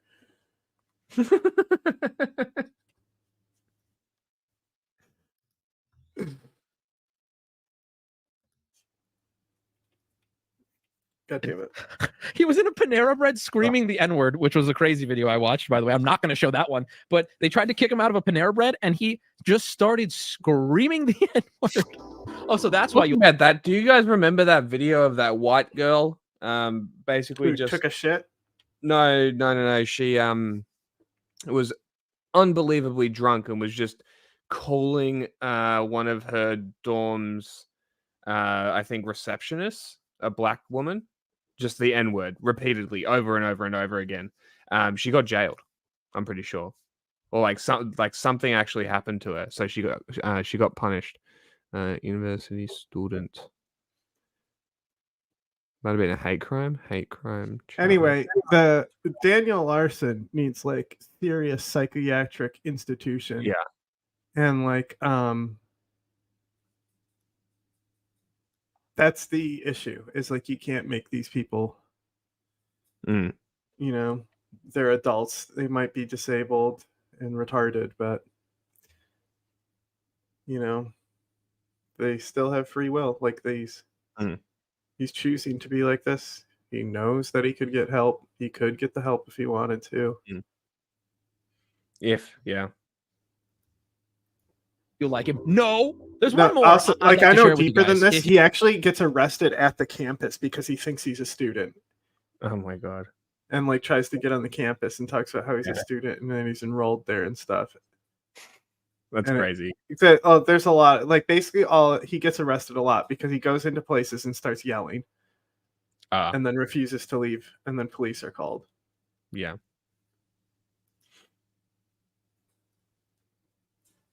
And he would indulge stinks. me. It's your call. And is This one- infested with this one's skin probably gonna get- parasites. Don't care. Cursive, I shit and farted. How did he pronounce it? Ishid and Farad. Bro, I'm so pissed my pants. This one is I'm probably gonna be the nearly next, pissed because ultimately, myself, honestly. what is this, TT? Oh no, TT just sent me something. Uh-oh. Daniel Larson freaks out at Panera Bread. Bro, I don't know if I can show this. Okay, she faced up to a year in jail. And 100 community hours service. Put him to free speech. She was charged. So the charge is actually assault.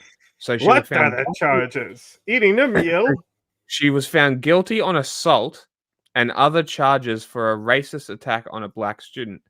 4th degree assault. I don't know what that means. 1 count of disorderly conduct and public intoxication. Nothing to do with calling a black student the N-word repeatedly over and over and over again. So, like, the headline that I saw was found guilty for racism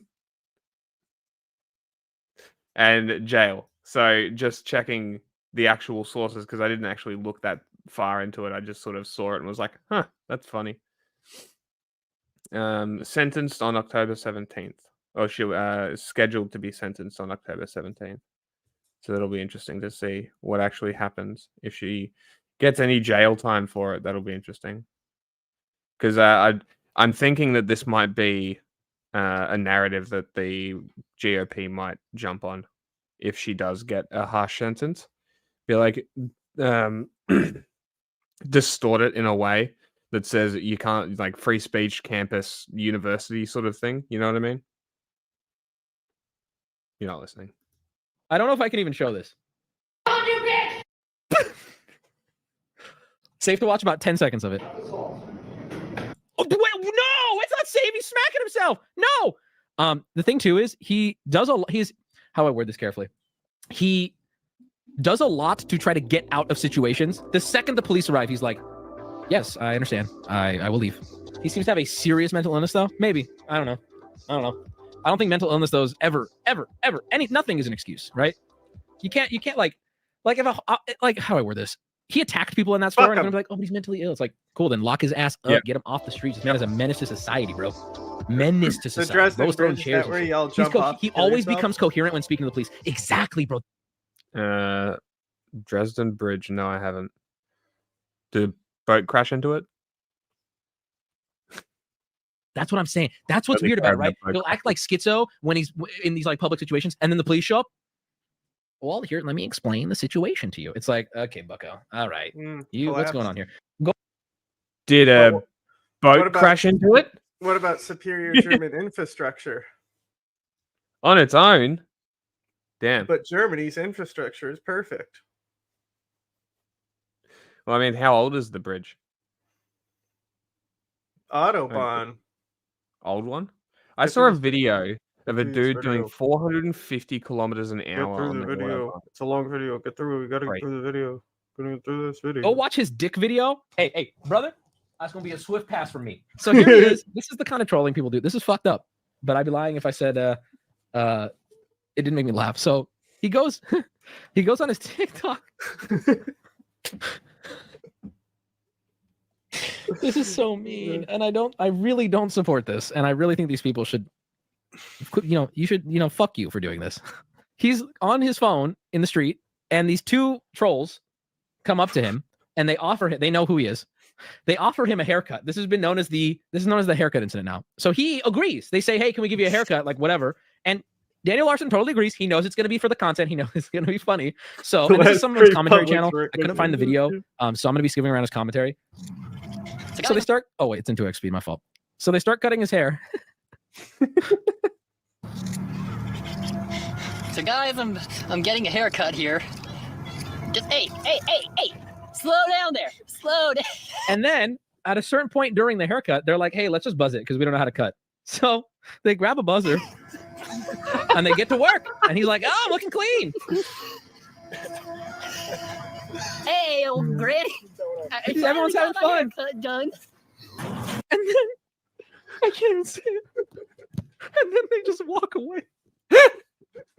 And that's not okay. And these people should feel like shit and should not be allowed in public.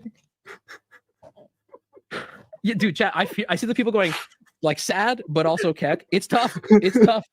They start shaving him, and then they dip. And he's like, "Wait, you're not gonna finish the haircut?" And they're like, "Oh, sorry, our car just got stolen," and they run away. Oh boy, I'm in so big trouble. Someone in chat worded it so perfectly. This perfectly describes my feelings on it. This is evil. Keck W. What he doesn't tell you here, but I'm gonna skip to it, is unfortunately for our Daniel Larson, he has a court date the next day. So he has to go to the judge like this. I am just trying to check on, see if I have a court date. Oh, okay. What is your last name? It's Larson, Larson. How? I cannot, like, if this was in a show, I would say it's poorly written.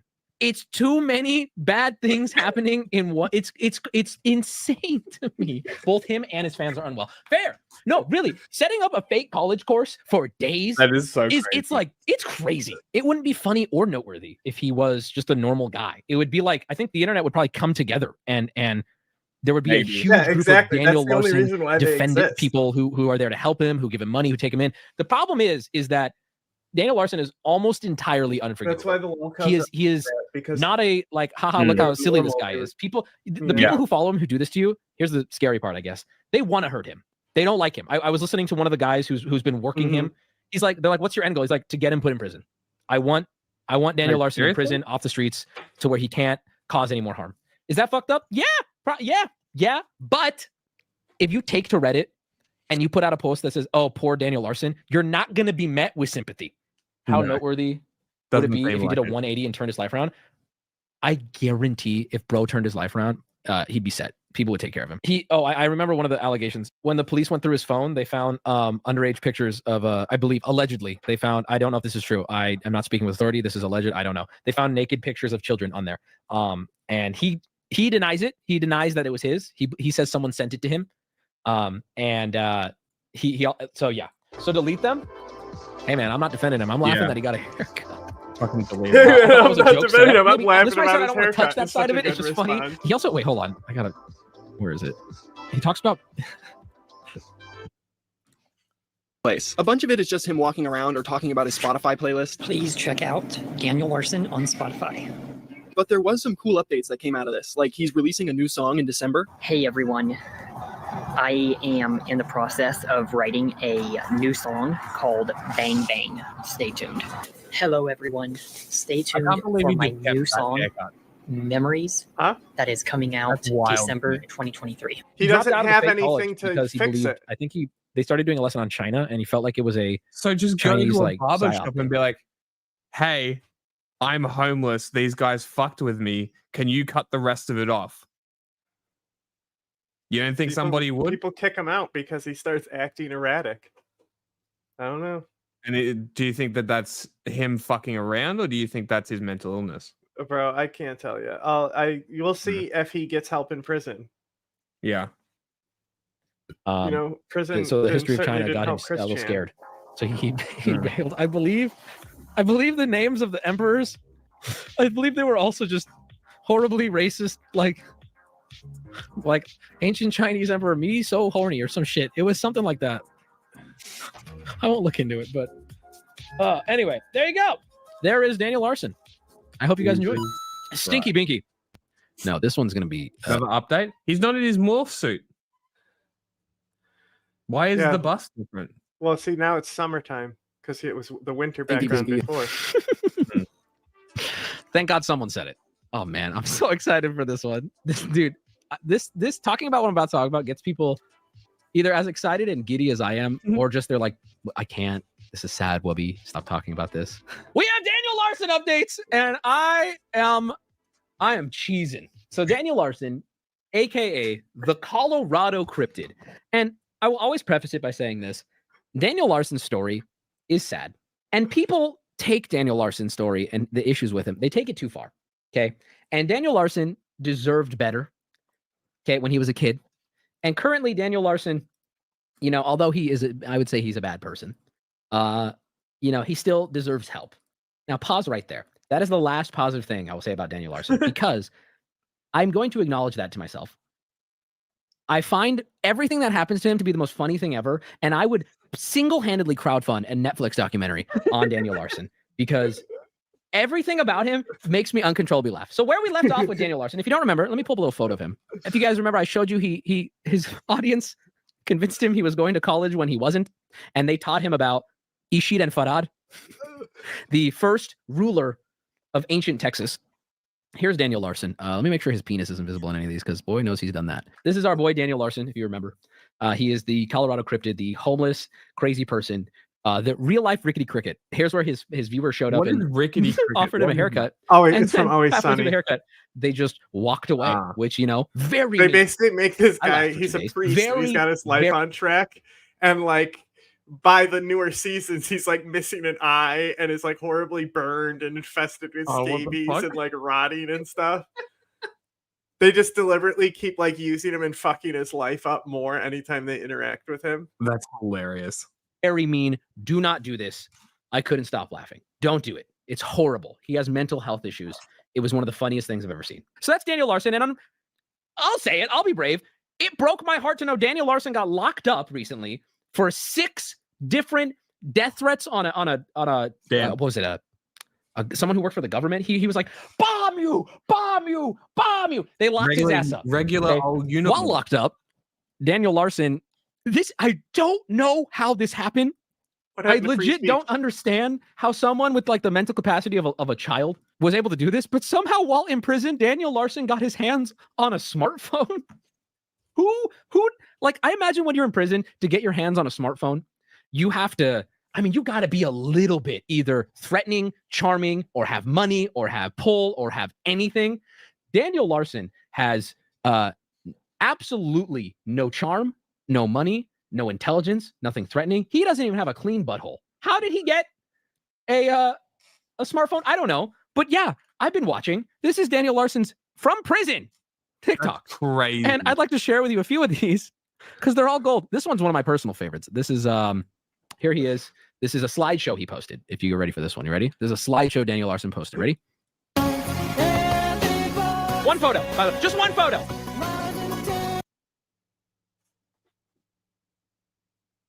They may, okay, hold on. If none of these are real, hold on. I'd like to share this one with you then. He's at a mental health facility. Okay, here we go. Here's another one. Okay, something very, very major and something very extreme is about to go down within the next 48 hours. Oh my God, something major and extreme is going to go down in the next 48 hours. Let's see what he says. In the Daniel Larson community. Oh, that's it. Okay. Oh, okay, well, I guess we'll probably get an update on that then. Okay. Well, that's ominous. These are old-ass videos? Well, hold on. There's no way I'm going to be able to do this without writing another 10 songs and putting out a full album. There's no way. So I was watching these, right? And I'm no, what do they call like someone who knows all the Daniel Larson lore? I know for like Chris Chan, there's a term for it, right? I don't follow it. I check in every couple months and see where Lore Master. Oh, okay, this was my favorite one. Cryptozoology. Like this is It's funny. called cryptozoology. I think the other one was funnier. Funnier than I shit and farted. Yes, I genuinely think that Asian Andy was way funnier than this. That story of them trolling that woman, good fucking lord. That is a funny goddamn story. Rabbit hole. A larcenist. I'm not a larcenist. I don't claim to be, right? This one's important. This one's an important one. I think a lot of community members here will appreciate him doing this. I want to apologize to my manager at Columbia Records for saying the N-word. Thank you, Daniel Larson. As a member of that community, I humbly accept your apology, and we appreciate you. Also, something to point out here. Daniel Larson does not have a manager at Columbia Records. Does he only have two? He says it with such confidence and grace. Yeah, you like might that. think he's serious, Amazing. and he has it. I almost was fooled. He does not. He just doesn't. I'm going to give you a little insight on that. I tried to do some Googling because I was confused. I'm like, why does he keep saying that? And I found a Reddit thread. First off, the Daniel Larson subreddit reminds me of my subreddit because one of the answers to a question about Daniel Larson was, oh, Daniel Larson, and they just didn't put anything about it. I was like, all right, wow, that's literally something my stupid fucking community would do. But then I saw a thread that was like, does Daniel Larson have like a manager at Columbia Records? I'm confused. Why does he think he does? And one of the replies that sent me, it just said retarded sound face or frowny face, just retarded. And also, I found this out very late to this, by the way. 2 years ago, he made this. I'm so out of the loop on Daniel Larson. Did you know he made a song? I didn't know he made a song. No, I didn't. Everyone's like, duh. I had no clue he made a song. You didn't know? No, but we're going to listen to it right now. It's not terrible. It's not the worst thing I've ever heard.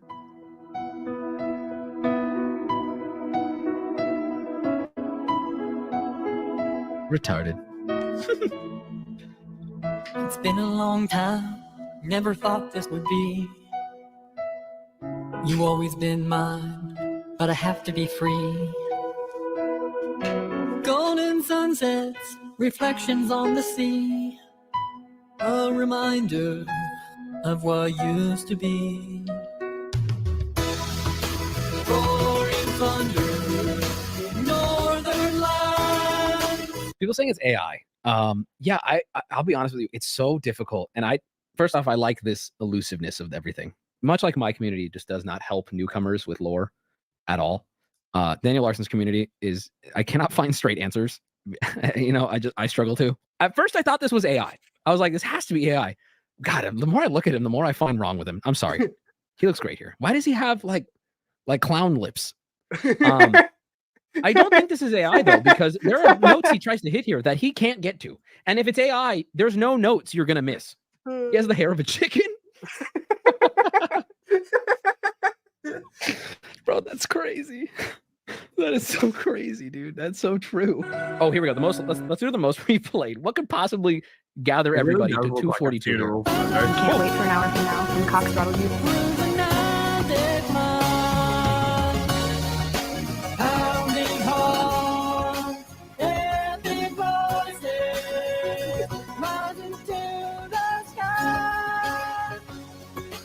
Rolling thunder. Why does the song slap, dude? I'm serious. This sounds indistinguishable to some shit that would play at church that would get grandma up. One hand pew, one hand to Christ. This is another video I've shown before.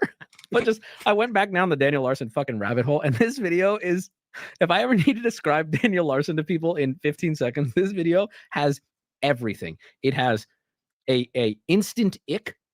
It has fear. It has a false sense of money. It has a fan telling him what to do. This has everything in it. You ready? This is. Oh my God. I've watched this video like 100 times today because it's so gross and funny. Hold it up like this. So since everybody at this location knows who I am, it's time for a tip. $10,000. Thank you, Columbia Records. It has it all. This video has everything. Daniel Larson in one short clip. The fingernails are bad. I mean, I need to get a clear shot of these fucking nails. They are unacceptable. Look at that, bro. Look at that. That's so much effort. I saw someone in chat. It feels so real. I can tell you're not like a larcenist. I can tell you're just a guy watching. God, he's so ugly. Someone just said. He's so scary. He is such a scary looking. Literally fucking. He's The Columbia becoming record shout out Gollum. is crazy too. Thank you, Daniel. You earned every penny. You earned every penny. It was fake money. That's mean. Buddy at this location. Oh, that's so mean. Real money, stupid decisions. Full set of teeth is $80K. I don't want Daniel Larson to have a full set of teeth. No. And if does that make me an awful person? Then hey, sign me up. Why do you look like a Halloween witch? He's so rare, right? Yeah, it's so rare to lose everything but those two. Daniel Larson's story is objectively sad, and I'm not happy about that. But I have mixed feelings about what I'm about to share with you. Little jump scare there. Yeah, exactly. You feel bad for him because he clearly has mental issues, but he's also like a pedophile who's very manipulative and crazy in ways that have nothing to do with his mental illness. Like he's just a bad person.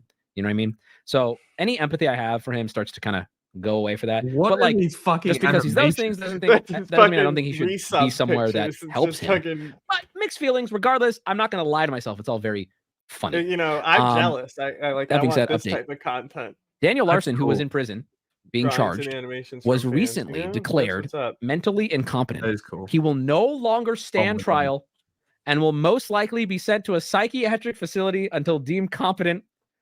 Okay, I'm happy for that, but boys, no. The most tragic news has come from this. Wait, I'm sorry, I can't look at the photo. We will not hear from Daniel for a very long time, if ever again. Fuck! No! No! Yeah, so the court was like, bro, you're legally retarded. On May 23rd, 2024, parties filed joint motion requesting a competency evaluation for Larson. The court granted the request the same date. Okay, Mr. Larson waives his right to a hearing and parties journey request a court finding that Mr. Larson is incompetent to proceed. Anyway, Daniel Larson is probably going to go away for a long time. And you know what? The mother, my empathetic side, goes, good. I'm glad Daniel Larson is going to be locked away somewhere where he can get the help he needs. Okay. But then the internet shitpost in me is sitting here going, I need you to give Daniel Larson $5,000 and throw his ass back on the street. Give him full streaming equipment, maybe a camera crew that follows him 24/7. I want to see this man. Fuck, put him in Japan. On the Discord. No, we have one. We have one. Yeah, we have one. Japan. Drop Daniel Larson off in Japan with $5,000. No, less than that. He's got to struggle. $500 and a camera crew that follows him but can't interact with him. Yes, video. Now, let me be clear. There are two wolves that exist. Yeah, it should have been. Get him help. Did I make it? Push this man to the limit of content. I can acknowledge both and recognize maybe that makes me flawed, but I cannot deny it to myself that I would pay a premium to see this man loose in Japan. Send the cryptid away. Okay. They'll be making, in 40 years, they're going to be making new Godzilla spin-offs where it's the Larson. Japan would be destroyed. Send him to Monaco. Oh God, this man in Monaco. Send him to the Middle East. Fuck, we need Daniel Larson abroad. Okay, but hold on though. Real talk. That's a put everything aside, chat. Pretend, just put your morals for 1 second for a hypothetical discussion. You mean to tell me you wouldn't watch a produced, let's say it was produced by me and some 5 dudes who are Larsonists, right? A Daniel Larson abroad show where you take him to a country, you give him $500 for the month, and then they just follow him around. It would be incredible. Some people saying no. I hear you.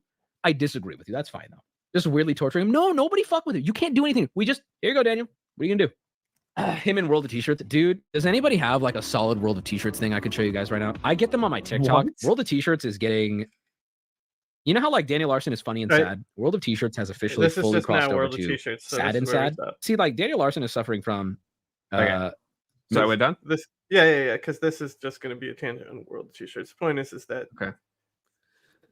Well, I'm sorry, I've heard Jordy. Oh God. He's silencing journalists. Before we watch him, can you click the Vosh video with the green circle there?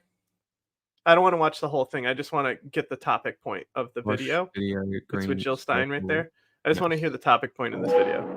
Because it's just a punchline and then friendly Jordies. They'll probably be. You know how I've stressed before that the Green Party is a grift that exists only to siphon votes from the Democrats? They have no interest at all in running an actual third party with all of the advertising and ground game necessary to run a third party. The idiots in the Nevada Green Party put Jill Stein up as a public referendum question rather than as a candidate for the presidency. That is Jill incredible. Stein went to Twitter to say the Democrats handed them the wrong paper. So Jill Stein is now a referendum question in the upcoming ballot in Nevada. Life or death for Jill Stein. I'm voting no on Jill Stein as like a concept. What about you? Decide her fate. I think it should be legally binding. What does that mean? It means that there will be a fucking referendum hilarious? on the Nevada ballot. That is awesome. That's so good. Referendum on Jill Stein. No, but Vote no on Jill here's Stein. what I'm thinking. Like, we need to get vermin as referendums on these ballots. That's great. That's great. We should Right? definitely pitch him But- that idea. So it just says yes or no, vermin supreme. I think we should definitely pitch him that idea. Mm-hmm. That says Jill Stein, yes or no. They didn't put her as a candidate for the presidency. They put her as a referendum because the people in the Green Party are morons. It's incredible. Funnier than it even seems, I think. Do you have any idea how badly you have to fuck up? Hold on, I'm trying to find the post that, oh yeah, here we go, from Jill Stein. Incredible. Breaking, the Nevada State Supreme Court has kicked the Green Party off the ballot in a win for the Democrats' war on democracy. What they really mean is the Green Party filed Jill Stein as a referendum question. And then when the Green Party realized their mistake, they asked the Nevada Supreme Court, hey, can you like change it? Can you like change it so that it's for the presidential candidacy and not a referendum? And they said no, because obviously no. The court ruled 5-2 that the over 29,000 signatures submitted by the Green Party of Nevada, almost 3 times the required number, were invalidated by a technicality, the technicality being they filed the wrong paperwork. The fine print in the affidavits used by the petition circulators was incorrect. The same affidavits the Democratic Nevada Secretary of State directed the Green Party to use for our petition effort. For the people on the left who think that this is like a viable path forward for challenging the two-party duopoly, can you explain this to me? Because this is up there with submitting your candidacy in crayon on like a bar napkin. It's remarkable. Look, they got a little like another great board as suggestion for Jill Mr. Stein after Supreme. Nevada votes no on her. That's democracy. That's democracy. I do think they are taking her off the referendum, which is a damn shame. You know, I don't know why the Green Party is so opposed to hearing the people's voice on this issue. Damn shame. Did you see the Green Party voters or Green Party? Okay. Isn't that great? That is very funny. Yeah, that is a and good then idea. We can't should show definitely it because pitch it's him. on those one people that will claim any second. Well, I'm sorry, if you Alfred show Geordie their subreddit. show. You're not going to like. Who? What? The Breakfast Club. Ah, yeah. That network is like so bloodthirsty, right? But they're interviewing her and they asked her how many seats are in the House of Representatives, and she's like, I don't know, like 600. I don't know off the top of my head, but it's like 420 to 430, something like that. Isn't So, the way whole off. thing? Yeah, it isn't. Like 'Cause you need it's to know how many like seats there are if you're working in the United States government. I'm sorry, you know. Look, I at least Easy, gave I mean, us I get- another. I at least gave us an Aussie as an autistic man before we got to this guy. I said the same thing. I'm like, he told me, I'm like, oh, friendly Geordies again. We already The know this silence is on going to the be dribble. about the whistleblower because Well, we don't know that. you know. No, Uh-oh, Israel. I saw a star. Uh-oh, Israel. Yeah, if you like any video I make, is it, what the hell is wrong with people that post in there? Well, it's Reddit, that's the first problem. But I swear, at this point, it is just made up of staffers trying to convince each other that their preferred politician made the better speech. Useful. Yeah. Oh my God. It's your subreddit. Oh my God. You're a That is labor like shill. one of the What do you circles of expect? hell in Dante's Inferno. Flash, What was that? None of them made the better speech. No. The only politician I want you posting speeches There's from is a got to certain... be like some concept of hell where it's just like tyrants arguing with each other as they There get like has to be. pulled, as they get like pulled deeper into mud or something, you know? Korean You know about leader. the Hall of That's Ash? right, I'm begging. The Or, what? It's like the Hall of Ash or like the Black Hall, and it's like No. it appears in a lot of like lore and stuff. You know what else Okay. appears in a lot of lore? Black goo.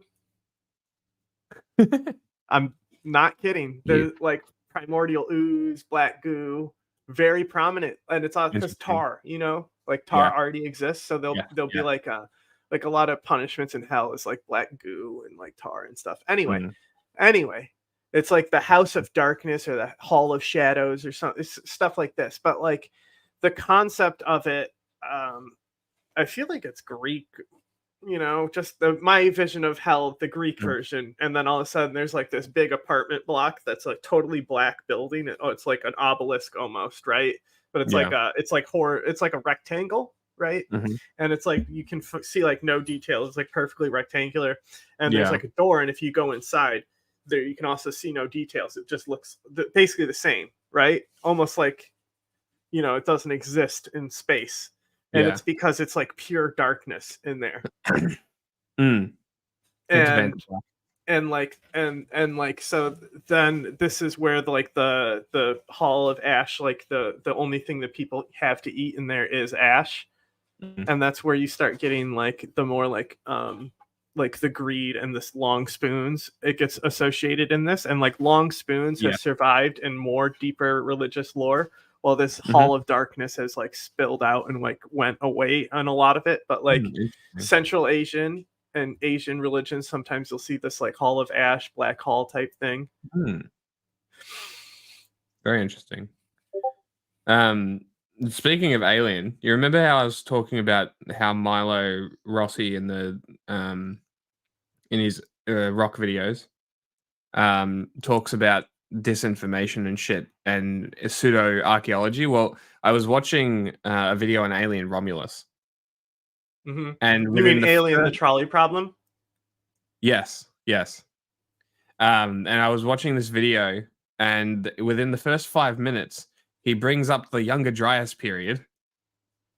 And I'd just been watching like 4 fucking hours, just like in the background was a video of him deconstructing fucking some dude, some journalist guy who's like make a Netflix series about me. Graham Hancock, maybe? Yeah, Graham Hancock. He's been on Rogan. Yeah. Of course he has. Yeah. So he's like you know who Eric Von Daniken is? No. Okay, so Eric Von Daniken is like the original Ancient Aliens theorist guy. Is it the guy with the hair? No. He's like dead. Oh, okay. But it's like you know, he's the one who like popularized the pyramids being magic and stuff. And I remember in my like Egypt class, some kid said, I heard there's like a portal, because they asked why he took the class, and some kid is like, I heard there's like a portal behind the Sphinx to the underworld or something. He's like, the teacher goes, sounds like you've watching too much History Channel. And he mentions Von Daniken, and I have like read one of the books. And and I go, oh, have you read him? And the teacher goes, yes, I've read his idiocy. But like that's the whole thing, is it's just like incomplete archaeology. Be like, could this be? It's just asking these questions, and it's well, a lot of I watched the because I sent you a message yesterday. I'm like, Göbekli Tepe is in Kurdistan. And I'm like, of course it is, right? Of course it is. They're fucking one of the oldest. There's old civs all through that region. Like Armenia is ancient already. Of course there is, right? Of course those sites are there. But he went to the other one. Did you see the fucking archaeology shit I sent you today about the Scythians? They've actually found shit made out of human skin. Yes, I did watch that actually. Very fucking cool.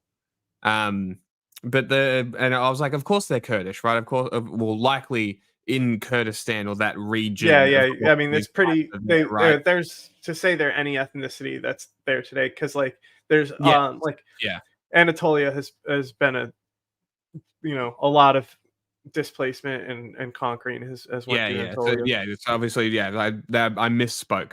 It's in the Kurdish region, so and it's like, of course it is, right? But there was talking about how people will take these sites like Göbekli Tepe and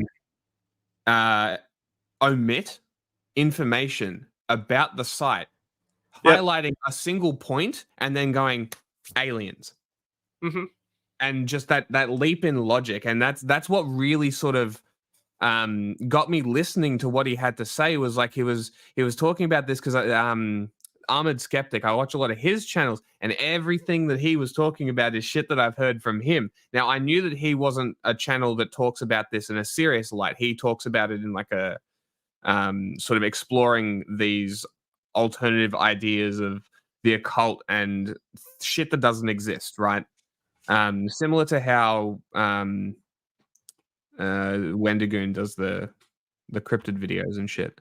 It's whatever all based, you say, pal. It's all based in fucking nonsense. Anyway, right? It was all related to stuff that I've heard from him in these series that he talks about, like a root race that made humanity, and I'm like, that's so funny that I'm now getting the other side of it.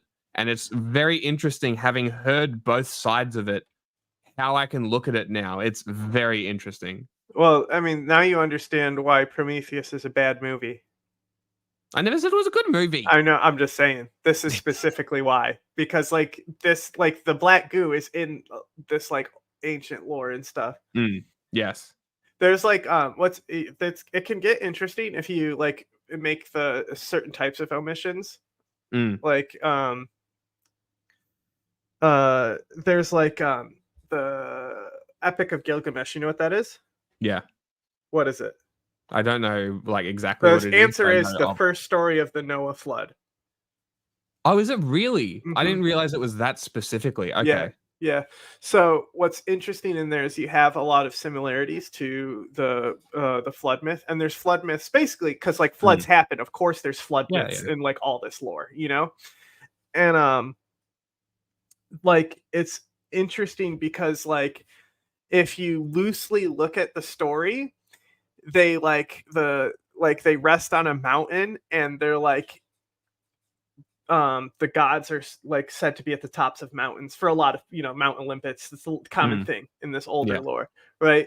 So like they communicate with the gods on top of the mountains, and there's this whole like giving them the 10 commandments type thing going on, and then right after this whole like meeting is arranged where they're making like deals with the gods is the part that we don't have. It's completely like there's no record, we don't know what happens next, and then it picks up later because the tablets are just lost. Yeah, it's interesting. So like there's literally a whole like Noah story in there that could be in there. So you can so it's fun where you can go in and fill in the blanks and like just put in like you link it back to like Christian lore and stuff, just start tying stuff together.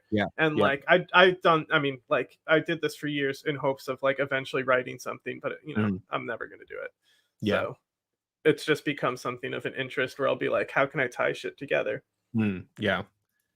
Because sometimes when I do start tying shit together, I start learning a lot more stuff about the region and religious connections that end up being like historical connections too. Yeah. Interesting.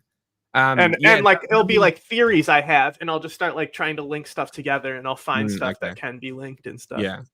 Because that was one thing that I noticed when he was going through the videos. He was talking about the Kurdish people and how they had traditions where they would go to, I think it might have been the other site, Keran Tepe, I believe it's called, where the Kurds would go up there like twice a year or something. They can't go there anymore because it's cordoned off. It's a dig site, right? So he did bring that up.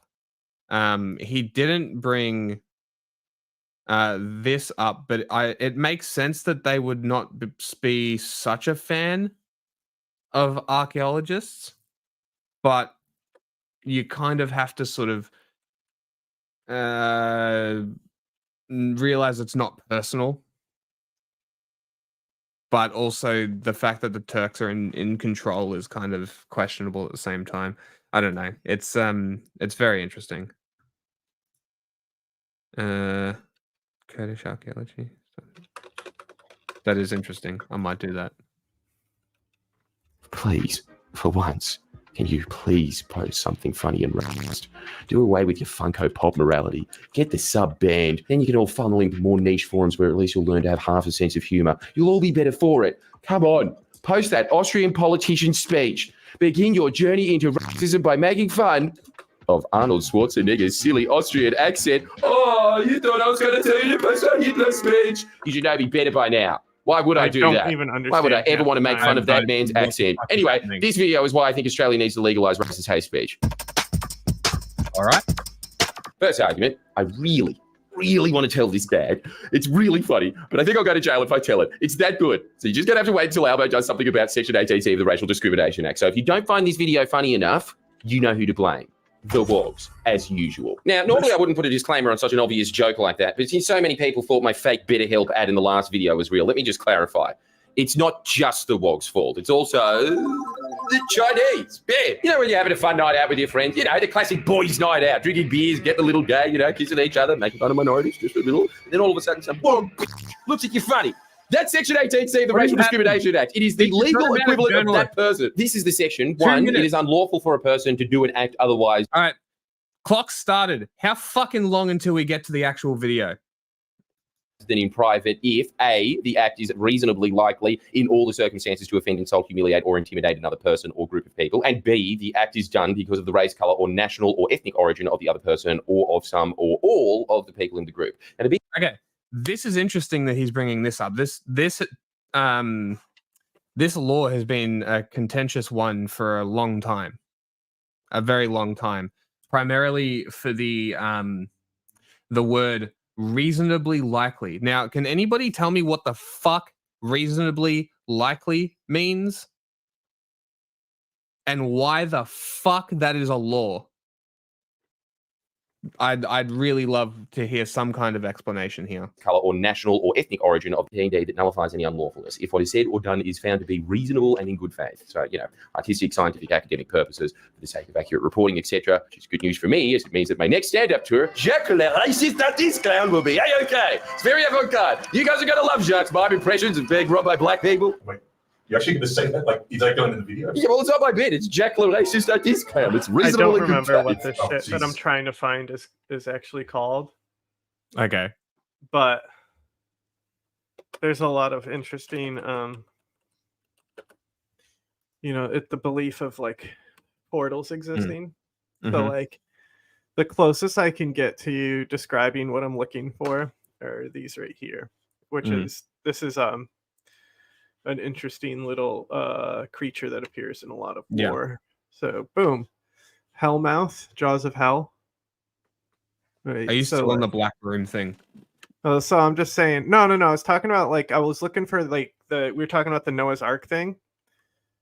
Yeah. Right. So it's like in medieval theater, it's like a mechanical thing, but see, there's like a bunch of this stuff throughout history associated with a Leviathan, right?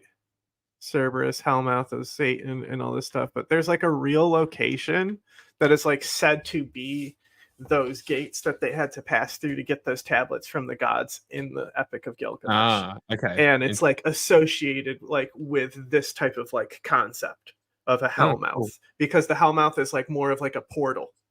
Yeah, because it's not so much a physical place. Yeah, and like actually, the game Portal. Have you? Do you know what the original like concept was? No. This. Cool.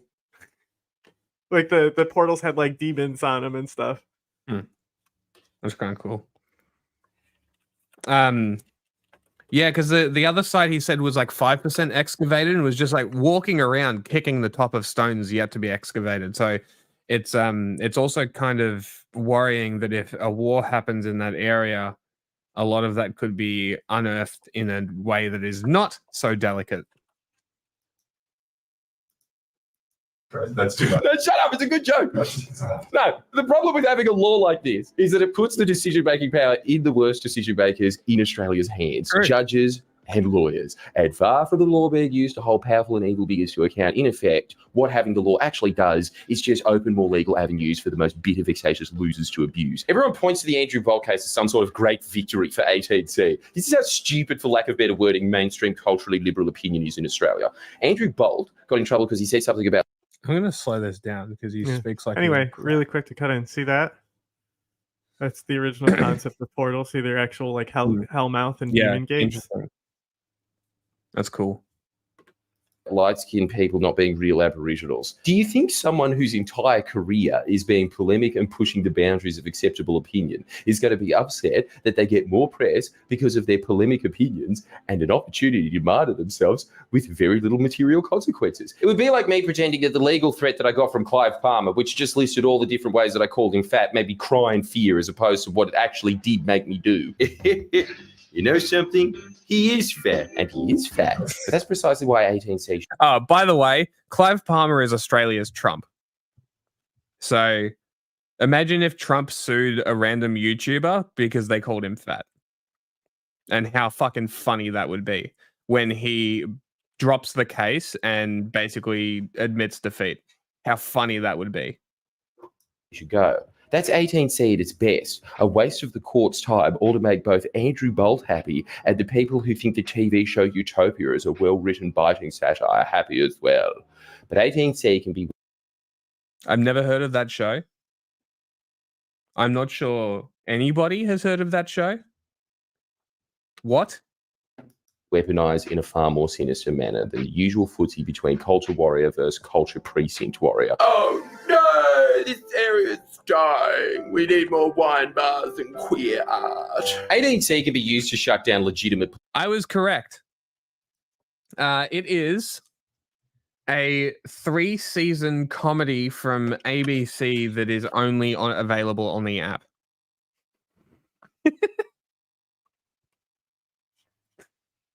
That was an awful use. Political debate by smearing certain opinions, discourse, and just straight facts as unacceptably racist.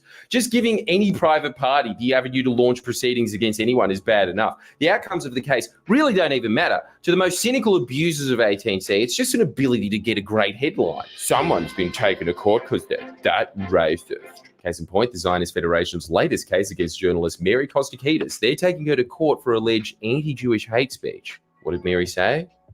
Well, nothing. She shared a video of a speech by Hassan Nasrallah, the Secretary General of Hezbollah, where he said, we were both wrong about this, and it isn't about either of the people we thought. This is interesting. No, he didn't say that. But I'm sure you Zionists are appreciating that joke at the expense of Hassan Nasrallah, and so am I, to be honest. But unfortunately, if he was in Australia, he could take me to the Human Rights Commission under 18C, because, you know, terrorists gonna terror. And you know what? You'd have a far stronger case than the case the Zionist Federation has against Mary Kostakidis. Their case is based on... Anyway, I'm going to veto this because we basically got the story already. It is basically shit law in Australia that stops basically any speech because of reasonable likeliness to offend, which means nothing. I agree with them. This law should not be a thing. It's just my general opinion on laws is if they're vague, they shouldn't be law. Laws should be very specific. So, but Australia is a country of vague laws.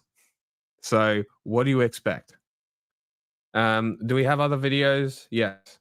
The education of kids. But we can also... I want to make food. Yeah. And then we can do the next one if you want. What kind of silly things did I send you here? Did you put everything I sent on the list? Oh, I'm sorry, I friendly Geordie subreddit. Yes. Give me the list. You want the 9/11 stuff? No, just give me the... I mean, if you put everything I sent you on the list, just give me that. Okay.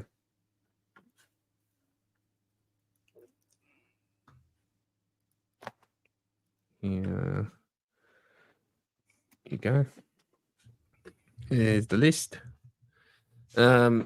I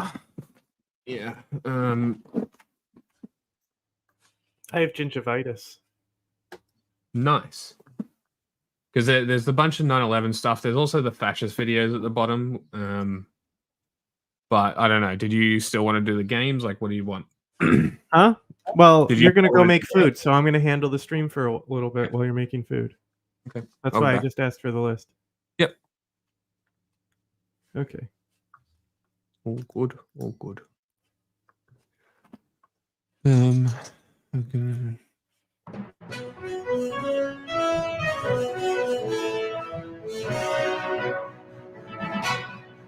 Yeah, I mean, I keep saying that this country sucks. Nobody listens to me. Welcome back to the 2024 Summer Chinlympics. This is an interesting point. Back a somewhat familiar event for our Chinlympics finale. I The think it maze. should be a joint work. Though, 3 years ago, 4 of our understand why the athletes raced archaeology through their world very wants first maze to in the 2022 estimate it, Chinlympics, but in which also Henry took you gold. should Then, just last consider the summer, we had a indigenous rematch peoples that the that way. same fortunes competed in, but the second time around, Linus took first place. This time, our newest athlete and herd member Finn will be running this maze as his first labyrinth experience. However, Finn is quick on his feet and has got a sharp mind, so he's no chin to rule out winning gold. Our maze today was designed by the same architect that brought us the 100-inch dash track, now having created an extremely challenging puzzle for the chins to figure out. The athletes will be given as much time as they need to find the exit of the maze, and simply put, the fastest to escape wins. Shelby, I'm turning it over to you to give us some up-close and personal footage of the maze, followed by an interview with our expected winner, and a chin we have yet to hear from.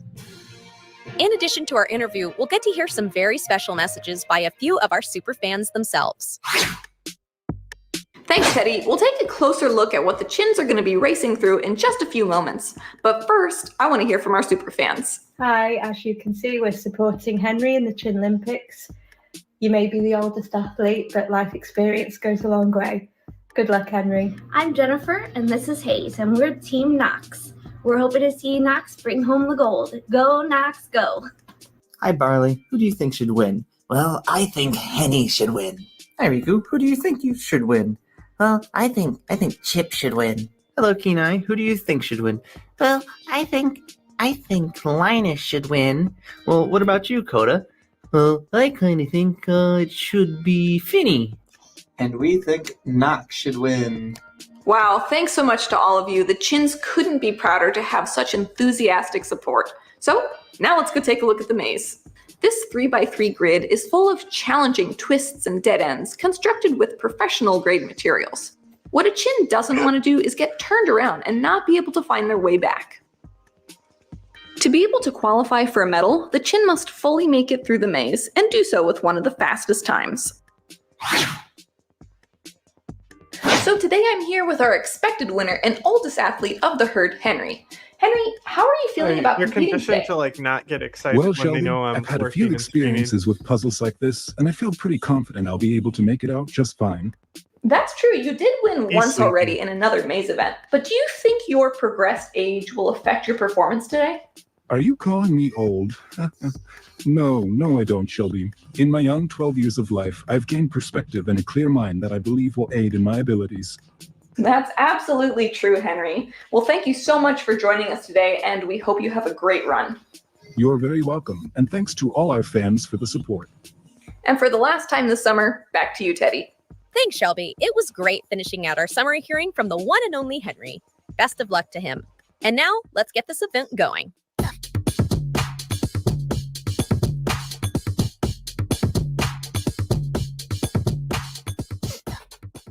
Approaching our maze first is Linus. Here he goes. Oh, she put glass on the top. Uh-oh. Found a dead end right from the start. I was like, wow, they should just jump out, you know? But she got a little plastic. And we're seeing some difficulties with Linus right off the bat. That doesn't bode well for his medal chances. Looks like he's taking a short rest. The dog is...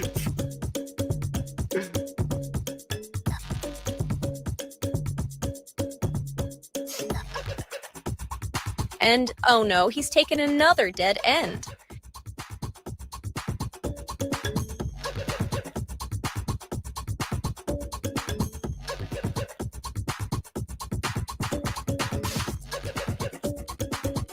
I have a feeling Linus's gold medal journey started and ended with the dash.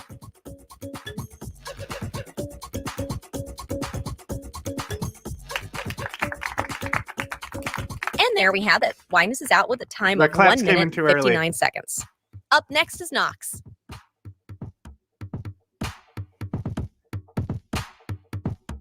Off he goes with a quick shake and uh-oh, headed back to the entrance.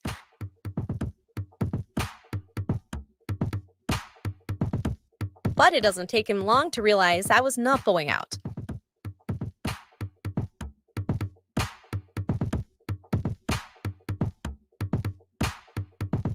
He takes a right turn and he's out. Wow, congrats Knox with a time of 27 seconds. Really an outstanding feat for him. Next up we have Finn, always a crowd favorite. And here he goes, making a beeline for the finish it seems. Wow, unbelievable. Out of the maze in just 9 seconds. Mark my words, Finn is here to win. Impressive. Next we have Chip. Oh. Having a little trouble at the starting gate. There's not a lot going on upstairs for Chip. But wow, making up for lost time. Oh, go Chip. Come on, you can do it.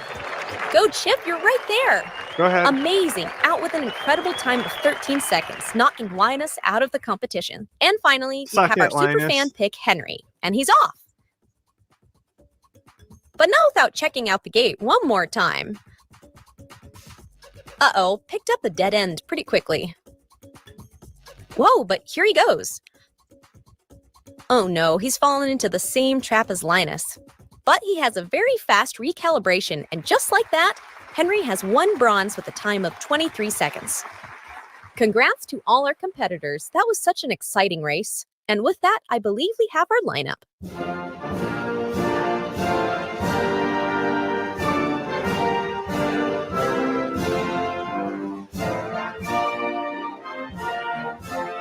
He can't stand up. He doesn't know how to stand up.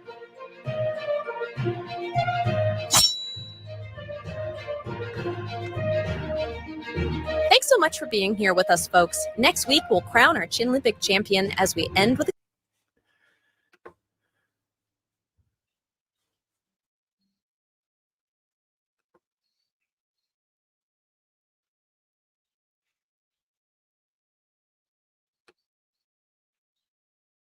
Is it time to take a new look at Osama bin Laden? Tonight, the former head of the CIA unit responsible for tracking him down says bin Laden has been badly misunderstood and that it's hurting the CIA guy who was in charge of tracking him down our ability to fight terrorism. News Channel 5's Evan Axelbank had a one-on-one interview with the former CIA agent tonight. Evan joins us tonight from Boca Raton. Boca Haram. Kelly, Agent Michael Scheuer came here to Lynn University.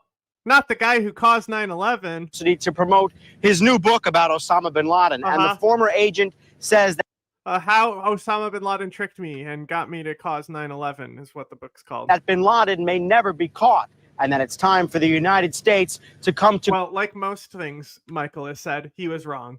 Bin Laden, well, I mean, he certainly wasn't caught, but... grips with why it was attacked on September 11th.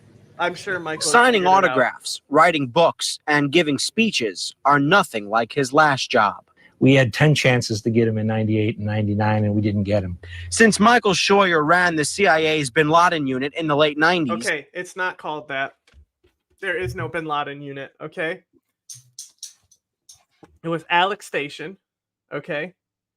It was rebranded to... the bin Laden issue station after Michael was fired because he caused 9/11.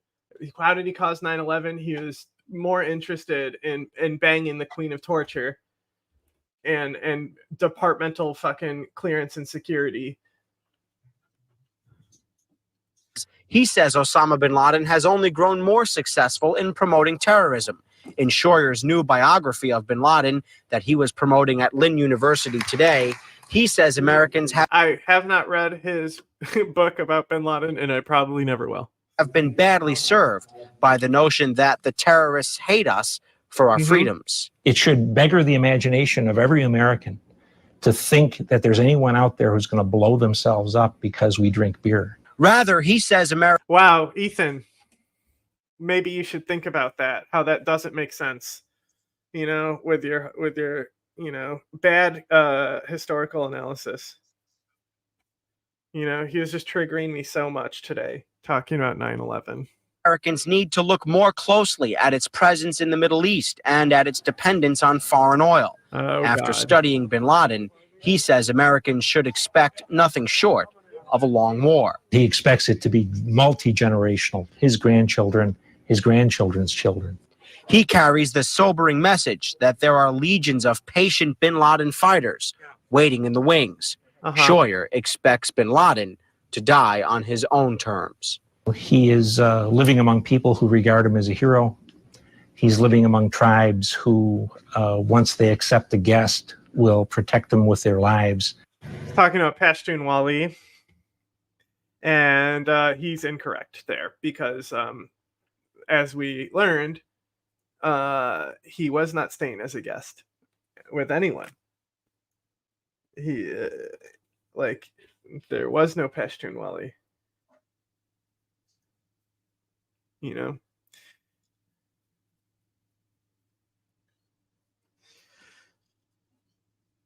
Probably one of the reasons why they didn't actually see an attack inside the United States coming from Al-Qaeda is because, like, to the CIA, it's obvious. Like, the whole, like, oh, they hate us for our freedom and democracy and because we drink beer is just ridiculous. You know? Like, you know, the letter to America was fucking pro-war propaganda Osama bin Laden gave to us. And people ran with it and still run with it. Like, that was, like, you know, short-sighted.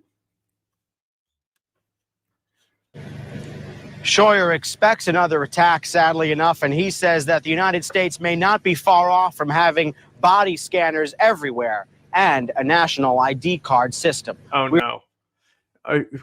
Hear this? This guy, again, QAnon, now. Have the ability to create common sense.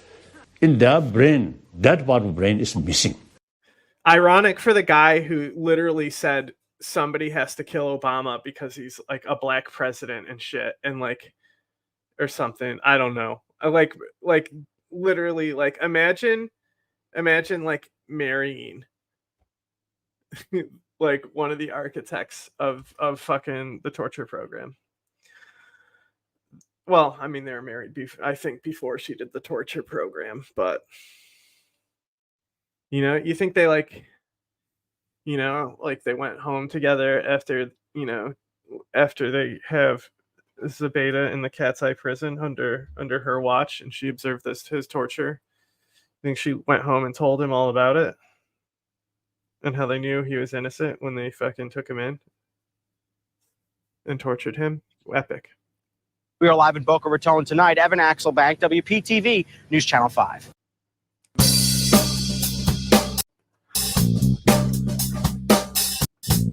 Down Manhattan, and it was actually, before the World Trade Center, was the tallest.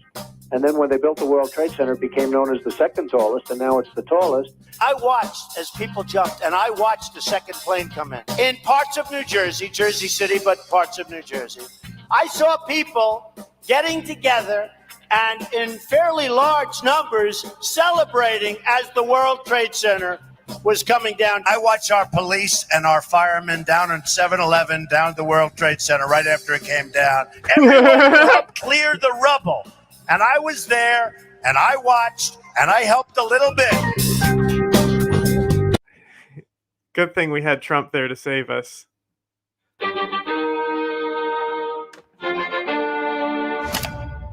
Welcome, Jesse. What would you have done on September the 12th, 2001? What would you have done if you'd been president? What would I have done? Yeah. I would have done a legitimate investigation to find out what exactly happened on 9/11. How did they know who did this so quickly like they did Lee Harvey Oswald? How quick they knew. That's easy. That's pretty easy. Mainly because they had, like, you know, they pretty much had credible, you know, analysis that this threat was there. They just didn't know how it was going to materialize. They had stopped an Al-Qaeda attack literally on airports the year previous. Well, technically 2 years, because it happens in like December, I think. But it's like the last year of the Clinton admin or something. So they immediately knew who it was because the guy who we just saw, who was the QAnoner, was in a position to prevent the attack. And because of how the CIA functions, and because he's a fucking crackpot, he didn't share departmental intelligence that could have prevented 9/11. At least, you know, maybe change the response. You know, like maybe 2 planes wouldn't have hit. You know, maybe only one would have hit, and then they would be able to like take the threat seriously, knowing what was coming. Because they knew these guys were here from Al-Qaeda. They knew they were here for a martyrdom mission. Israel knew they were here for a martyrdom mission. Saudi intelligence knew they were here for a martyrdom mission. This is all confirmed, like especially like in the last few years. Like, well, the thing is Bin Laden like claimed it like you know, he wasn't like attached to the radio. You know, they instantly knew it was Al Qaeda because who else would it be? Like, and the reason they instantly knew it was Lee Harvey Oswald is because he worked at the building that he was shooting the president from, right? And like people were in the building and said, "Oh, yeah, he was the only one on that floor, and he's gone now." That's how they knew. They literally went to where the gun was fired and said, "Who works here? Who's missing? One guy specifically is missing. Gee, I wonder who it is then." I mean, come on, bro.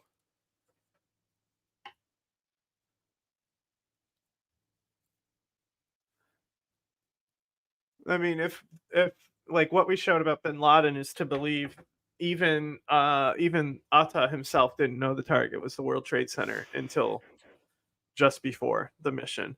They didn't actually tell him what the target was until like right before the mission. But that's according to bin Laden. I don't know how much, you know, like I'd imagine he needs to know the flight path and he knew where exactly to hit the building. That's a pretty extensive briefing.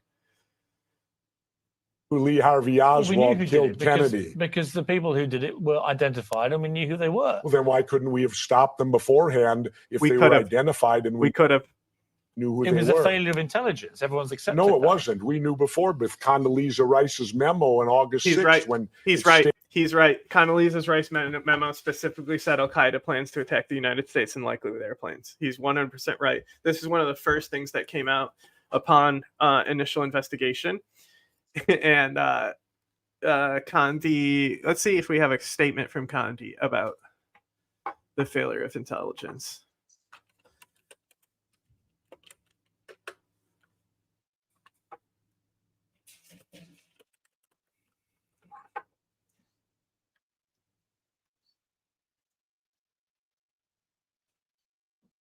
Boo, boo, boo, boo. Nobody's got like, you know, because it's a whole deposition. I just want the clip where it's like, certainly not. There was nothing saying that this would. This looks like it's it right here. Yes, got it. I'm so good. I astound myself. It seems like there's not audio. Oh, coming. Trust me. I know this video.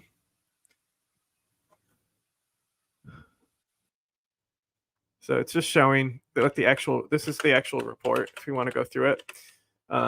Clandestine foreign government and media reports indicate since 1997, bin Laden has wanted to conduct terrorist attacks in the U.S. Bin Laden implied in U.S. television interviews in 97 and 98 that his followers would follow the example of the World Trade Center bomber, Ramzi Youssef, you know, blind sheikh, blah, blah, blah, and bring the lightning to America.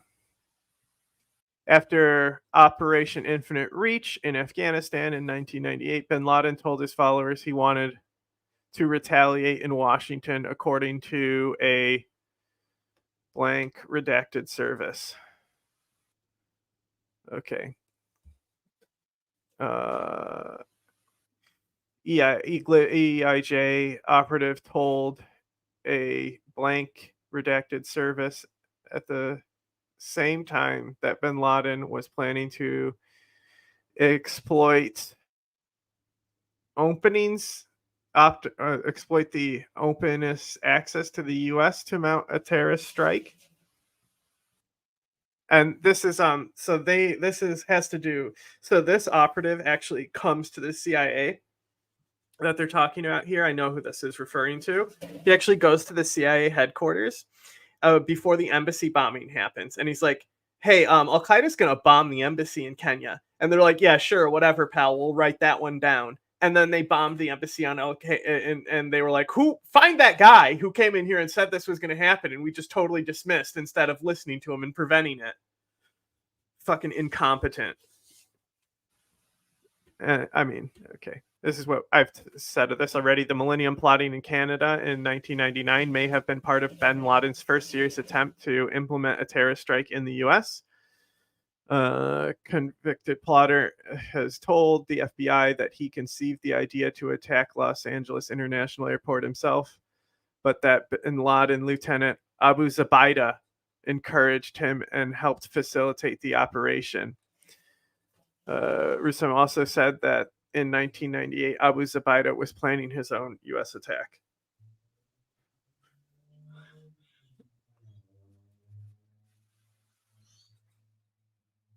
So him just saying that he's going to attack the airport, like if we are to believe that the hijackers didn't have orders until like right before something happens, that this guy may not have known his full orders and how we may not know how organized this actually was.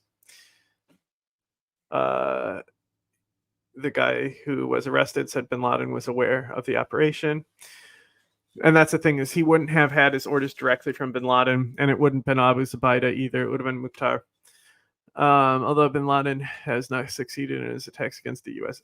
has not succeeded. His attacks on the U.S. embassies in Kenya and Tanzania in 1998 demonstrate that he prepares operations years in advance and is not deterred by setbacks. Bin Laden associates surveilled our embassies in Nairobi and Dar es Salaam as early as 1993, and some members of the Nairobi cell planning the bombings were arrested and deported in 1997. Al-Qaeda members include some who are U.S. citizens, have resided in or traveled to the U.S. for years, and the group apparently maintains a support structure that could aid attacks. 2 Al-Qaeda members found guilty of in conspiracy to bomb the embassies in East Africa were U.S. citizens, and a senior Egyptian Islamic Jihad member lived in California in the mid-1990s. A clandestine source in 1998 that bin Laden's cell in New York was recruiting Muslim American youth for attacks. Yeah, this is the Al-Khifa Refugee Center. They shut this shit down right after 9/11. Fucking literally Abdullah Azam was literally at this like center. Like there's totally connected to Al-Qaeda. And like I think they shut it down after like the first World Trade Center bombing. I'm not sure. We have not been able to corroborate some of the more sensational threat reporting, such as a threat from blank service. It's saying the country, so it's whatever, like Saudi intelligence service. This is probably Israeli intelligence, because we know Israeli and Saudi intelligence were involved with this as well, because Saudi Arabia was actually bombed by Al-Qaeda. In 1998, saying bin Laden wanted to hijack U.S. aircraft to gain the release of the blind sheikh and other U.S.-held extremists, right? So the hijackings had already been common at this point, and used as ransoms and things like that.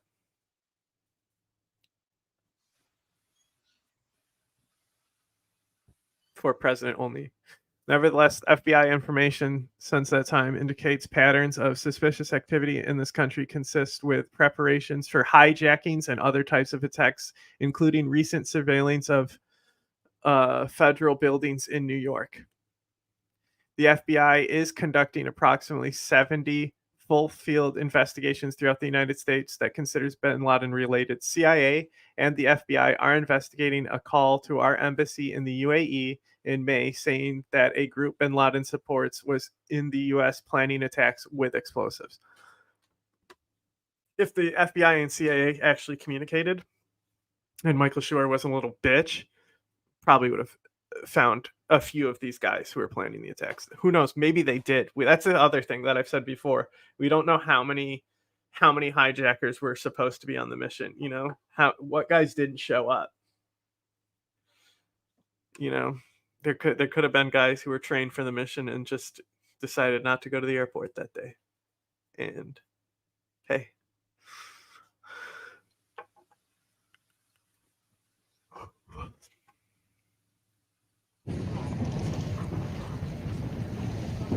I think that was pretty conclusive that and that was reports pre 9/11 that were issued that the president had access to.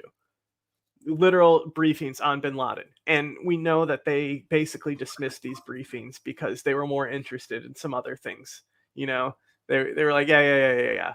We're not going to do any of that. Like, they had a whole thing going on where, like, you know, I think there was a lot of talk about Iran, focusing on Iran, because that's like the old enemy, you know, because like who else did the US have to like fight, you know? There was no adversary anymore.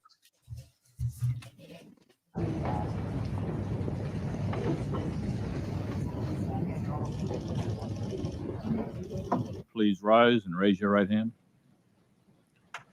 Do you swear or affirm to tell the truth, the whole truth, and nothing but the truth? Thank you. I understand Dr. Rice's statement. Your prepared statement, of course, will be entered into the record in full. There was no silver bullet that could have prevented the 9/11 attacks. In hindsight, if anything might have helped stop 9/11, it would have been better information about threats inside the United States. Something made... Bitch! They literally told you there's operatives with explosives and people planning hijacks. What do you mean? Threats inside the United States. Like, go fuck yourself. What more do you want? If they had more intelligence than that you, like, maybe you should have fucking pushed to get those exact threats and given them the resources and made sure those chains of command went through. Maybe you should have talked to Bill Clinton about how serious these fucking guys were. Very difficult by structural and legal impediments that prevented the collection and sharing of information. They're not even supposed to be rival. The FBI is supposed to be domestic. The CIA is external. So the CIA had to rely on the FBI to surveil these people inside America. But then they wouldn't like give the FBI like what they needed. Like, why are you asking us for this? You know, like, it's really just one shithead who ran his department really bad. By our law enforcement and intelligence agencies.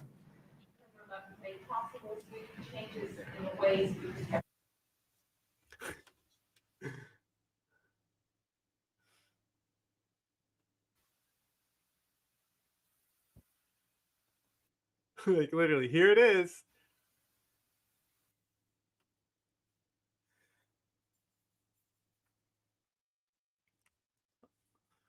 There was no smoking gun. Yes, there was. Yes, there was.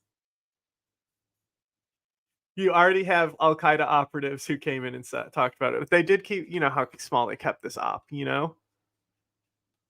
Yeah, it has to be. You can't have something like this be big. The Too many threat people. reporting that we received in the spring and summer of 2001 was not specific as to time, nor place, nor manner of attack. You understand how stupid that is to say? No shit. The report didn't exactly say that they were going to fucking hijack these exact planes and fly them into the World Trade Center. Wow. Wow. They're literally talking about how they have specific operatives in custody with other intelligence services. And your ass is not going and working with these countries. It is literally like on you. It is on you. Like, you know, I'm not saying all the people could have been arrested or the attacks would have been completely prevented. They would have succeeded in some type of attack eventually. That's, you know, what the report was literally saying. It's like, it's inevitable. It's only a matter of time before the attacks that they've clearly attempted are successful here. It's going to happen, right? And they did nothing. They fucking sat on that shit. They didn't even fucking read the report as far as we know. Almost all of the reports focused on Al-Qaeda activities outside the United States. It literally didn't. The report literally was talking about activity inside the United States. Like, it's public record. Stop lying. This memorandum provided information, not speculative, but based on intelligence information that bin Laden had threatened to attack the United States and specifically Washington, D.C. There was nothing reassuring, was there, in that PDB? Reassuring, it literally said he's not deterred by fucking attempts. Like, What more signal do you need? Like it's like being like you're running from a killer in a horror movie, right? And they're just like, nah, he's not trying to kill us. No, we're fine. We've already, we didn't check to see if his body was dead when we hit him with the car. We're fine. He's not going to sit back up and continue chasing us. Certainly not. There was nothing Certainly reassuring, not. but I can. That certainly not is like drilled into my fucking brain. Okay, that's why I knew exactly the clip I was pulling up, because when I heard that shit with Jesse Ventura when he referenced Condoleezza Rice, all I heard was certainly not. Fuck you. Now, also tell you that there was nothing in this memo that suggested that an attack was coming on New York or Washington, D.C. There was. It literally says both of those things. We saw the memo. Nothing in this memo as to time, place, how, or no, where. This was not a threat report to the president or a threat report to like this is so stupid. Like if they fucking knew the time and the place and all that shit, they would have already arrested the guys. And I think the context helps here. Somebody throw shoes.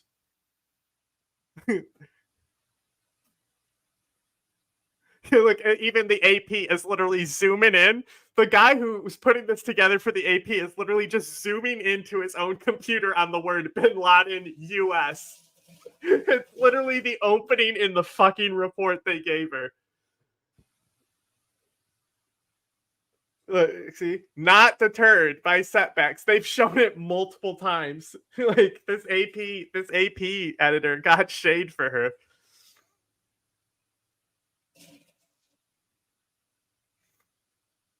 Literally, some were U.S. citizens.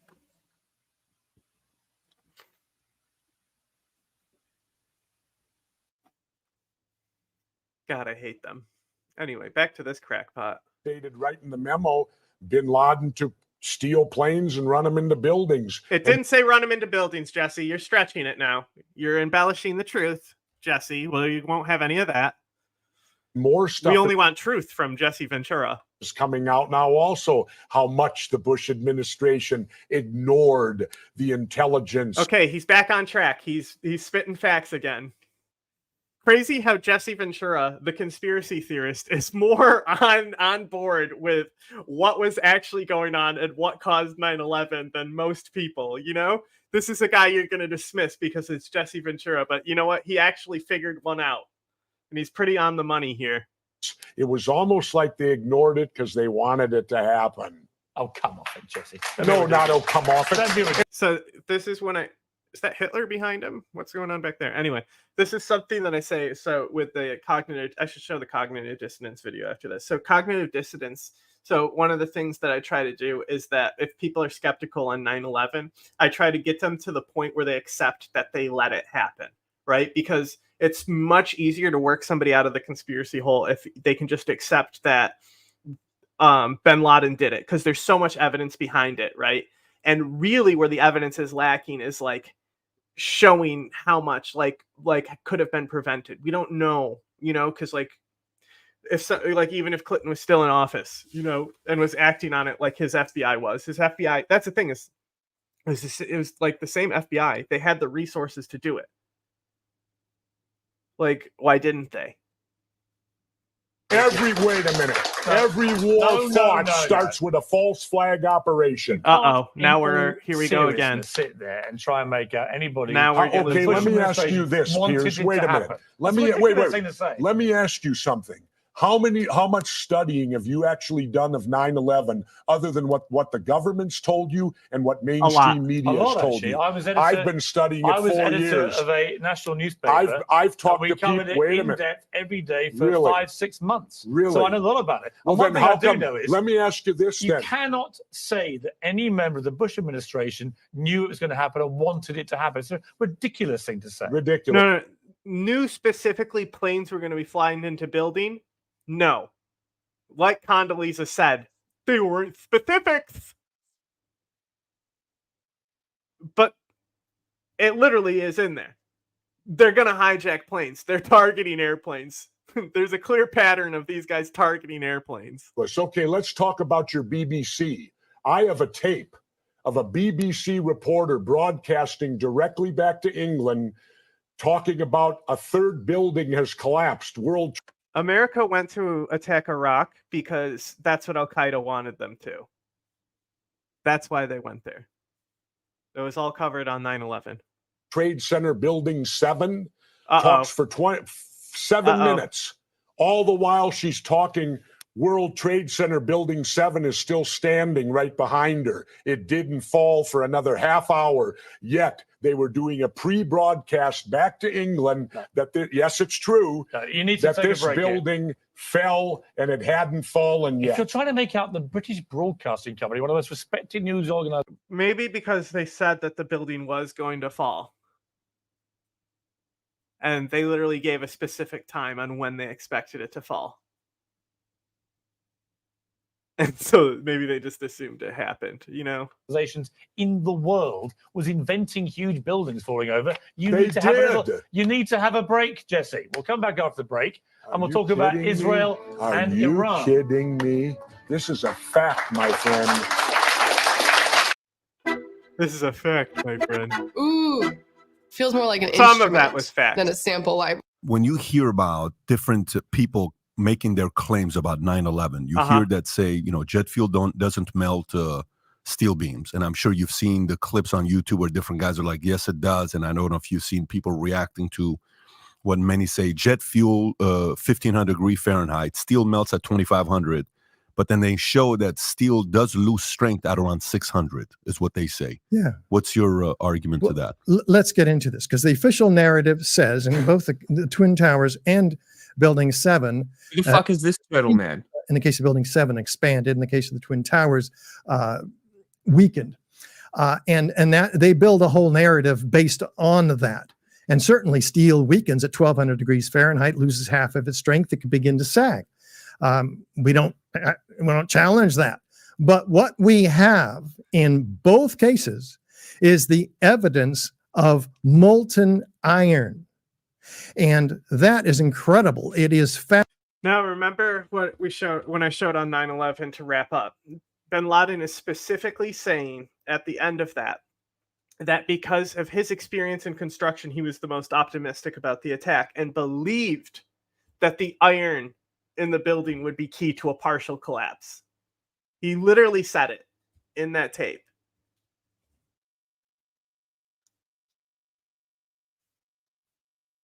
found by the U.S. Geological Survey in all of their dust samples previous. Look, I'm like I went over Building 7 and all that on 9/11. This is just, you know, some extended stuff while Jack's eating.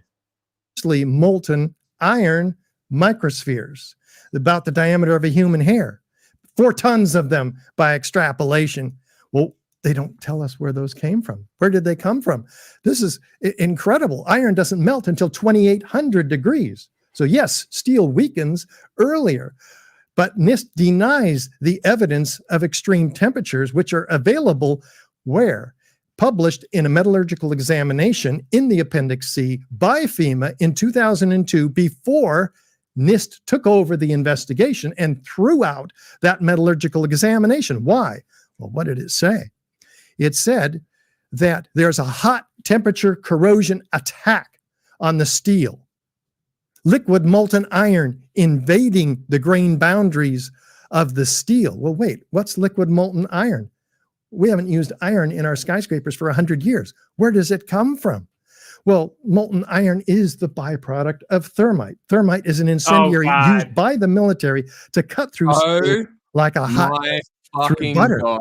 So maybe we're getting somewhere, right? We have a plausible, the only plausible explanation of how the liquid molten iron got there. And there are hundreds of well, there's dozens of studies showing and witnesses of liquid molten iron, including the World Trade Center structural engineer himself, Leslie Robertson, who said a river of steel flowing. Wow. Well, is it really his evidence? To the bottom. A river of steel. A river of steel. You mean like a fucking building that fell down and the steel is all over the street? You fucking retard. Are you fucking dumb? Of all of these witnesses, we show dozens of them on our Old man. documentary, 9/11 Explosive Evidence Experts Speak Out. That's on the website too, and it's free on YouTube. Everybody can see it. There are agencies, FEMA, in addition to FEMA, there's the OSHA and Bechtel and others, and Giuliani in his commission report testimony. He talks about temperatures exceeding 2,800 degrees. Well, fires don't produce those temperatures. They're maybe 500 or 1,400. Aluminum-induced explosions do. 100 degrees. NIST claims without any evidence 1,800 degree fires. But that's 1,000 degrees short of what the evidence shows in the World Trade Center. Molten iron, the first responders say, flowing like lava that down the channel rails, they're underneath. It's an incredible number of witnesses of this molten iron. In fact, it's pouring out of the South Tower minutes prior to its collapse. This is clearly exceeding temperatures of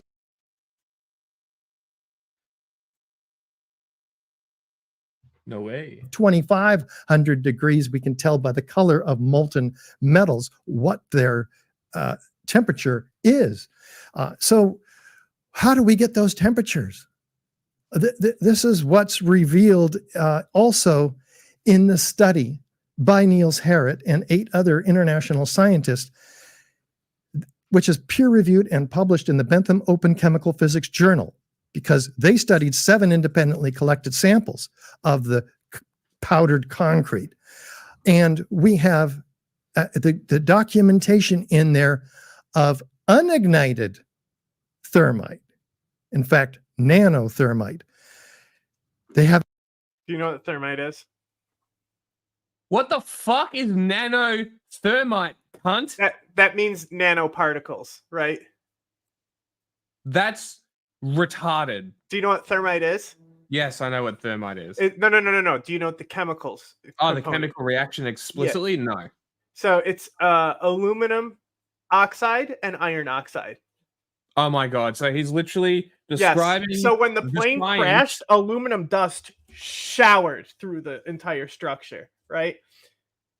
Like the entire structure is coated in aluminum dust because as the aluminum is cleaving apart, it's fracturing dust.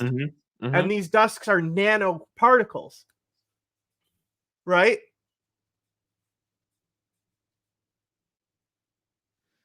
So he's explaining the correct thing in the most retarded way. So because they found particles of iron and particles of aluminum, yeah, right?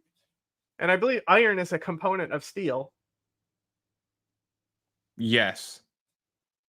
So as that structure and the steel fractured, right? When you fracture steel, does it produce iron oxide? I don't know. You tell me. No. So no. What would have happened is it would have there would have been pressure because there would have been a sealed structure somewhere. It would have been sealed because of the crash, right? It would have been a mixture of the pressure because of a fire, right? As well as the particles that would have created the explosion, which would have sent it outwards and then collapsed. Well, no. I'm not even talking about the explosion. I'm talking about in getting to the point where you have the presence of iron oxide particles with aluminum oxide particles. No. I'm pretty sure the oxidization happens after the explosion. Exactly. That's what I'm saying. So as the structure is collapsing, you have steel fracture. Right? So how much iron oxide is produced in fine nanoparticles when steel fractures? Because there's a lot of steel fracturing here, and there's a lot of aluminum fracturing here. I don't know if steel does. Yeah, I don't know either. Like that. But I don't think finding a few nanoparticles where iron oxide and aluminum oxide are together. Yeah. Because if I remember correctly, steel has pretty strong tensile strength. Like it doesn't just shatter. You know what I mean? I mean, it did in 9/11 because of the fucking like forces. Yeah, You but know? It ripped it apart. Also, what's insane what's forces. rebar made out of? That's steel too, right? Or is that iron? Yeah, I'm pretty sure. Is rebar iron or steel? I'm not sure. I'll look it up. Have these red gray chips. They thought they were paint. It's amazing. They said, well, let's do some tests on them. They're attracted by a magnet. They have a high iron content, one of the key ingredients of thermite. So they do X-ray energy dispersive spectroscopy, XEDS, and they find iron and aluminum, the two ingredients of thermite. Yeah. Wow, this is getting interesting. They do, they zoom in 50,000 times with an electron microscope. And what do they find? Nano-sized particles of iron oxide and aluminum powder, 1,000 times smaller than the diameter of a human hair. These are very carefully documented. They're in a matrix, a bed of oxygen, silica, carbon, organic material, which is used in TNT to expand rapidly, knocking things over. That's See, like most of these things are just metal interactions. These explosives, anyway. Like aluminum is one of the most common explosive components that you'll see.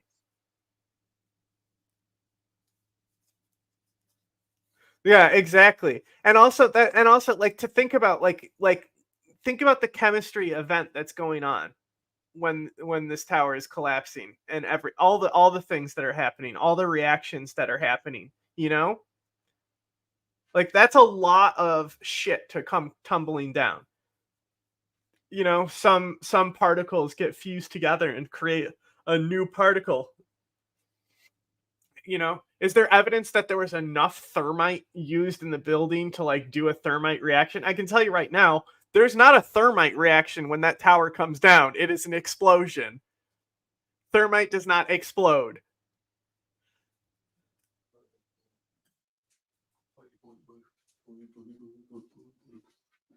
Oh no, the presence of air is proof of thermite. Uh-oh. Yeah. I think we also talked about that too. I mean, the chat at least did on 9/11. That's what high energy explosives do. But they find that then this is a very sophisticated form of incendiary of thermite, which is called nanothermite. It was peer reviewed by Los Alamos, Lawrence Livermore Lab. And guess what happens when they put these chips in a differential scanning calorimeter, a heater? They ignite. No way. At 758 degrees Fahrenheit, producing, just like by the way, the peer-reviewed literature that came before. So this is clearly the super thermite. But what do these chips super thermite produce when they ignite?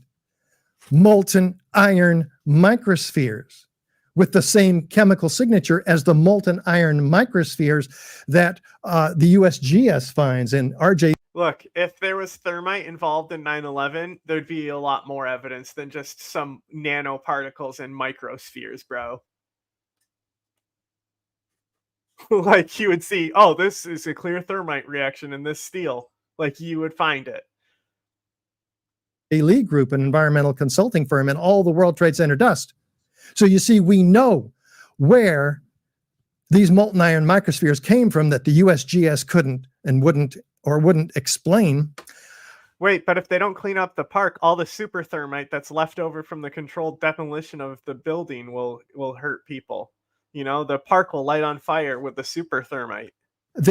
We know that this is a self-corroborating, repeatable set of experimental data that shows us what brought down the towers when you consider it in concert with all the rest of the evidence. Yes. I mean, there's several chemical reactions. I'm sure there was thermite reactions there as well, but I would think that they would be very minimal, these reactions, you know, and it would just be the heat from the dust and, you know, like, you know, I don't think it's really like the amount of like iron that could mix with all the aluminum dust that's, especially when the towers come down, it's mixing together and shit. I mean, look at how much dust was kicked up, you know, and that's another thing. You know how much iron is just kicked up just naturally from the buildings falling. Like iron is in the soil. You can run a magnet over fucking dirt and get iron out of it. Mhm. You know.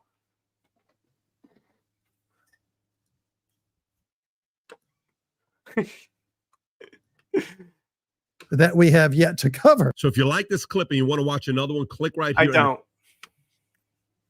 And I If hate want to you, watch David. the entire podcast, click right here. Mm-hmm. Watch out August 21st, watch out for Super 2019 Thermite. comes around. Yeah. And I say something. America deserved 9/11, dude. Fuck it. I'm saying it. We fucking totally brought it on ourselves, dude. Holy shit. We did. We fucking did. Said America deserved 9/11. Oh, I've seen that clip. Everyone's seen that clip at this point. I mean, that shit went on Fox News. I remember being fucking terrified. Like immediately, Keemstar elevated it. Then, people clipped it out. Keemstar escalated it. It just elevated it, put it out there. Broad daylight. And in that, in a span of 24 hours, it was on Fox News. It made it to Tucker Carlson. It made it to Laura Ingraham. Laura Ingraham was calling Dan Crenshaw in to respond to it, because I also said some stuff about Dan Crenshaw as well.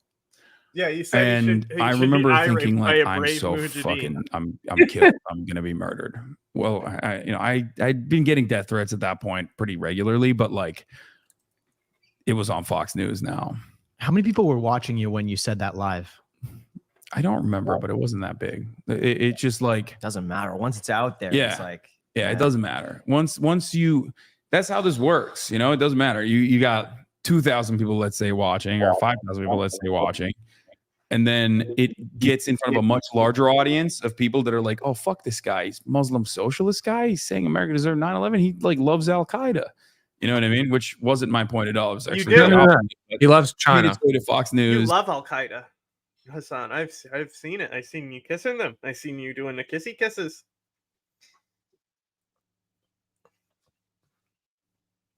And I remember thinking, oh shit, if Fox and Friends covers this in the morning, I know Donald Trump watches Fox and Friends. If Fox and Friends covers this in the morning, Muslim.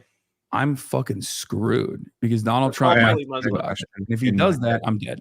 They're gonna murder me. There's no way I survive that. Right? For you. And Streaming it was probably one of the dangerous worst weeks, months of my life. It's something that people still bring all the time, but I don't really give a shit. But at the time, I was still a TYT guy, and so people were sending death threats to everyone at the Young Turks, literally everyone, down to the key grip. You know what I mean? They found anyone and everyone that works at the Young Turks and would That's pretty dox wild. them and say that they're gonna fucking come murder them. That's when I realized, maybe I should do this on my own. I don't want other people to be suffering the consequences of my fucking stupid mouth and not being able to fully elaborate on things or not get clip chimped. Really, What were you trying to get across when you said that comment? the 20th year, the 20th anniversary of 9/11 really was an interesting moment for me, because everything that I've said on that broadcast, basically things that I already knew, was reinforced through every documentary that came out in that time frame. Talking about our arming and radicalizing of the Mujahideen in the lead up to the Civil War.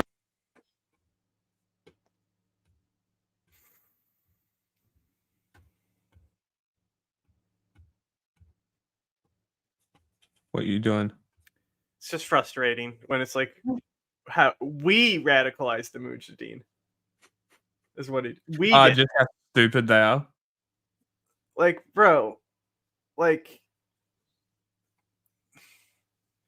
I mean, there's certain ops with the CIA that are questionable at best, especially with I talk about it all the time, the heroin rings and the Haqqani network and stuff. Yeah. But man, maybe we shouldn't have let somebody who the CIA said ruins their operations because he's too anti-Soviet go in with the fucking dictator in Pakistan and negotiate the terms of how the Mujahideen are going to be supplied. That would inadvertently also be a deal to beef up his intelligence agency in Pakistan. That was a bad idea. The ISI is just as bad as like a lot of these places. Like building up Pakistani intelligence was not a good idea, but nobody ever fucking talks about that, right? So like nobody ever talks about how two Pakistani generals, right? We said to send them as emissaries. Like we were really like about to get bin Laden turned over to us, right? It was going to happen, right? And these Pakistani generals met in Khyber Pass area, right? With Omar and others. They had like a shura type thing going on, right? Where they like had a council. And you know what these Pakistani generals said? Fuck America. We command the army. We're going to be with you. Like, we're not going to help the Americans. You should fight them. We got your back. And they convinced Omar not to do the deal and turn bin Laden over, right? Both of those generals died in car accidents. Coincidence, right? Now, what's interesting about these generals is that there's a fall guy involved, right? And this fall guy is connected to Dan Pearl's assassination and the assassination of the former Prime Minister Bhutto, right? These guys, this fall guy, there's a movie called Omerta about him, right? This fall guy is out of prison because he was framed. And they would use this as a scapegoat to avoid scrutiny to the Sharif government at the time, right? And so they like fired these generals, but then later they died in car accidents. And like Sharif, you know, his career ends like most Pakistani leaders with him charged with treason. Let me just type in dismisses 2 generals.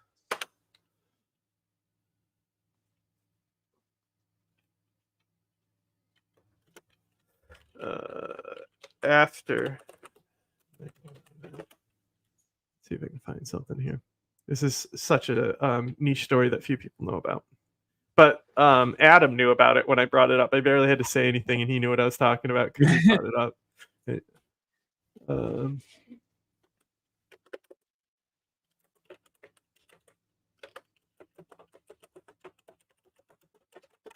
This has been it's also like kind of covered up, so.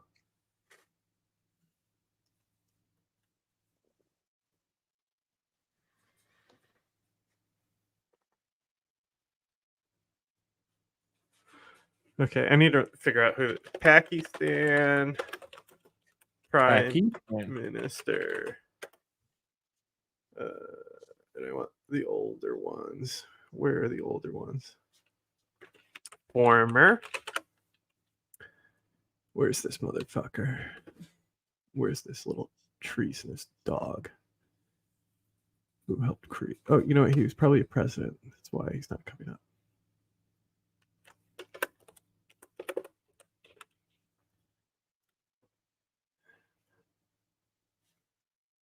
There he is. Okay. Dismisses general.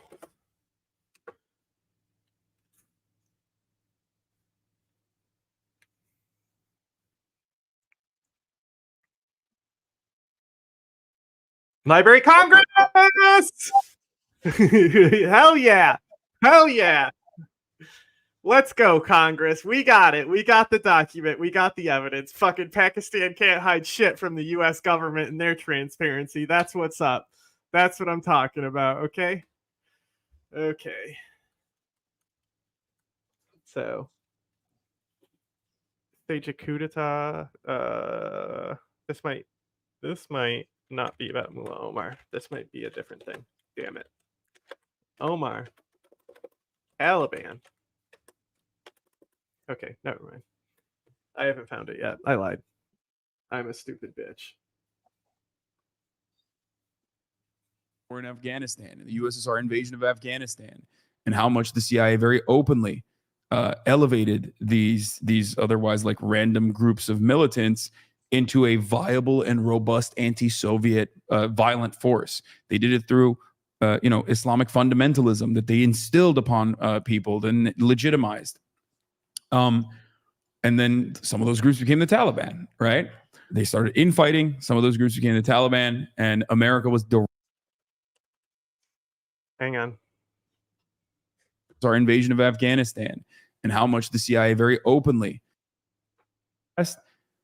basically things that I already knew, was reinforced through every documentary that came out in that time frame, talking about our arming and radicalizing of the Mujahideen in the lead up to the civil war in Afghanistan and the USSR invasion of Afghanistan, and how much the CIA very openly elevated these otherwise like random groups of militants into a viable and robust anti-Soviet violent force. They did it through Islamic fundamentalism that they instilled upon the CIA did not do it. Like, this is so he saying stupid. the CIA CIA made them did not go in fundamental? there being like, hey, we're gonna pick Islamic fundamentalists. Like, that's not how it fucking worked. Like that, like, you have to understand, right? Staging operations, right? We understand how staging works, right? The CIA needed to stage out of someplace, okay? So where would the CIA stage to do ops inside of Afghanistan? Where do you Border. think that would be? Pakistan. Wow, crazy. Do you know at the time we actually were like saying, like, maybe not sanctioning, but we had universally condemned the dictator at the time, because he literally was advocating for Sharia law, and they interviewed him saying, we'll take the hand, as in, he's going to cut thieves' hands off. That's like the society he was bringing in, right? This guy's also responsible for a genocide. This was acknowledged. He was being actively shunned by the United States when the Soviets invaded and this started happening. In The Carter Pakistan. admin sent their guy, who was a fucking racist Polish guy who fucking hates the Soviets, a fucking crackpot, and he negotiated with a bloodthirsty dictator who said the Constitution is a piece of paper and he can tear it away and rewrite it anytime he wants. And he did do that. And he also said that, he also said that he would totally obliterate India in a nuclear war if they fucked with him, because there's other Muslim countries, but there's only one Hindu nation, and Islam would survive after that nuclear war that he had with India. Okay, this guy is a fucking psycho. He destroyed Pakistan, right? Okay, and we decided to put our revisions aside and start working with him. If anything, it's a lesson there. What did we do with Netanyahu? What did we do with Erdogan? What did we do with Saddam Hussein? Right? Maybe it's a lesson that it doesn't matter if there's a shitty person there, right? Like, we should not be fucking with people like this guy, all right? We should not prop up fascist regimes. And if you're going to be a leftist, that's where your fucking critique of the situation should start, is the fact that the United States propped up another fascist regime, not fundamentalist, a fascist regime against the Soviets. It's a story as old as fucking time. And for some reason, no fucking communist can accept this. People, then legitimized. And then some of those groups became the Taliban, right? No. They started infighting. Some of those groups became the Taliban, and America was directly involved in this, and very openly. No. Even before Ronald Reagan famously brought them to the White House and said the Mujahideen reminded him of the founding fathers. First of all, the Mujahideen that went to the White House were based-ass motherfuckers, okay? Good guys, all right? Good fucking guys, all right? They weren't, and like, I think they even invited Hikmatyar, and he was like, no, I'm gonna bomb the White House or something, right? Like, not only that, one of the guys who showed up at the White House was proposed by the Taliban as somebody that they would be willing to transfer leadership to, in order to, like, basically get around, like, and start working with the U.S., because the U.S. didn't want to work with them. Like, it's the fucking Taliban. They're fucking kooks. They're cutting people's heads off. So they're like, look, because they weren't about to go to Robani, because Robani was actively fighting against them. But like Mohammed Nabi, never was involved in the Civil War, was one of the Peshawar 7, a prominent Mujahideen commander, a very well-respected guy, and he disbanded his forces during the Civil War, but when the Taliban rose up and they basically took over most of the country, he basically gave his endorsement to the Taliban as he never endorsed fighting for the Taliban, but he endorsed the Taliban as a political thing. And so him being proposed by the Taliban because he's a central party that would be able to mediate. And if this happened, one of the things, if the US took them up on this and started taking them seriously, it's one of the things that would have prevented the war in Afghanistan after 9/11, because this guy would have been in power when the US came to ask. And that's also because the United States was already asking for bin Laden way before 9/11. And I actually put the CIA's transcripts in our Taliban video, but they're asking him about this guy, we'll put him in power, because if this guy violates Pashtunwali and hands over bin Laden, it's not the Taliban's problem. It doesn't have the Taliban losing face then, And then not only that, this guy literally dies in 2002. So it would have been this perfect solution for the Taliban if they got him in. And also, to say the Taliban are specifically Islamic fundamentalists is broadly inaccurate of who the Taliban are, because they're so much deeper than that. And not only that, there's direct links and a lot of circumstantial evidence that completely links the Musharraf, the guy who dismissed his 2 generals because they were Taliban loyalists. There's evidence that he's actually ISI at the time, so he's the head of the Pakistani CIA, and he has been strongly implicated to actually forming the Taliban and supporting the Taliban uprising with Omar and helping supply them. Maybe not from the start, maybe after they picked up pace, the ISI got behind them and helped them. But there's a famous quote where he says, "Those are our boys." Right? Because they're hey, these guys are wreaking hell. And he's "Nah, those are our boys. Those are our guys," right? And it's what did you mean by that? And he's has a different answer every time. So the Taliban, what we have to understand about the Taliban is that the issue wasn't about funding the war in Afghanistan. It was about abandoning the war in Afghanistan and leaving it in the state that it was in, because we were focused on Lebanon and all this other bullshit. I don't know. And because of that, and because of how ugly the country became, Mullah Omar looked at it and said, the only way we can fix this problem is if we have an Islamic state, if we form an Islamic state, we need to rise up, we need to take control of the situation. Yeah. And we need to take, Sharia. We need to do it straight from the Quran, right? And then they start hunting down pedophiles. They literally hunt down. That's the first thing they do, is hunt down rapists and pedophiles. You know what this sounds like? MAGA. They are a nationalist group, though. They are a nationalist group. It literally does mirror MAGA, though. Well, this is why I compare the Taliban's rise to the French Revolution. The chaos in France, the poverty and chaos in France, these people were a solution to it, these people were involved, but the Mullah Omar was nothing special in the Mujahideen fighting, He was in I think he is in Collis's group, which is Collis is a fucking grandpa. But I think he's in them, but he also may have been involved with Hikmatyar. I don't remember exactly, but these guys were just taken up by the people because they fucking hated the situation the country was in at this point. That's the thing, is the darkest years in Afghanistan where we have the least amount of evidence, because all the news cameras left. 91, 92, 93, we don't know. The atrocities that were taking place there. Like it's just who knows?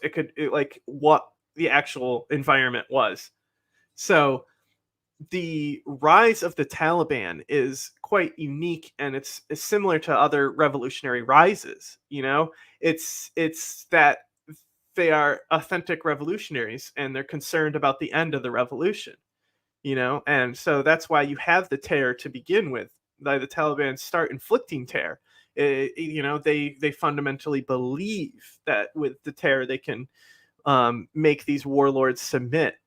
And then they get to like Haqqani, and Haqqani, like Hikmatar, is the like one of the heroin groups that the CIA helped fund. It's a competition drug group by the Haqqanis. And then they're like, there's like a whole deal where like the Haqqanis were like, we'll join you, but you have to let us sell dope or something like that. And they're like, yeah, okay, but you can't deal inside America or inside Afghanistan or something. But there's a whole like heroin deal to get the Haqqanis on board, and that's like enough to push into where Hikmatar is. And like Masood, if he had the money and funds, he like his forces would have kept fighting, but the only people backing him were fucking Iran and Russia. Maybe not the you know, maybe not the best thing to have backing you. You know, so the United States certainly aren't going to help you then. But what else was he supposed to do?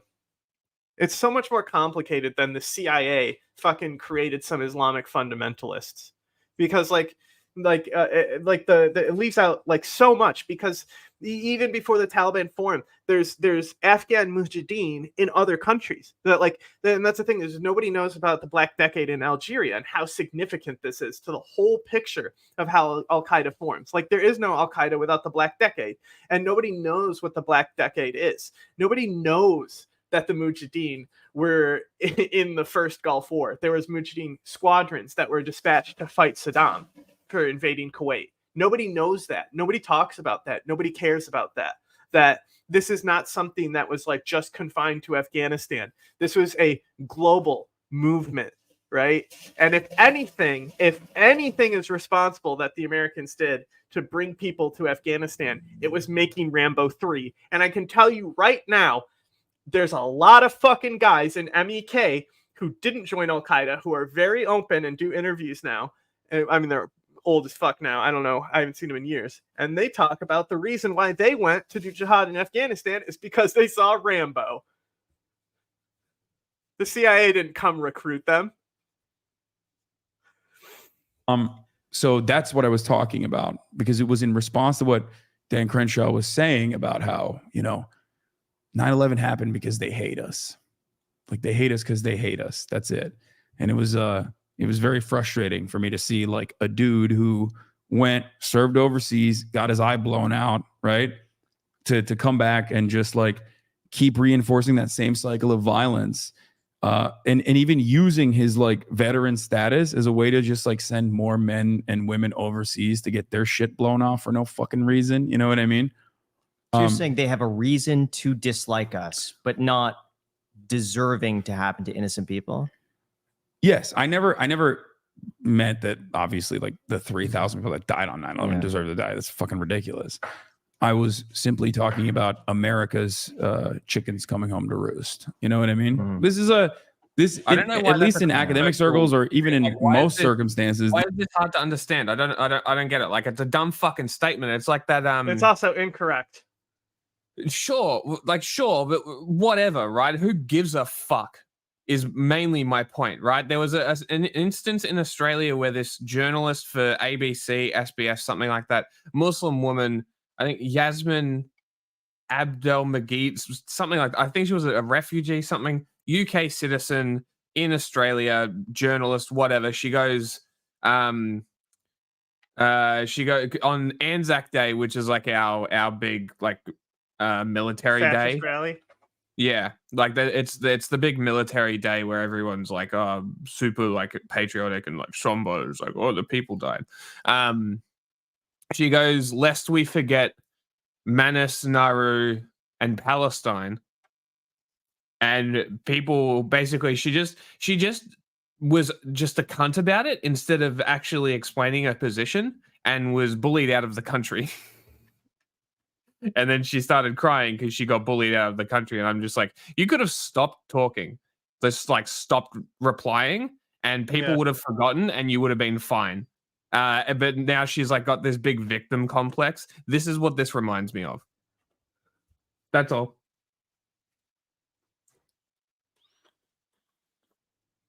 This is something that like every American kind of understands and recognizes, you know what I mean? Like we constantly fuck their shit up over there. Eventually some of those guys are going to come back and like, you know, do a little bit of whiplash, That's like come not back how- and strike that's not back, like, right? no. Did Hassan just like No. not That was the respond point. to No, it? seriously. Many such No, examples. Seriously. No, seriously. Seriously.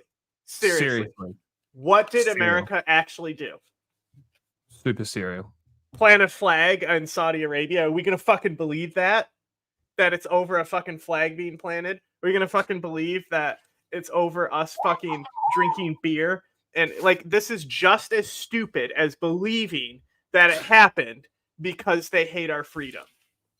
Like, True. it's literally a different form of propaganda, and it's like it's using like colonialism and leftist politics to justify what Al Qaeda did, as in it was like a rational attack that had reason, and like, because it gives credence to the idea that Al Qaeda actually believed that they were gonna like defeat the evil empire, right?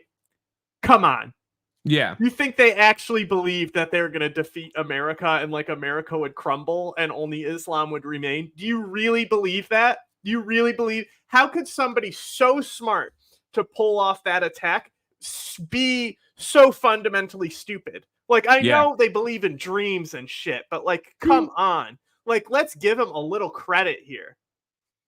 Like, yes, Osama bin Laden was well read, and he was able to cite history to make excuses to fucking go America in. Talks about fucking Israel and Al-Aqsa. And although a lot of fucking people, this is one of the opinions I have that is debated, all right, and that other fucking people, scholars, you know, even fuck those guys, tell me that they don't agree with me on this. But I firmly believe that Abdullah Azzam was killed by Egyptian Islamic Jihad, and bin Laden had something to do with it as well.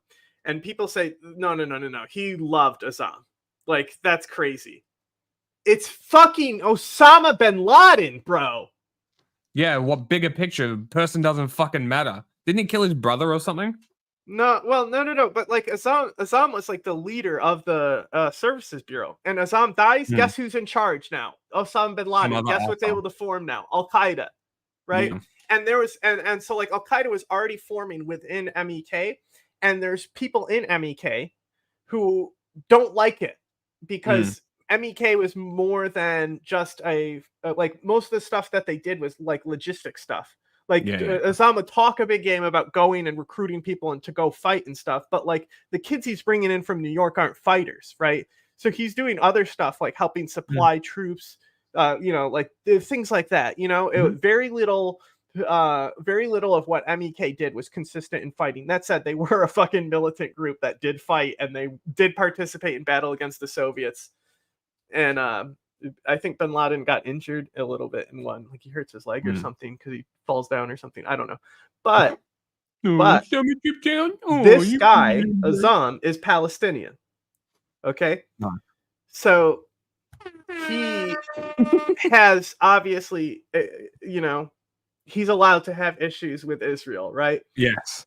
Now, when he's killed, everyone's like, you did this, didn't you, bin Laden? And he's on camera and he's like, no, it was probably the Jews, right? So like, bin Laden has a long history of like scapegoating Jews, right? Yeah. I think Swahili is legitimately very anti-Semitic because we're also coming up in the time of Egypt during the war with Israel.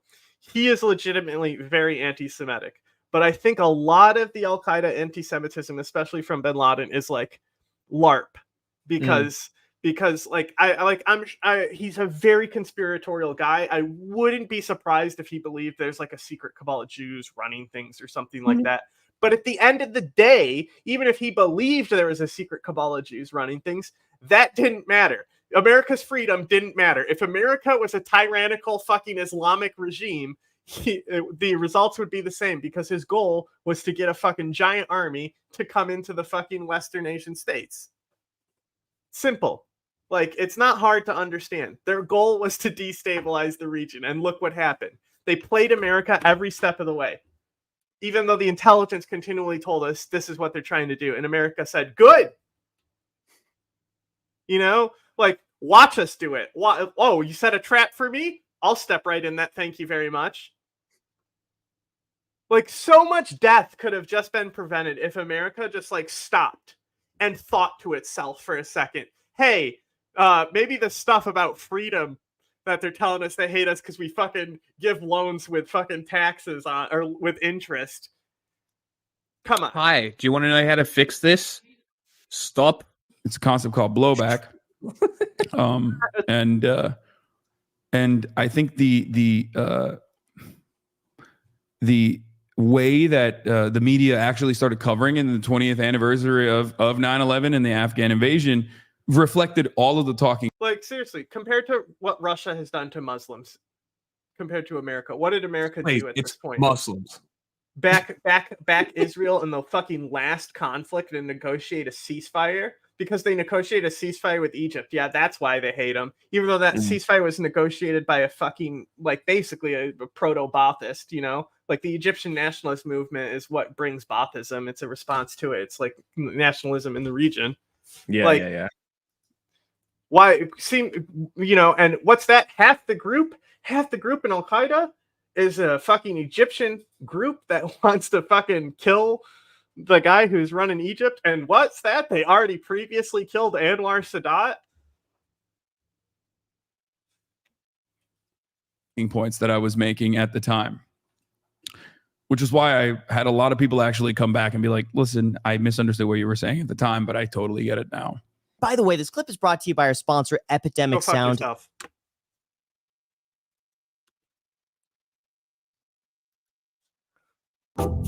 These mushrooms make you feel. I don't care about your mushrooms. All right, that got through it. Oh, you know, 1 second. One guy I wanted to highlight. This is somebody I also want to interview, and I know we can get him on social media. Okay, but you know, when I talk about the real victims of 9/11 not being the Americans, this is like the guy I think about.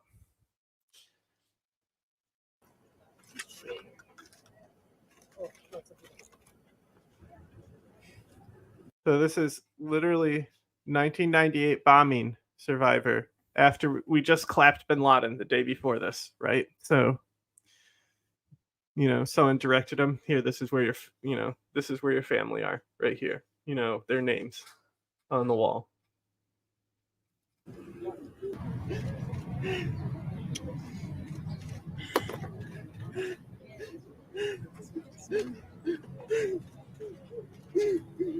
Hey, John. That channel I just sent you? She has a District 9 video.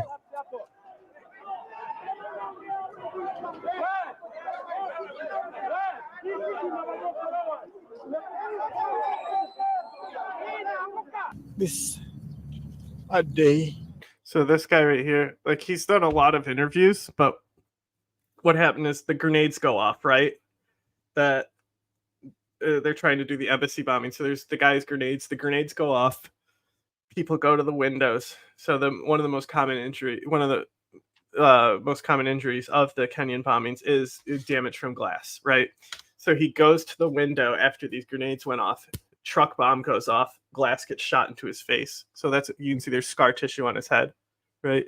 So he was blinded by this attack by Al-Qaeda, and you know his family fucking died in this attack. Of great honor to the survivors and victims of terrorism in the world.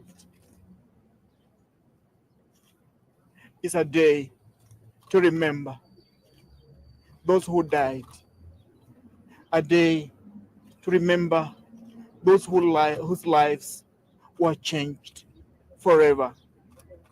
is a day of great relief to us victims and survivors to see that bin Laden has been killed.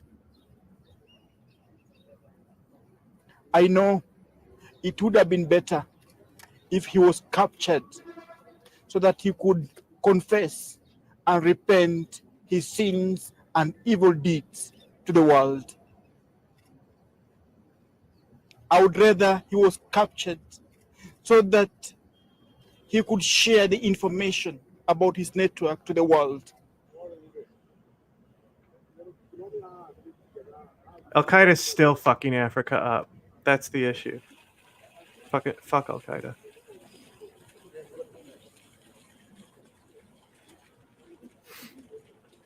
Muriuki, and I lost my mother, Mary Wanjiru Muriuki. And I'm happy. When I heard the news, I felt excited, and justice has been served. It has been long, 12 years, but final justice has been served.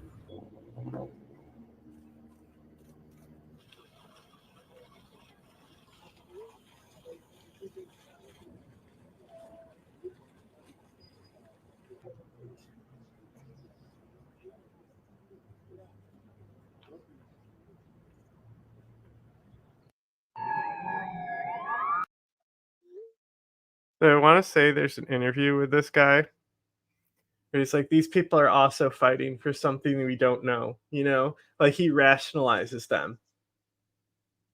You know, he says we don't understand their motives. Like they had a reason for doing this, you know?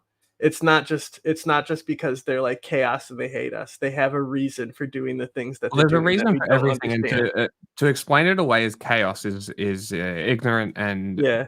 means That's you've like got that's there's a lot of interviews with this guy. So like Mm. it's definitely somebody I would like to interview, and we Mhm. probably could with how technology has progressed. We'd probably Yeah.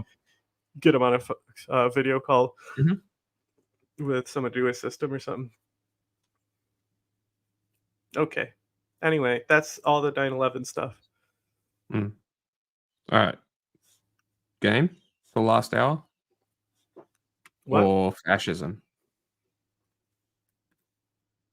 Them's the options. I gotta adjust my shit. I gotta launch. Mm. So game. Would you say in a vacuum they do hate us for our freedoms? I would say that a lot of people who are underlings believe a lot of the propaganda that's sold.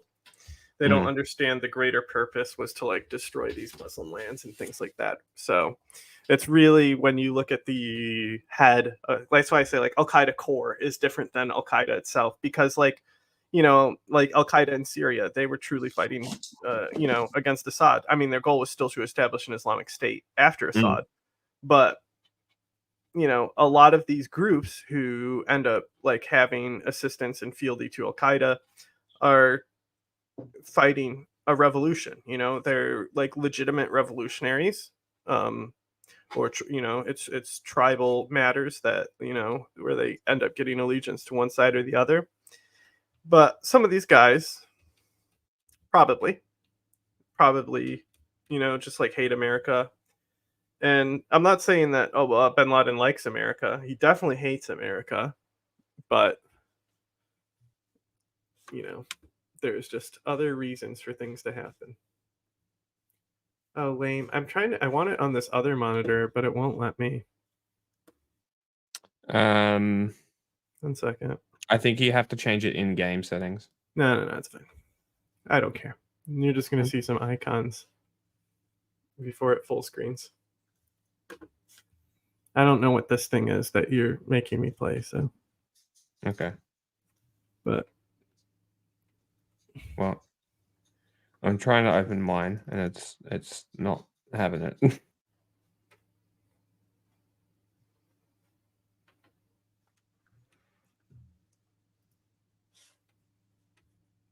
Well, you know, I'm just waiting for the launcher to open. I mean, it's open. I'm just waiting for the next thing, the game to actually launch.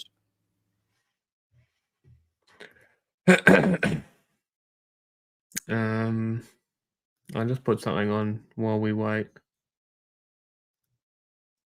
There's something. James Kerr Lindsay. There you go, Bangladesh.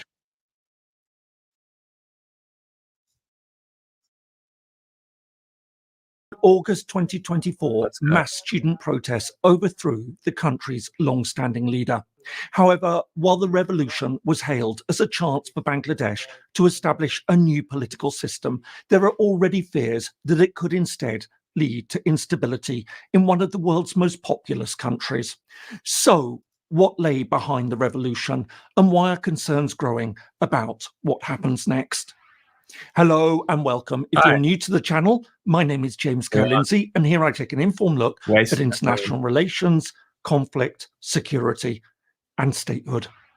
Alongside conflicts, revolutions are some of the most disruptive events in international affairs.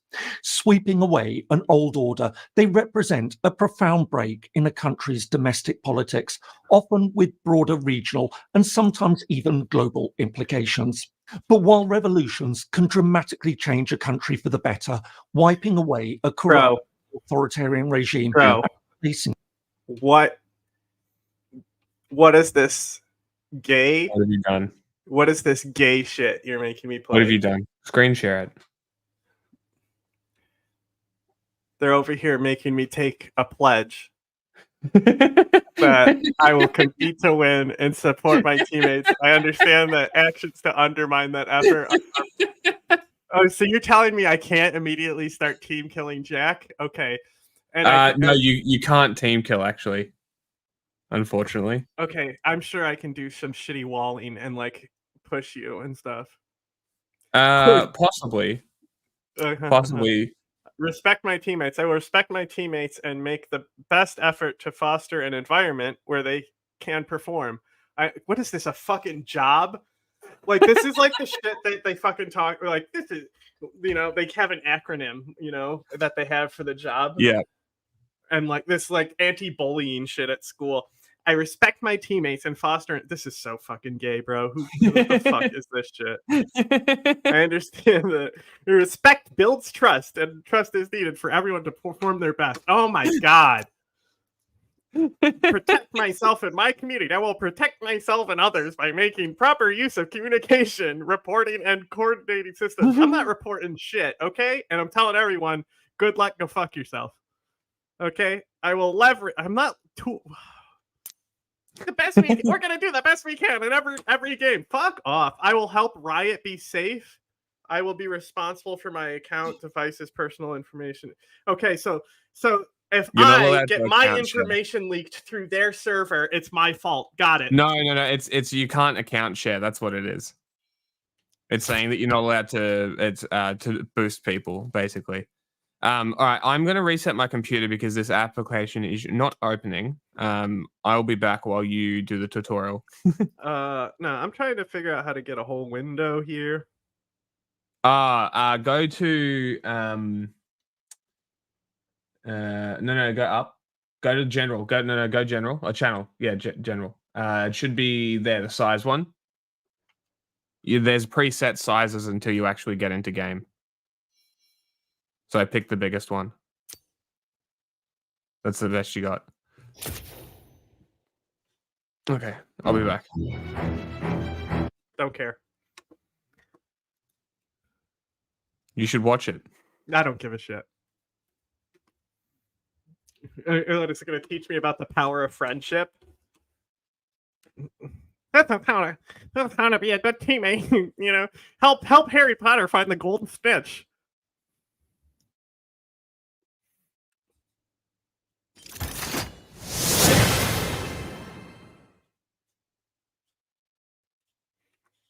Oh, look, I can't even play because it has to patch. I'm ready. I'm ready. I'm ready. Here I am. I'm ready.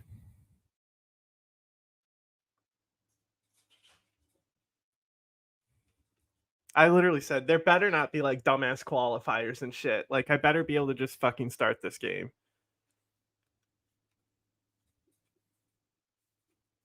All right. Here we go. I'm ready. I'm ready. I'm ready. All right. This is what the game is. This game sucks.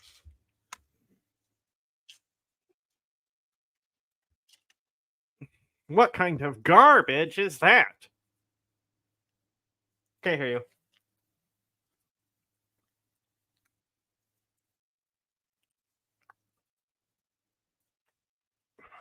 Well, you know when I can hear you. Okay, we should be back Okay, now. I can hear you. Great. And my game is still not opening. So that's cool. Yeah, it took mine a while to open too. It's because of StreamYard. That's why I said this one should be like, you know, Mm. it should be able to, you know, this should be a low bandwidth enough game that we can manage this. Yeah, it is. It is. Well, if it's because of StreamYard, I'm going to close it and open it. I'll be back. Mm-hmm. Well, first of all, we don't, by the way it's going. Oh, good. It's fine. It's fine. Go. Just go. Go through it. Go. Because it's just going to take you through. Believe me, I'm ready. I'm ready. No, I can't join you until you go. No, through I know, but I'm just telling you, I'm ready. I'm ready to go through it. Okay, go. Any I'll day stay. now. I mean, I wish I could, but I clearly can't. Oh, great. Amazing. It's got to download a patch or something. Which was probably being slowed down by StreamYard as well, but yeah, okay. Like, well, let me see if I can open this because this is annoying me. Like, it just says patching, but nothing, no information, no other information is being displayed. Okay. You know, I can click it. I can click this. I can click it a bunch. I can press buttons on it. Nothing happened. I can press the question mark.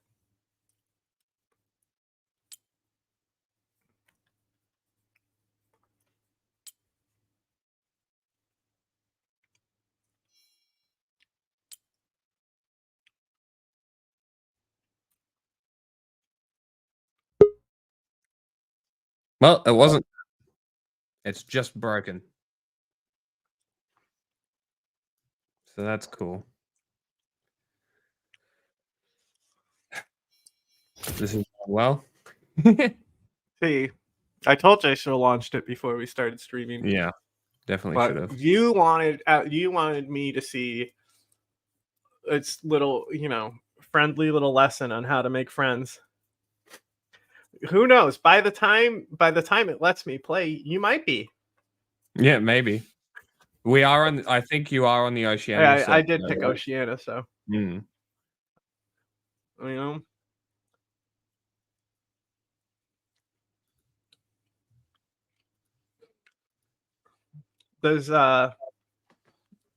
Does Ding Donger spin around? What? You know, this guy Ding Donger, this Dingy Dong, Ding this guy Donger. Ding Donger. What? He spent. No, do that. No. Do the spin. Timo. Play Timo and spam. I don't tell me what to do. I'm asking you a question about Ding Dong. Do he do the spin? No, he doesn't spin. Okay. No, he does not. If you want to spin, I don't want to spin. That was the reason why I was asking. Fuck spinning. I mean, these buttons sure are cool. I can't even like leave this menu. Yeah, that's super weird. I don't know why it's doing that for you. I thought you had opened it and did all the patching beforehand. No, you said you wanted it to wait to see us go through its little agreement to make sure that everything would be sparkles and rainbows. I wasn't aware that it needed patching. I assumed that the download would be the raw download for the current thing. That's my mistake. Because the intro is funny. Had this patching thing not been an issue, then there wouldn't be an issue. Hey, but look, if I knew, I would have if it would patch during the intro and I could at least watch the intro, maybe I wouldn't have skipped it, but now I can't go back. It literally, this arrow here does nothing. It's just for aesthetics. I think if I click, now I can click it. I can click it to go back to 1. Yeah. Do you want to do 1 or do you want to do 2? Can you literally not click and play at all? I can bring up this menu. Hold on. Let's figure this out. Hold on. What do we You got? tell You me just got when done. well, you Press can't even done? open it. No, press done. Done. Okay. And it just says Question patch, mark. nothing else. Question mark. I have questions. Oh no! It opened Okay. 1,000 support tabs because I clicked it so much. Oh good. Oh no! Oh no!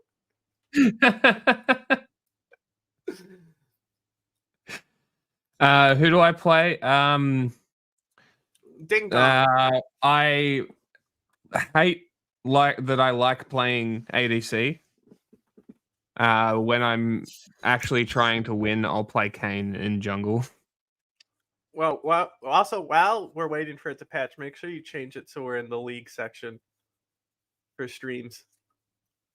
Yeah, I will. Maybe I'll start playing StarCraft 2 while I wait. What do you mean a .NET issue? I literally deleted and re-downloaded the client.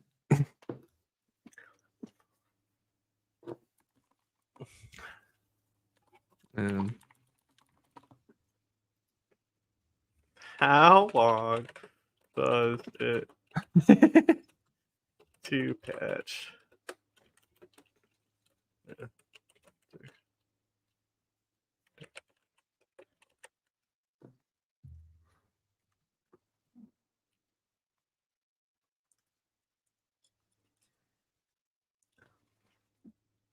I need an email. Takes me 5 minutes to patch. Takes me 30 seconds to patch. Well, StreamYard is slowing it down, so. Once done, this could take up to 30 minutes or an hour, depending on Oh your my God. connection. Yep, that makes sense. Give me a second. I think it's this one that my account is connected to. Let's see.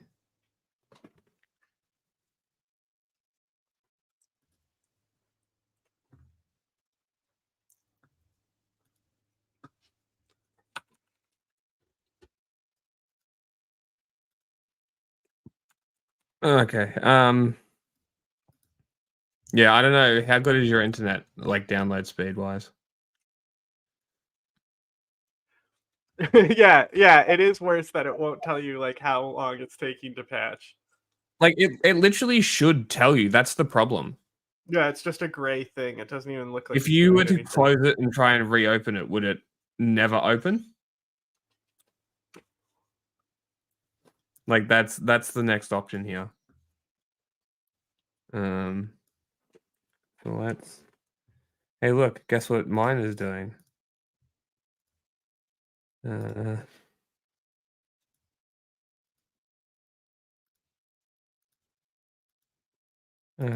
good. Oh, good. I can't have any audio. Brilliant. I don't know. We may not get audio. I can set the audio to come out the speakers and turn it up, and maybe we can get audio. I am also patching. Well, at least it's giving you a fucking progress bar. Yeah, like it's weird because you're already in the client. That's the thing. I'm updating the client itself. Like it really should give you something, but I don't know why it's not. Very strange.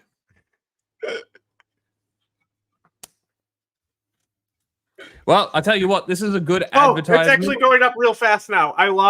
So I turned it back on and I was laughing because it was only at 2%, but it's shooting up now. Beautiful. All right, well, mine is going very fucking slowly, as everybody can see. 6 megabits per second. Very cool. ADSL, everybody. We love it. I do not have my my fiber connection here. Very sad. We can watch some fun videos that they keep making.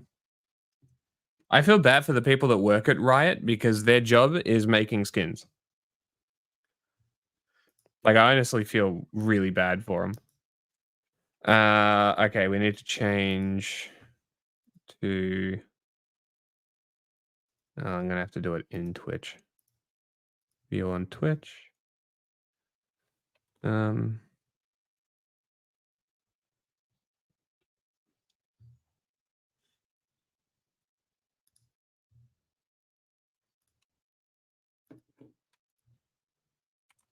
Day jobs. Buy now.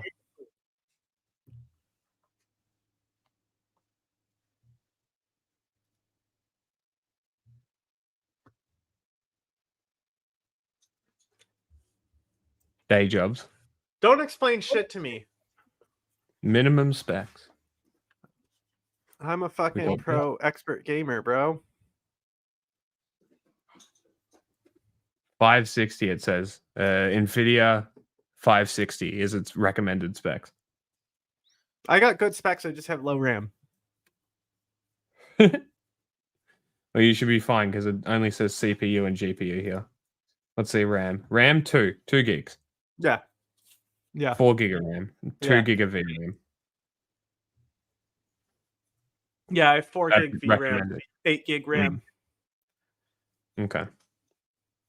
Yeah, if it didn't load these videos, it would probably update faster. I don't know. What? I'm no expert. Bro. Seriously, what is you gotta what is this? What the fuck is this bubble gum? Like, what are you making me play right now? What Okay, that is the wrong tab. Okay, so you remember how there was like Disney had its own MMO called Pirates? Mm-hmm. And it was like play for free. Do you know they also had a girl one as well? No, I was didn't made know for that. girls. It was Tinkerbell, okay? And Amazing. a girl made me play that with her. That's what this is. I'm going to. Don't worry. This is some we'll get Tinkerbell. there. This is some Tinkerbell shit. Look, the wolf Yeah, so has a they're sword doing in like its mouth. Why is the wolf actually holding the blade of the sword and not the hilt? Actually, did you like Hearthstone? I don't know what that is. You never played it? The Blizzard card game? So Fuck click no. on TFT at the top on the left, right? Let magic loose. I'm trying. So if you click on TFT at the I very got top. it. Yep. I press this. Don't press that. What are you talking about? I got a team This- plan. Oh my god, look at these fucking fruity characters that I get to choose from. Poppy, of course. Of course their name is Poppy. It's so funny that you went straight to the one that's called Poppy. Actually, no, here's a better idea. Go to the characters. Go to the store. So hit the X. Hang on, I'm waiting for Poppy to load so I can see Poppy. Yeah, I'll take you to Poppy. Anything I'll take you else to that her wants to load here? homepage. What the fuck is this thing? Oh, this is me selecting my team. Yeah. So this okay. is a Human completely Torch, different you game. know. This is their gay. version of the card It's the game. fucking cat thing. It's like a turn-based this Pikachu thing. thing. This Christmas ornament looking motherfucker. This You looks just like love some kind of tones. cartoon seal. Oh my no, God. I already picked him. I deselected him. Okay, that guy. Princess Peach, Jabba the Hutt. Okay. Got it. Now what? Great. Your team amounted to fucking nothing. What are you talking about? I've got great picks here, bro. What do I do now? How do I make it go? Okay, so if you Is see the this the things, see game? the things at the bottom. See the things at the bottom. They are attributes. So the Okay. idea is to match the attributes, and Uh-huh. then in game you want to try and get these characters as they come up. This is not what we're playing, by the way. I'm just explaining. So, a different wait, game so I type. can't start until I solve the puzzle? No, that's not what Uh-huh. it is. It's So not a I puzzle. need. Oh, so I need a bumblebee. You're not in listening here? to me when I say it's So like after. hang on, let me get rid of Jabba the Hutt. I had this bumblebee. Look, now I got 4.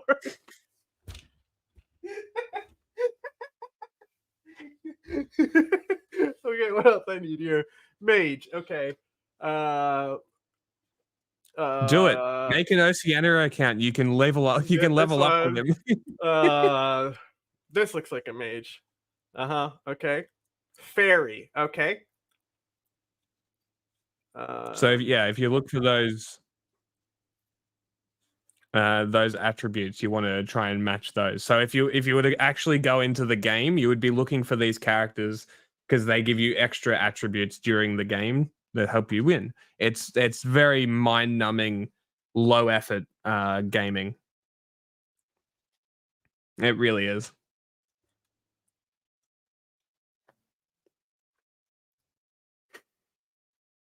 I When don't does like it a lot start? of the remakes. What ones do I have to select to make it go? None of them. You need to wait for it to patch. This is why I'm telling you to go out of it. Okay. And then go into, see the money stack on the right-hand side?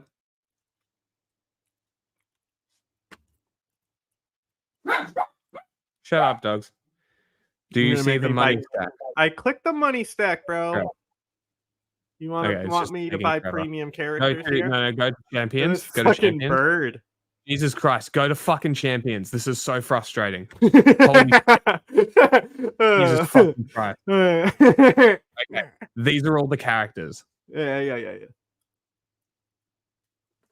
It'll load eventually. Let's It's only slow because the stream had enough. let's hit them. Let's tier list league characters Look, for John. Huawei. I can be a Chinese phone. No, this is funny. Oh this is bro, actually gonna be people really play funny. this shit? What Yeah. the bro, Hold there's on. a fucking little dragon thing here. I'm digging this though. Huawei. I'm digging this Huawei phone here. Okay.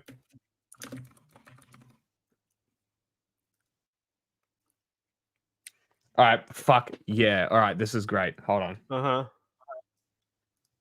Look, here we go. Go. How do we do this? Hold on. All right. So here we go. We got tier list. Uh-huh. While we're waiting for the shit to patch, let's fucking do this.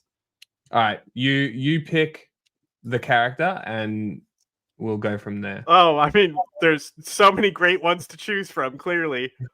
You know? There's heat. Yeah. I mean, look at this one, Fizz. All right, Fizz. What do we rate him? Based on appearance, what do we rate Fizz? Oh, we're rating on appearance now? Yeah, like based on vibes and appearance. I think so far, that's the thing. I think so far, oh look, Zatanna. I think so far, Killer Croc. I think most of it is like below 3. Oh look, it's Grand Moff Tarkin. The art just seems like all over the place. Like there's a sad mummy here, and then like also You know the what's funny? serious monster. You know what's funny? His name is literally Amumu, the sad mummy. Oh my god. What is this? This is the dinger. Okay, this I might Yeah. actually play. I might take that tip and play that. This thing. is these are all older characters. So the cheaper characters are generally older characters. Cheap. Whoa. I just can't play anyone? No, you need to buy them. Like you buy them in Oh my progress god. as you go. What a fucking stupid game. So there are also free to play champions every week. Uh-huh. So you can play characters that are free and ones that you own. Uh-huh. The way that they change the earning money system in the game is fucking scummy as fuck, and it's purely to make people buy Fucking real clown money. character. Fucking evil clown character.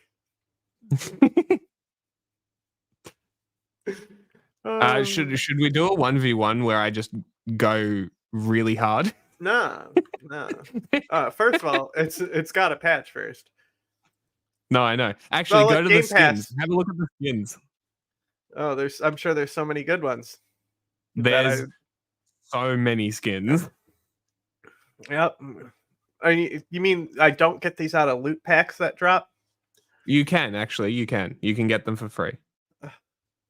It'll take forever to I get them all, actually but don't you can care. get I them all was for just free. making fun of these fucking types of games. Wow. Boy. They drop these every 2 weeks. They drop about 10 skins. And they're all just so appealing. Yeah. They just dog shit. Like some of them are just awful. And then they have like skin lines where the people are like, oh my god, I got to get them all. And then they have limited availability ones. And then the people will buy packs of them. Uh-huh. They'll buy so many boxes to get special items, to get special skins that can only be gotten through special store with special money. It's such a racket.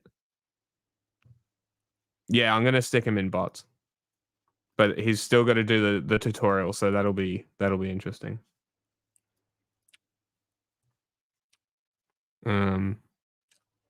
Almost done. How long's it got? 44%. Ugh. But at least I have a meter now. Yeah. Okay. Yeah, actually, go back to that. That's how you unlock stuff. So it'll give you a bunch of money at the start, so you can unlock champions. What it'll do is it'll give you shards. You can get rid of those shards if you don't want those champions to buy other ones, I think. Yeah, it's crazy how different it is. Because I stopped playing for about three years over COVID. And then started playing again recently, and it's so different.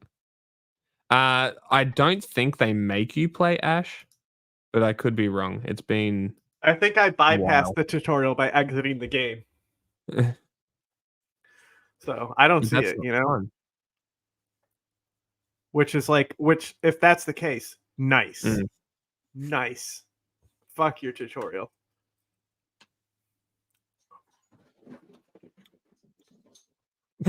Save all the, bro, I'm deleting this, you know, in a week from now, you know? Next time we want to play this on stream, we're gonna have to sit here and watch me patch it all over again. It's also true. patching, because I installed it to my hard drive, right?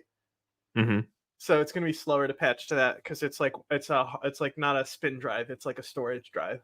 That's not my I have fast drives, but that's not what I'm using to store files on. I'm back, baby. I don't know who you are. It says Alright. ETA 16 minutes. It will finish patching. Wow. That's not bad, right? They were What right. was It your would name? take 30 minutes. Good thing I quit. Huh? What's my name? Was there a dot? No. With a dot? No. One word. And then my number is 1916. Cool. Sent. All right, and delete that friend request. I would have, but I was worried it would make it so it's like you couldn't send another one. No, you I know? don't think it does that. Is there sound coming through? Are Can you you hear anything? sharing? Are you sharing full screen or window? Well, I could do. You have to share full screen to get audio.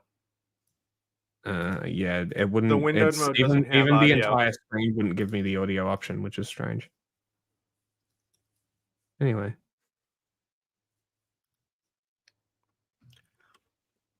Let's see. What the fuck is this, bro? What? This is a fucking this is a fucking baby game. Mm-hmm. This is a game for babies. Yeah. Are we gonna play Minecraft after this? No, we aren't.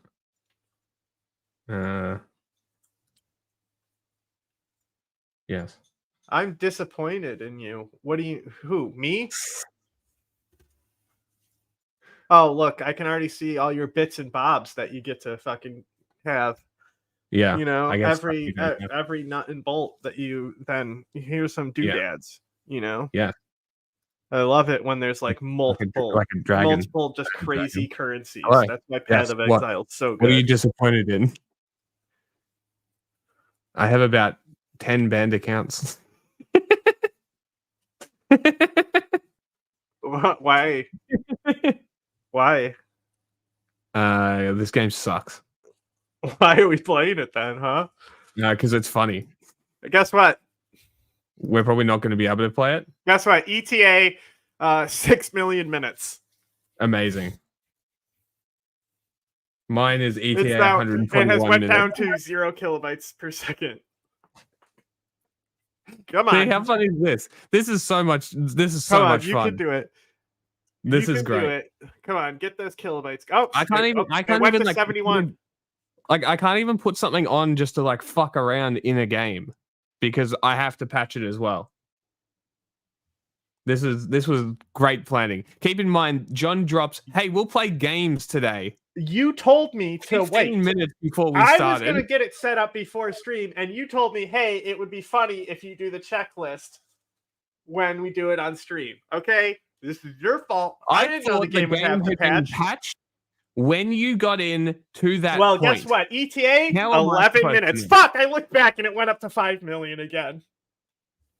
I mean, I could explain the game. I mean, No, never. It is. It is StarCraft without the micro. Hate that. How do I build macro? How do I mine minerals? Well, okay, so the micro is killing minions. Boring. So instead of I want to build the base and A move across the map and not even look at my units while they fight. Putting units onto I just trust they're gonna get it done. to mine, I just out macro the opponent because I know if I just master my production and I can because if they can't out macro me, So like as long as they somebody just BC cheesed me in 5 minutes, pretty impressive to do a BC cheese in 5 minutes. And I just we were already about to do something. I was like, I don't have time to deal with this, and so but when I macro, it's just it doesn't matter. I go in and attack. I see they drop down a dark shrine. I mean, immediately I'm gonna fucking morph an overseer, right? And then so the next wave, they have DTs out, and I'm running my guys around his DT, And then the overseer comes in and his fucking DTs get wiped out. We wipe out his dark shrine. He's trying to fucking rush Tempests out now too, because he built his production in the base next to me, and I know his production's there, and I know the Stargates are there, right?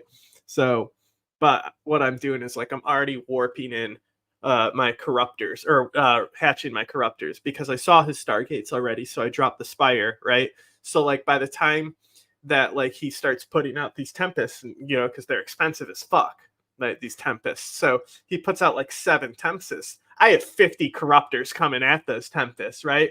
And they just fucking delete them. And then I fucking use corruptors on his fucking Nexus points, destroyed that bitch. It's all about the macro.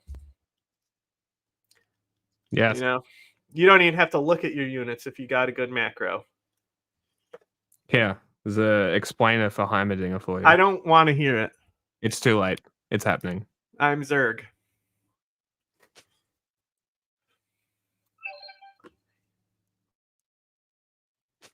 I think I got my swagger back.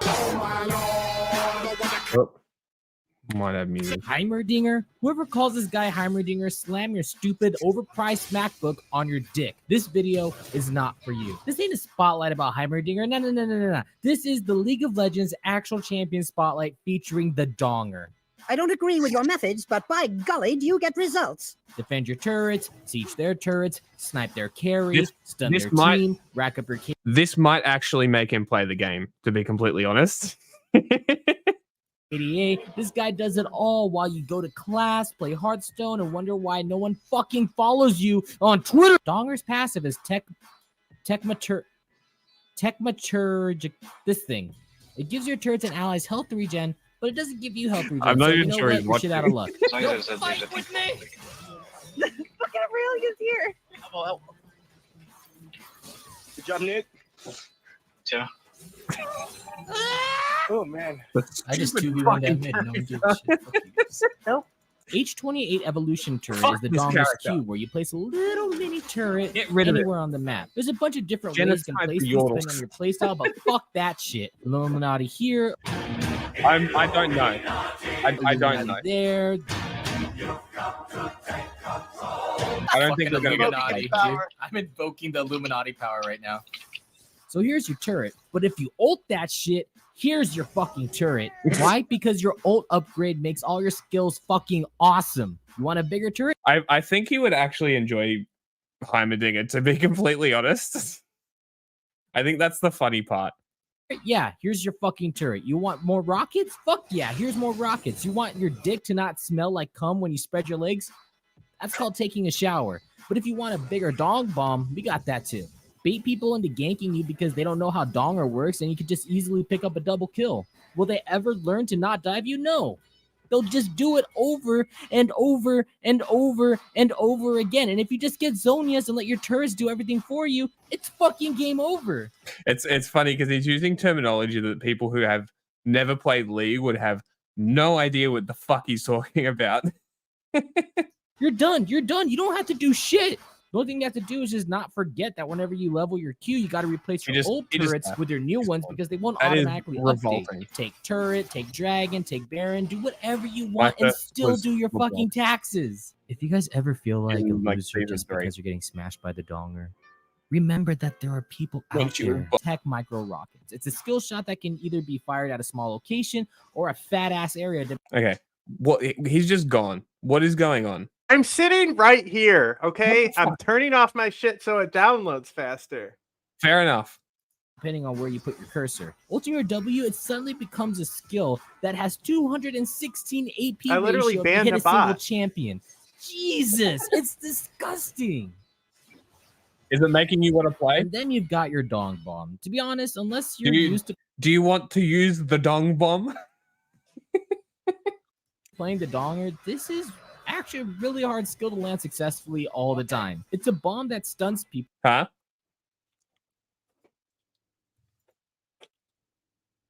Macroing the download speed. Exactly. This person gets it. Oh no, I hit my email open. And if you miss, but you just barely clip them, like the smallest clip, it'll slow them. So good luck trying to land it. But you know what? What do? We use your ult and make it awesome. You just dong bomb them like it's fucking Dresden. Still though, it's still pretty ass. It's better to just use your ult on your rockets or turret because they're a lot more reliable. And then use your E whenever they try to engage Makes on sense you. to you? It's a lot You easier that following? way. Trust You gonna be able to play him? me. The real one's invisible. Do you have any idea what's happening? To my certain death. Run donger. God, Fucking B, baby you're game. a fucking god, dude. It's like fucking. It is a baby game. What, It they really built is. this in Warcraft 3? Like, what is? Like, look at the fucking graphics, bro. No, Like, this is an old video. This is yeah, 9 years old. okay, whatever. If I bet you when I start it, I'm like, oh, this feels just like Warcraft 3. Sure. The colors, you know. Okay. B, why are you so Trees good at don't this look like fucking that. game? Why are you so good at What doesn't? The trees do not look like that. No, they do not. this game, B? But they do in League. Chibi Battle Academy of This Katarina. guy is fucking great. I have no idea why people don't play him. Do I think you should play him? Fuck yeah. He's strong. He's great at pushing and setting up sieges. And most of all, he's fun. He actually just he is the NPC player who just mindlessly does objectives. It's just like must kill the end, must kill base. That's basically this dude. There are other champions like that. There's one called Trendemir who's just a dude with a big arm, and he swings a big sword, and he can't die for 5 seconds. That's about it. Right click machine. Incredibly fun and unique in the sense that his kit is so flexible to look, fit whatever team comp. Even in a video, we got footage of a Blitzcrank stealing a kill. Very good. We ready? No. Look at these icons. That's a lot of icons. Don't look at them. I'm gonna use my laptop to cover my own screen, like it helps. Don't look at any of those icons. They're secret.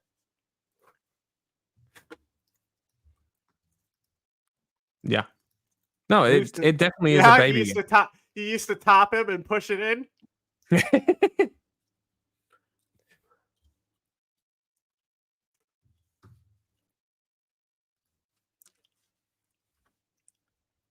All right, now I'm turning my camera off. Yeah, we'll see how much lag I get.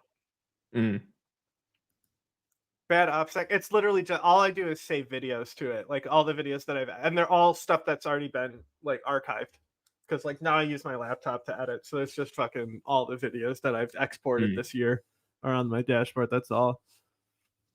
There might be like spoilers for stuff that's not out yet, but guess what? It's all stuff that was on stream anyway. Yeah.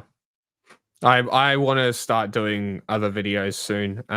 So what I think I'm going to plan on doing is write articles, turn them into scripts, make videos. Uh-huh. All right. We can't hear anything. No? No. Was there weird porn there? There's no weird porn on here. I don't look I at couldn't porn hear on my anything. computer. I'm not a savage, bro. I use my phone like a normal person. Who saves porn? Fucking. I weirdos. mean, I save it to my Google Drive. Just bookmark that shit.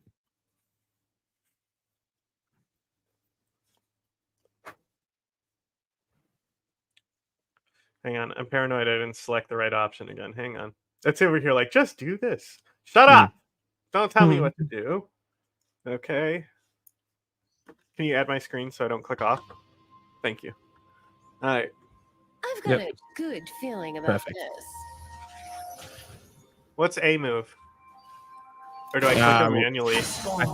Yeah, you got to click manually. I There's think no you A can move? you can literally press A and click, and it'll attack move. Okay, thank you. A move is just A move. Thank you. Okay. However, you can Handle me. set it to right click if you want. If you pause it, go into What am I, a settings. fucking crazy person? Sorry, not right click, left click. So you can right click for normal clicks and left click for attack move. Nice. In League of Legends, you control a champion.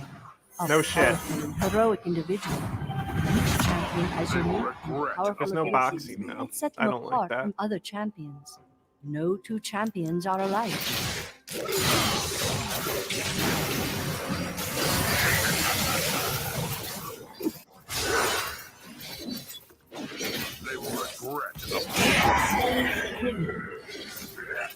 I know what I like. What do you mean?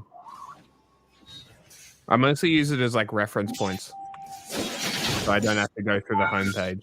If I'm being honest, that's a turret killing you. Get out of there. Yeah, whatever you say. Yeah, you're dead. It is lagging a little bit, I'll do that from time to time.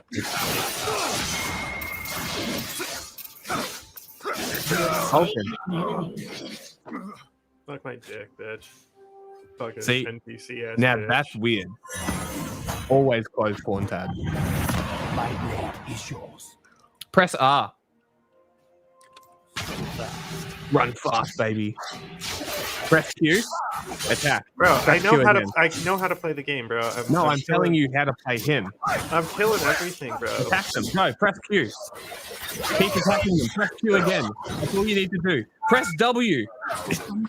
I know how. I can No, see you've how got it to press. works, bro. You've got to hold the W. It's a stasis thing. It's a heal. Okay, look. You died. Yeah. I saw that. Is this the girl I have before? Yeah. So there's another girl that's a mage on the left-hand Why side. do I come out of this dead guy's dick? The blonde on the left-hand Suck my side dick. is a mage. Look if at you want to she. try the Look mage. at she dies and her hair makes a heart. Isn't that fucking clever and great? Wow. Yeah, it's good. I don't care. Let's light it up. Isn't this fun? Okay, I'm a nope. Enthusiastic. Nope. Oh, you don't like the sparkle girl? Just like her. Let's light it up. No, I'm good. I'm really good. I'm not lighting up shit with you. That means get out of the way when something I revs don't up care. like that. What is he gonna do? Kill me? Fucking tutorial enemy. Go fuck yourself. Oh no, I'm gonna die on the place that has no consequences.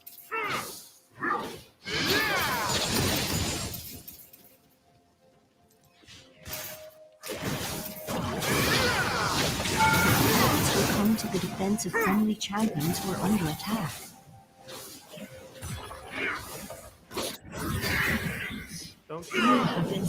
What am I gonna do? Die?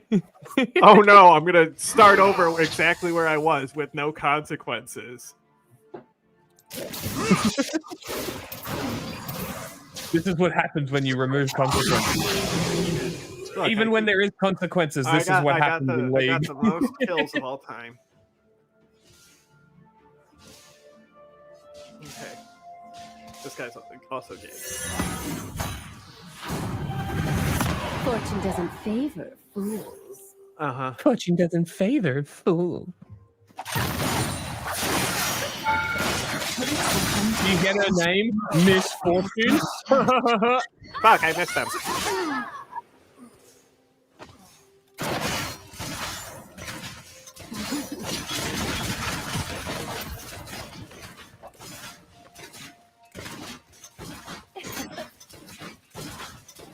The object of League of Legends is to pierce the enemy's I know defenses what and the object destroy of the Nexus fucking game is.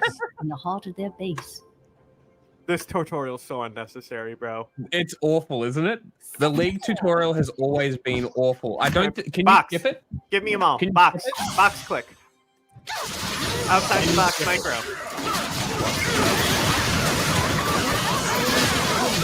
Can you skip it? Look, bro. You should wait. Can't you for see I'm more busy from playing League this game? Yes, I'm trying to get you into a bots game. Pause it and see if you can skip the tutorial. Look, I'm already in a bot game. I have to learn how to play. Hang on.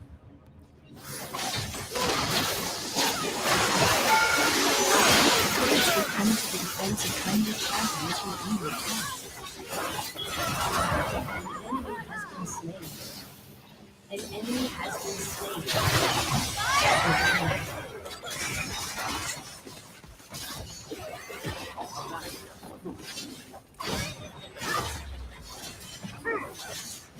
Oh, we got their jewel! We got their jewel!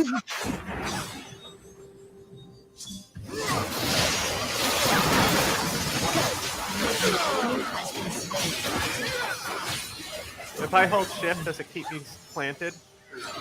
No, S is stop. S, hold S? Not hold, just tap S. But what if I want to just hold a stationary while clicking? I don't know. I don't know. What I you just mean. had to tap S, this S rapidly, basically.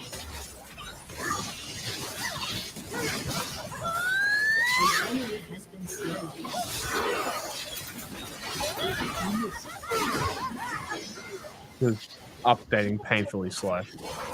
Look, you stole their jewels. Well done. That game sucks.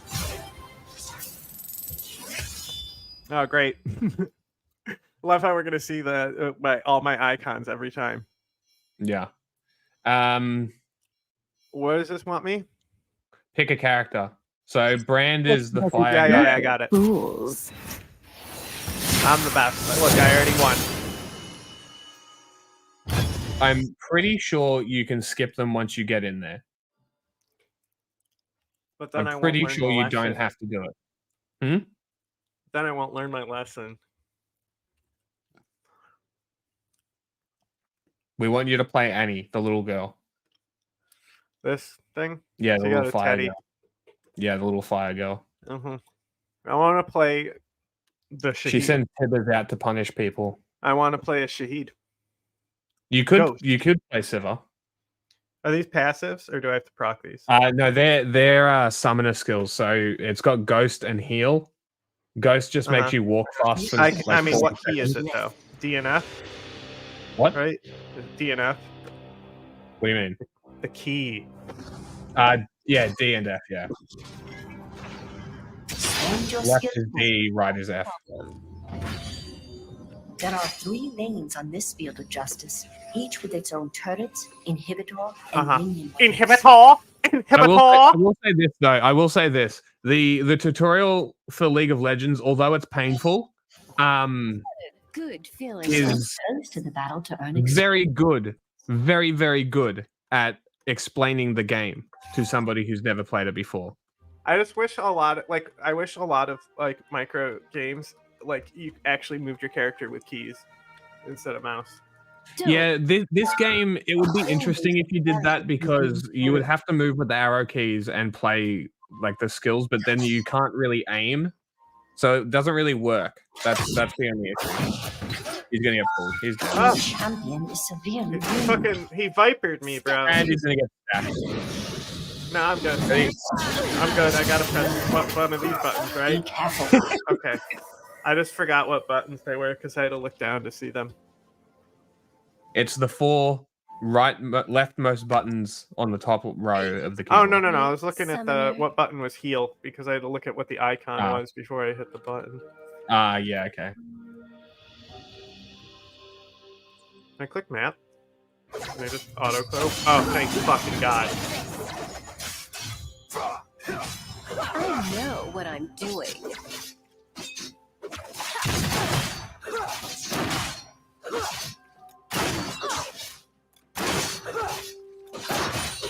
Your champion has leveled up. Additional levels allow your champion to improve their abilities. No praise, no pets.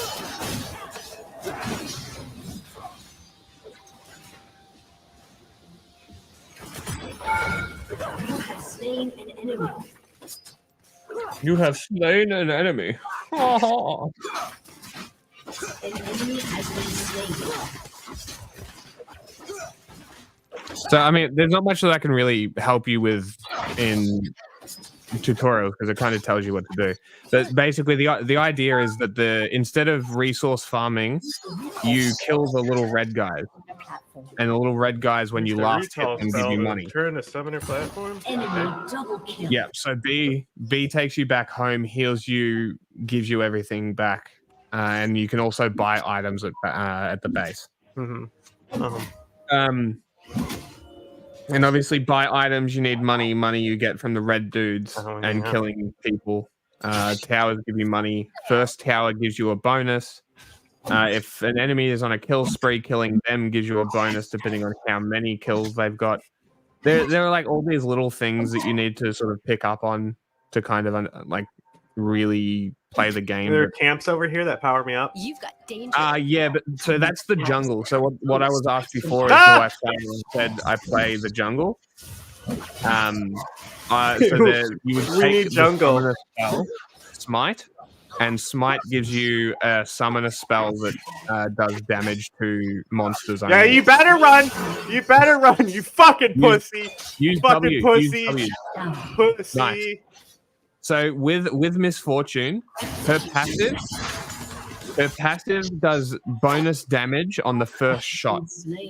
If you attack somebody else, it resets for the last person. So what you can do is you can alternate between attacks and you get bonus damage on all your shots. It's also a way that you can sort of chunk down the tower as well, but that's like once you learn the character kind of thing. Not a problem. Yeah, that's true. So,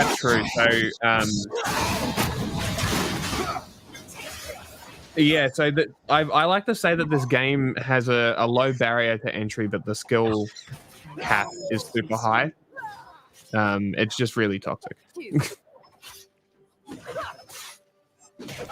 But yeah, so the other thing about the jungle is that there's like more. You've got more responsibility inside the game as the jungle than other lanes. If you look up the river in the middle, there's like big circular camps. That's where the big monsters spawn, like the dragon, and they give you team-wide bonuses. The jungle, once you get like halfway through the game, I think also gives you team-wide bonuses. Just stuff like that, just more responsibility, basically. How to explain lead badly is what we're streaming right now. What's this go? Can you please check if you can skip it? Listen, I gotta learn. I can't be reading this shit in the middle of the game.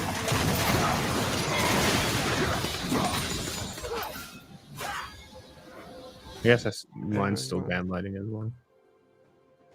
Oh, this is just a fucking attack speed buff. That's fucking great. I figured it was like a charm spell or something. Yes, so that one as well. So that one, so what I was telling you about before with the passive. I wasn't listening. Oops, I accidentally shot my thingy. You're still not listening, but I'm going to explain it anyway. So if you hit the W while refreshing your passive on new enemies, I got your stacks. W will extend its time. Yeah, I got you stacks. Can theoretically infinitely have your W on and have the attack speed steroid if you continually attack new targets.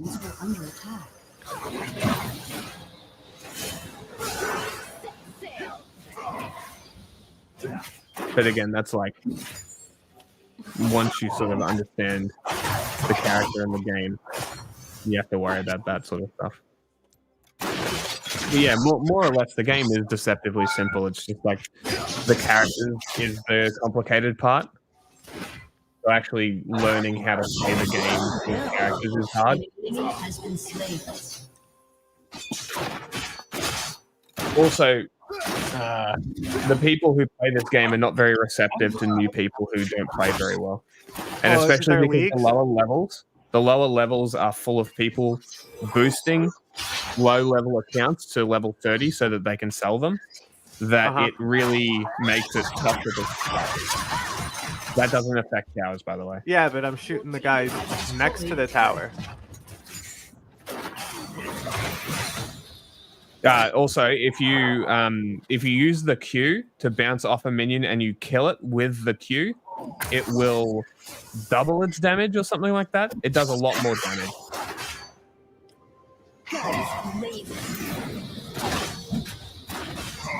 Leave me alone. You won't beat it. Leave me alone. Leave me alone. Go away. Fuck off. I've got a good feeling about this.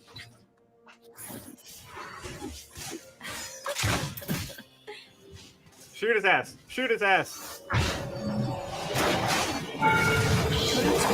The defense of friendly Later. champions who are under Fuck attack. off. The fun An ally has been slain. Fuck My off. God, it's taking so long to download. So frustrating. What? It's taking so fucking long to download. I always shoot first.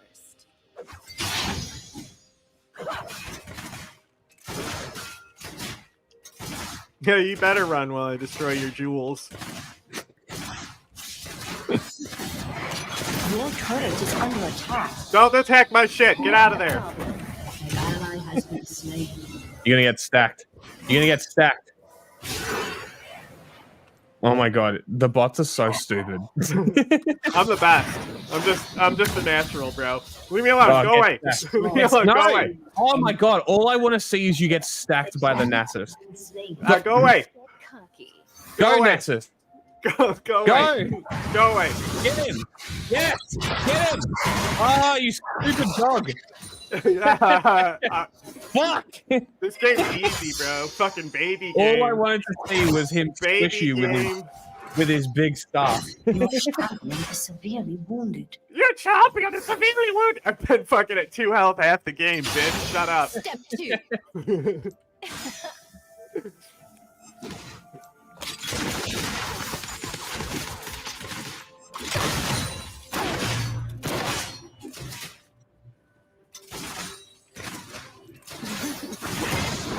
No. You go away. You go away right now.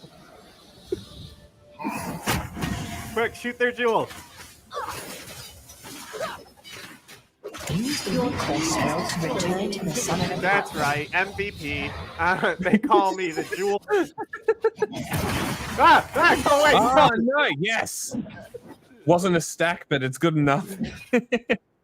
victory is near. You get what you fucking deserve. Nexus.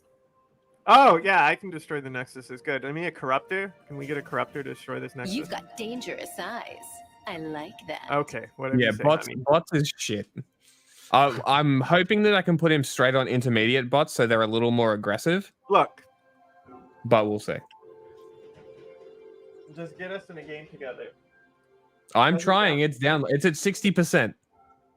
We're gonna play at least one bot game, so you need to power through this so you can start playing bot games. I'm Sure just you can stalling for handle you. me, summoner. Look, it's me, the best person on the team. Oh, nailed him. Look at him run away. Run, bitch. Look at this. Look at this guy running away from me. What a fucking coward. What a coward. Your turret has been destroyed. Don't touch my turret.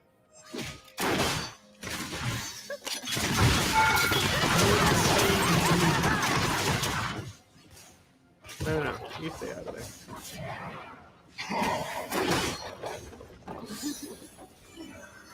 Your team has destroyed the turret. Executed. An enemy has been slain. No prey. They're huge pussies. No. Just go away. Go away. Get out of here.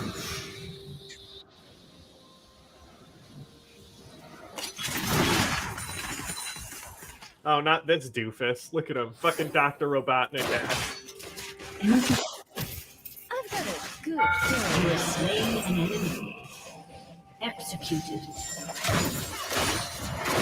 No, go away.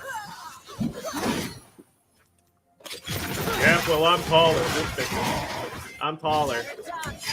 That's what he says at the end of the Yeah, you better run. Is this What we could do is maybe stream League through Discord as well. Before advancing. Might work better. Do I kill this jewel? Is this a jewel Is that a that new I'm attacking? Is this a jewel I Don't attack? get cocky. Hi. What's up, new person? What How is we this? doing?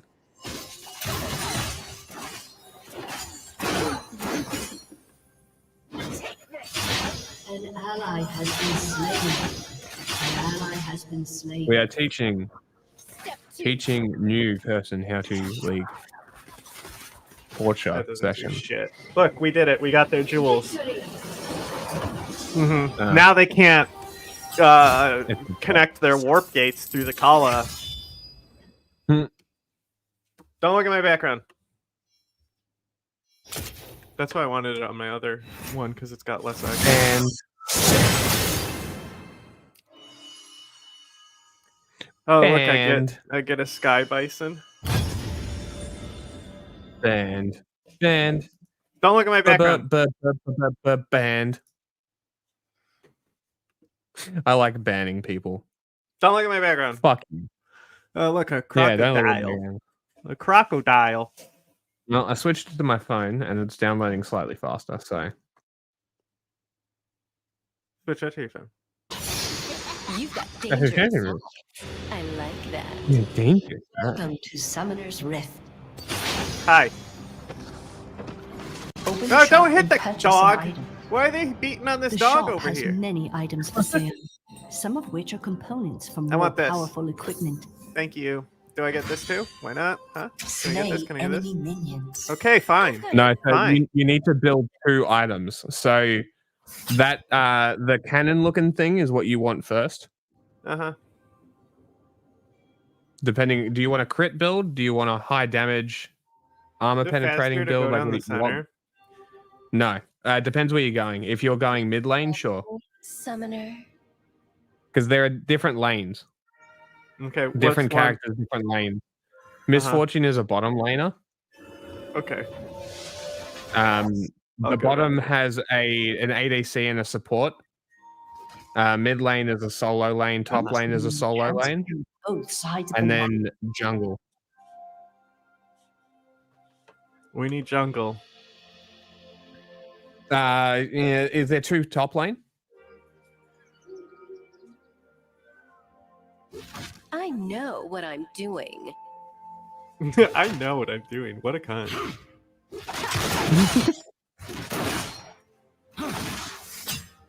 So Tarek there should be your support, but I doubt he's going to play support. He's going to try and take your shit and take your money. But this is the thing about you being ADC and bot lane. It's all your fucking money. They're not allowed any of it. They're supposed to have support items which give them shared money. So don't let them take any of your fucking gold. You're a fucking leprechaun. Remember that. It's all your gold. Spend your skill points. Maybe I fucking will support him, and maybe I'll play Pike and take all his kills. The fun begins. 69. Nice.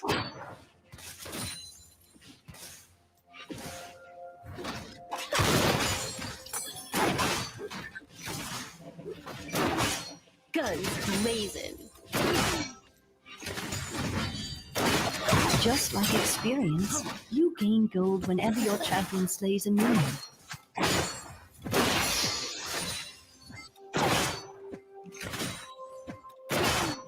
Nothing but powder monkeys.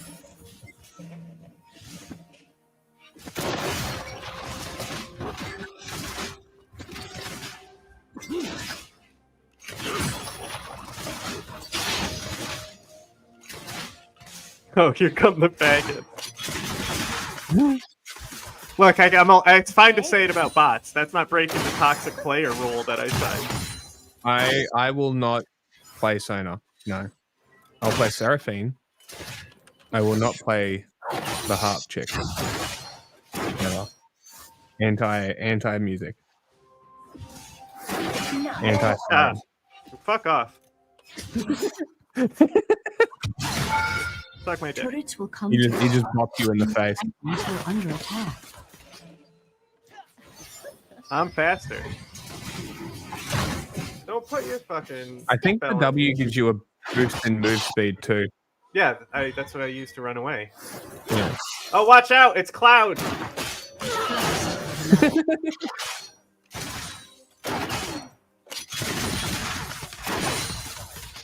I always shoot first. An enemy has been slain.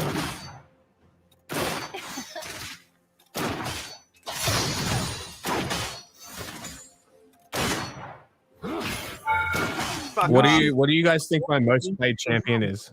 Based on what I've told you about League, what do you think my most played champion is? Your champion is severely I'm curious.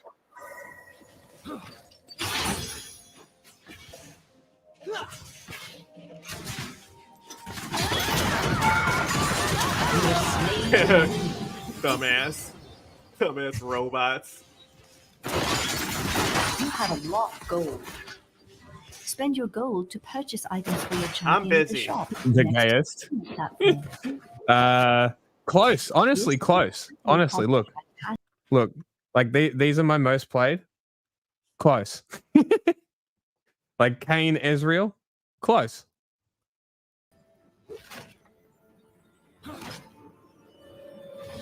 Don't get cocky.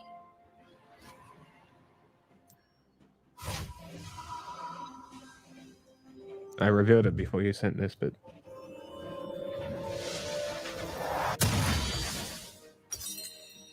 Open the shop and purchase. What'd you an say? I item. want a telescope or something? The shop has no, many the collector. components for more powerful equipment. You want the collector? Oh, this. Yes. Foghorn double click it. Leghorn thing. Okay, I did it. We'll go Okay, purchase, now what? whatever. No. While you're here, no. Go to the boots. These ones? So if you go to all items. No, all items. Go to the boot. Click on the boot. Don't double click it, but click on the boot. There should be 300. It's worth 300. It should be there. There, yeah, those ones. There you go. Wait, no. Wait, what the fuck? No. Okay, so I know what's happening. Click on the see at the top left-hand corner. Click that. There you go. Now go to the move speed. There should be boots there. What is happening? Where are the boots? This has move speed on it. No. You don't want that. Go back. Undo I got it. No. I bought it. No. For fuck's sake. I already bought Jesus it. fucking Christ. It had No, move speed on Jesus. it. I got it. It had move speed.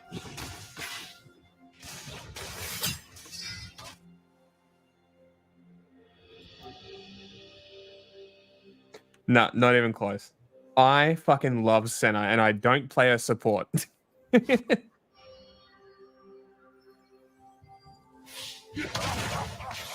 Never have. No prey, no pay. I also really like Zaya as a character. Neutral minion camps appear on both sides of the map. Yeah, alt the jungle monster and don't even use all of your ult. That's good. That's good strategy. I don't know what that means at all.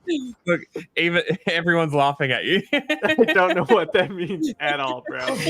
You're speaking a foreign language, and I do not Good care. feeling about this. Always be wary around enemy Bro, I get it. Okay, fuck off. Don't follow me. I know who I'm with. Hold on.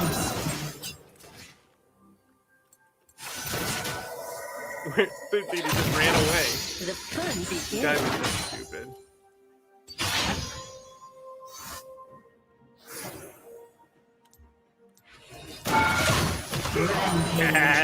Suck it, bot. I'm the best. That one is Zaya. ABC.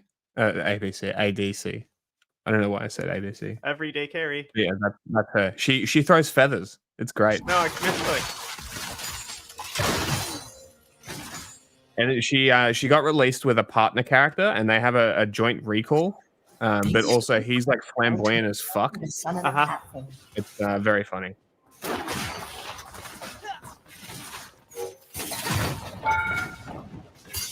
Dude, fuck off. He's fucking femboy, bro.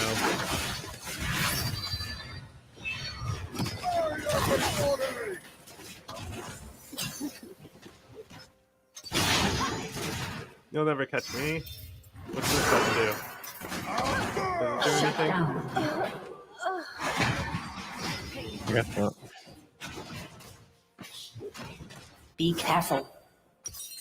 Okay, what do I want now? Ally has been slain. Sorry? What do I want here? 1 second. Okay, so go to no, at the top. See the symbols at the top? Go to the dagger or the bow. Sorry, go to the bow, the marksman. Go down, scroll down. Get the thing that looks like a crossbow, the yellow crossbow, 3100. This? No, next one. Yeah, that one. Kraken this Slayer, drill that's the thing. one. Okay. Yep, get that one. Okay, I did it. Great. Go kill shit. Has destroyed a turret.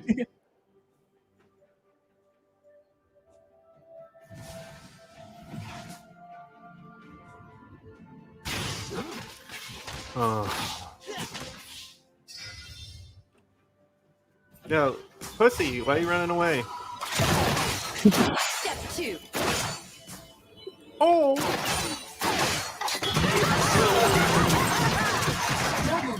Also, with her ult, just press R and don't move. If you click it, stops the ult.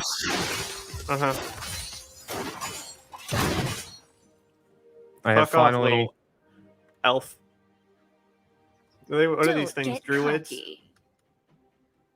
They got druidic magic type shit. Fuck off. I'm killing your tower. You can't stop me. Told you you couldn't stop me. Alright, end that Suck my shit. dick. Just flip an end. Go. Nah, bro, I I'm got ready. this. I'm ready. I'm ready too. Look, I'm fighting their tower. No, don't shoot me. Go. Don't shoot me. Don't shoot me. Look, I'm distracting him. Get him, team. Set sail.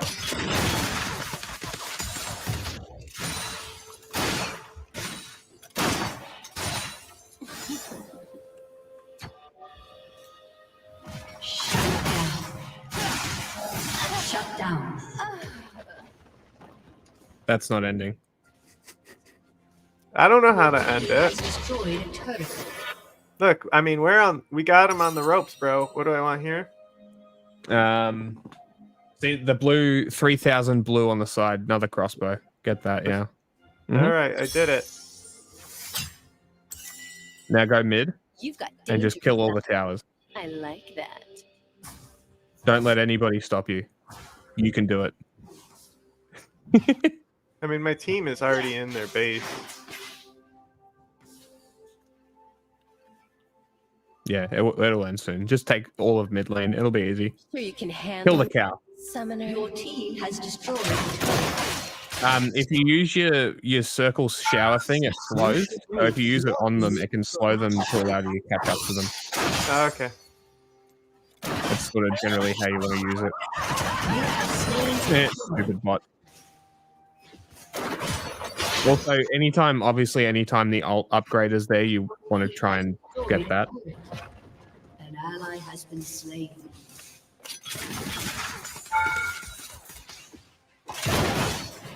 Kill that bitch. What are you doing?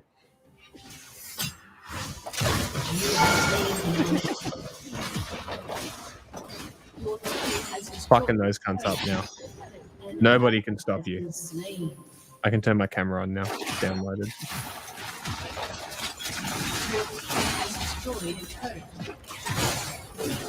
Kill that cow. Keep going. Keep going. It runs out. He can't kill you. He's a support. He's all tank. Not a problem. Kill the Nasus. Go. Kill the dog. He's recalling, almost dead. Get him to your left. Who cares? I got the jewels. Kills. I got their jewels. I destroyed their jewels. You must take scalps. Dead. Enemy killing. And these bots suck.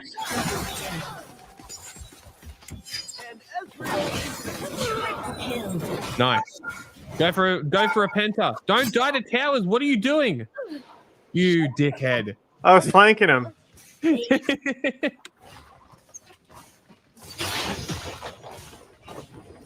They got it. It's fine. I know what I'm doing. See, she knows what she's doing.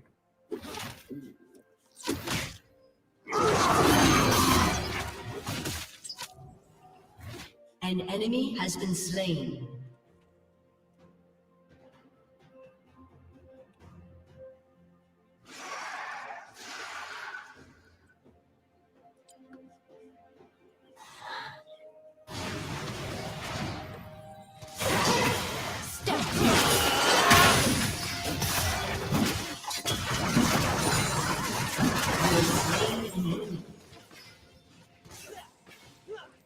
An ally has been slain. Double kill.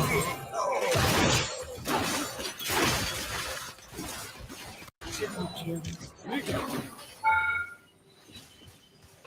Set sail. Has destroyed a turret.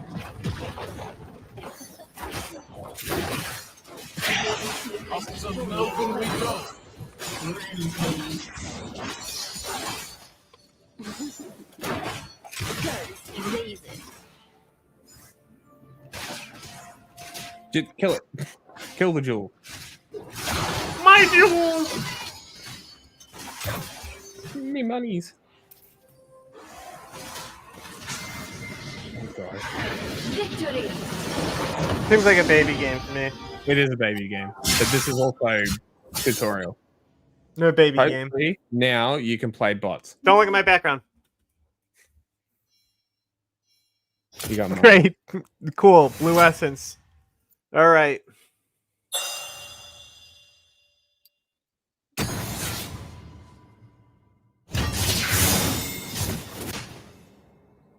Now, hopefully. What I is can this just put thing? you straight What is into this bot. thing? What do I got? A fucking elf? No. So don't worry about that. How do I buy heroes? It doesn't matter. What do you Actually. mean? What do you mean? Wait, you've got money? Okay, go to see the shiny thing, the thing that's shiny. You should have. Okay, there's nothing there. Great. Okay, go to the hammer and stone there. Is there anything in there? No. Okay, so go hang to on. Let me. go to the view rewards there. Okay, that's fine. Go to the money stack. Go to champions.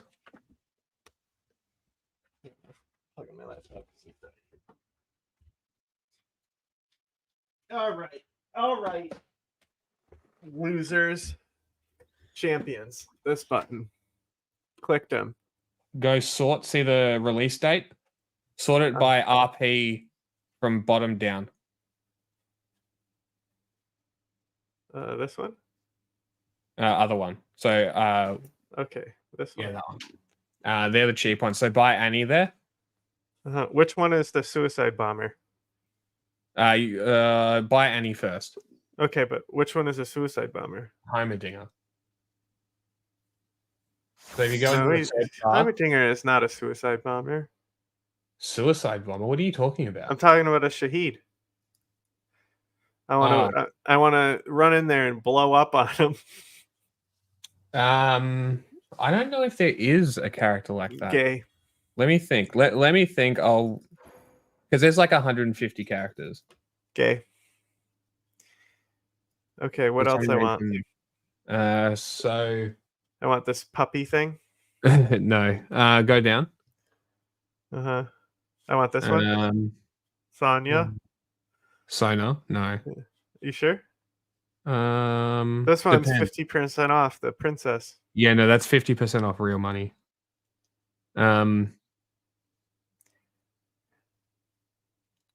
Keep going down. Keep going. Look, it's the thing that Spawn fights. What am I looking for? Dude, buy Rammus. Buy the turtle. Okay, I'll buy the turtle. Yep, and then buy Garen. Gay Ron. Yeah. Where's Gay Ron? How much you got? 2,100. Where's Gay Ron? Actually, okay. You can't afford these ones now. Where's Gay Ron? It cheapest. And these are the best characters? Not necessarily. The big dude there, Garen. Big dude. Yeah. Garen. All right, I got him. Yep. And that should be all. I mean, I got more blue essence, and I'm probably not going to play again. Oh, Poppy. Yeah. I'm just going to try and reopen my client because it crashed.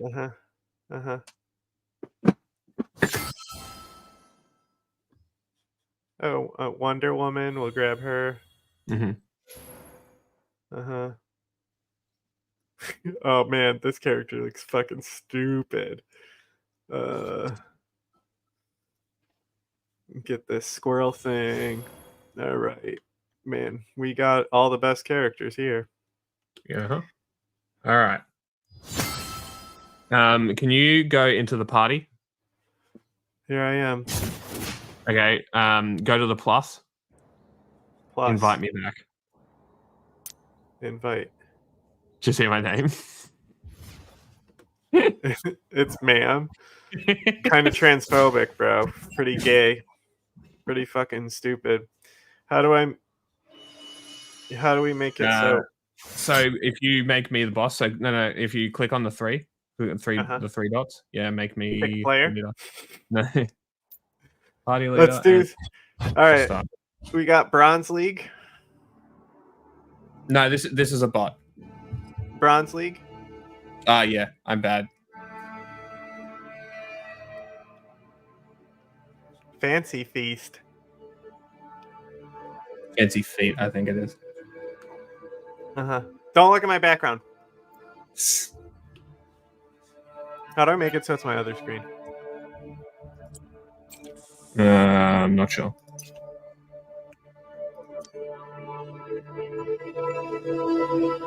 Why can't I just fucking drag it, you know? I can! Epic. It will actually fit. And now it's gone. Hang on. I know. I'm switching my screen. Hang on. I gotta change. I can't accept this match. I need to change the settings. Get out of here. I can't.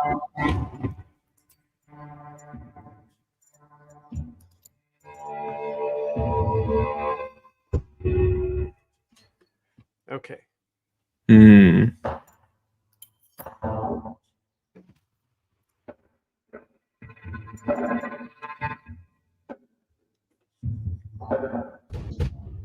See? Boom.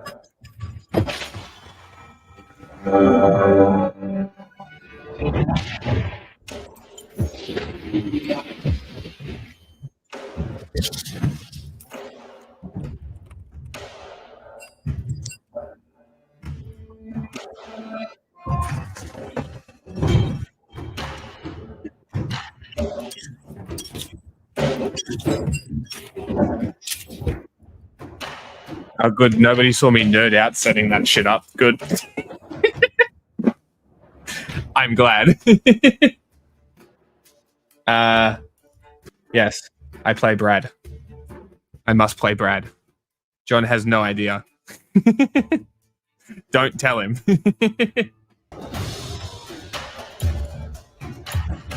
John, lock your character in for fuck's sake. How? Press lock in. Where? So get rid of that X.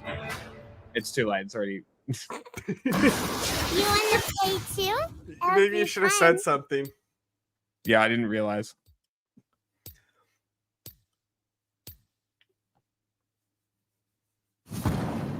Don't look at my background. I swear to God. If you flip back to the main screen. Oh my God. It did? Yes. Yeah, mine opened on my laptop screen as well. I'm not sure if you can change it in game. I'll let you know. Hey, the bots have skins. That's weird. Look at my background.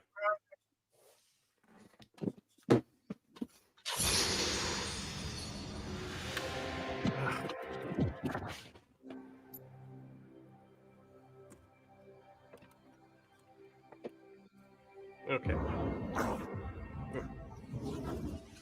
Where are we? Come out, wherever you are. Okay.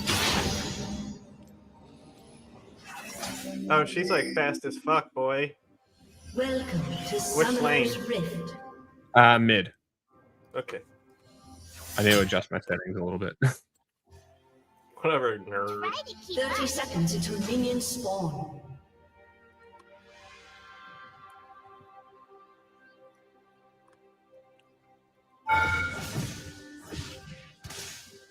Oh damn, she's got like no health. Executed.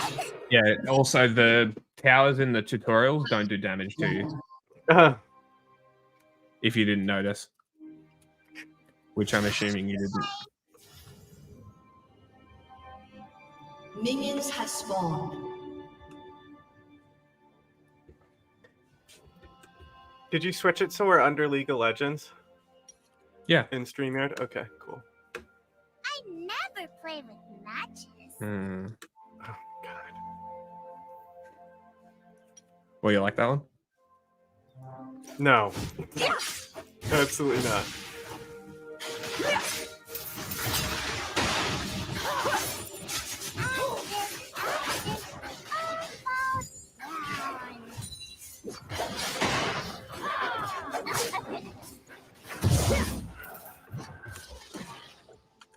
Go get him. Oh, I flashed. Whoops. Ready for the keyboard. Bullshit. You suck. Sorry about that. Bro, the character's got like 5 health. Yeah. You gotta use spells. Ally has been slain. I gotta get him first. Well, you got the Q. Use that. Also, every fourth. Bro, every I've been fourth trying. spell I've been stuns. trying to use it. Every fourth spell stuns, so you can rev it up, but only obviously spells that hit the enemy. Look, it goes. Do the spell. See, I did it.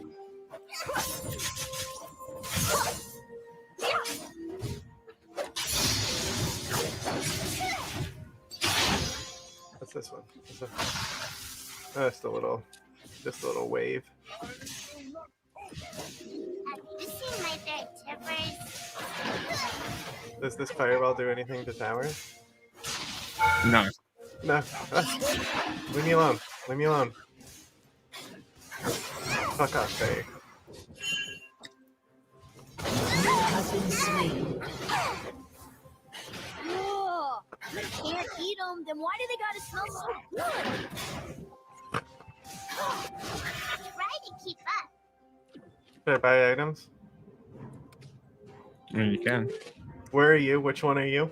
I'm top.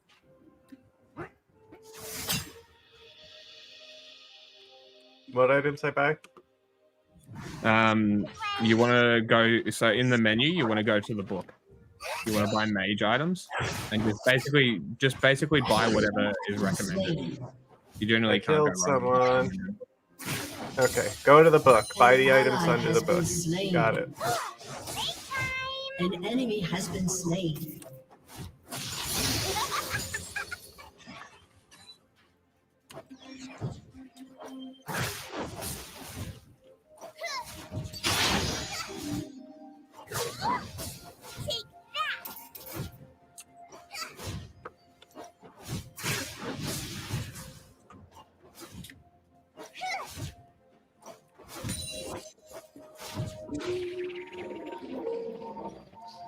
You got it?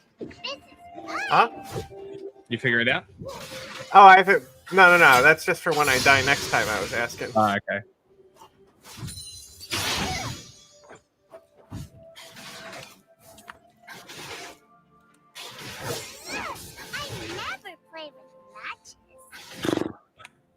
Not used to this keyboard. I don't have a proper mouse. Great. How do I get mana? Go back to base or last hit minions. Also, if you last hit minions with your Q, it doesn't use mana. By the way.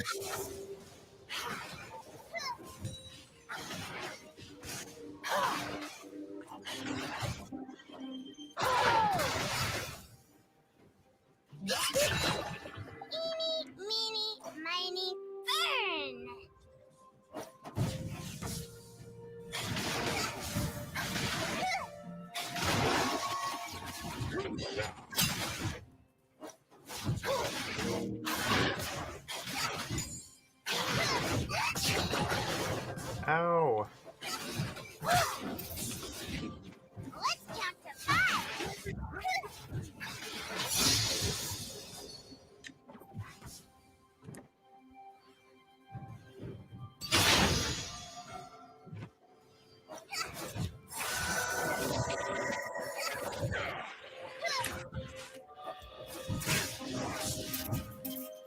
Can they do this?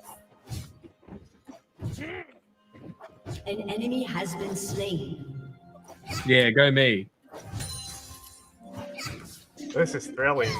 Yeah, I know, isn't it? This is just early game. This is just what it is. Yeah, you're gonna be talking, but we've also got like 4 people watching. So I don't know. I don't even know who's still watching. I don't know if there's actually anybody here. I don't know what's happening. It was the last hour was a mess, but that's fine.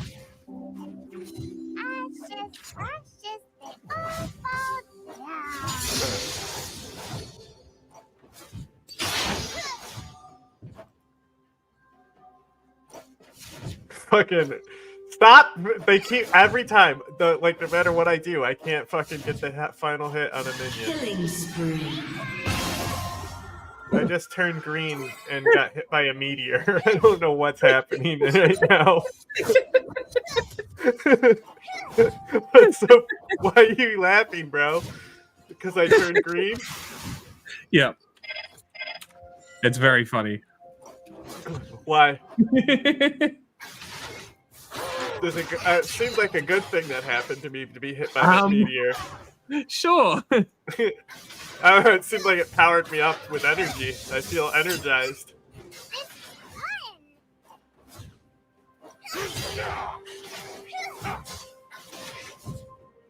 Okay.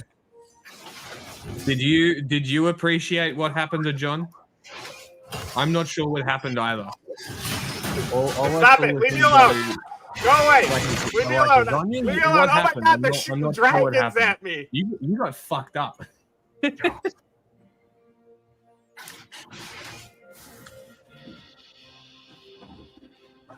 Ah.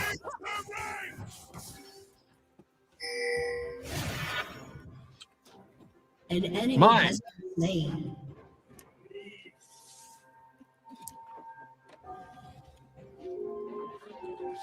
You didn't tell No, me I you had missed. a pet dragon. Ah! Alright. Mage. Okay, and I got...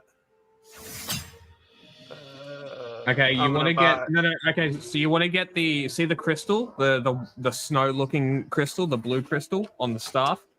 Down. Right on the border of the thing. Right. The star is on it. It has a star. I can't buy anything that... Yeah, that one. Get that one. I can't buy it. I can't afford it. Click on it. Buy the components. Okay. Unstoppable. Okay. Now what? I don't have enough. Now go back Thanks. away. You fucking wasted my money. You fucking wasted. I shouldn't have listened to you. I should have done it myself. Okay. At least this fucking character can actually move. Yeah. I would prefer if they ran really fast and exploded. Well, there isn't one of those, I don't think.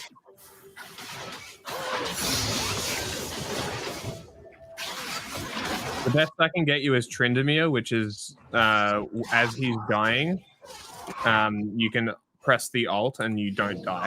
Yeah, I'm dying because I was fixing my mic. Yeah, your mic broke. Yeah, is it on the HD camera now? Is it on the what? HD camera. Sure. Don't let me die. Protect me. I can't. You're under power anyway. Have you seen my bear timbers?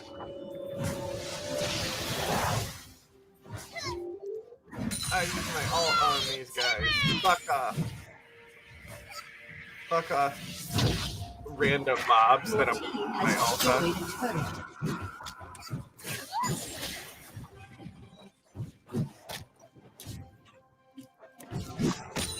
This way.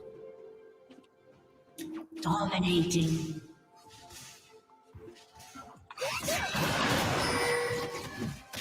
Double kill. Double kill. Ah! She's put me in a force field. You will not die alone.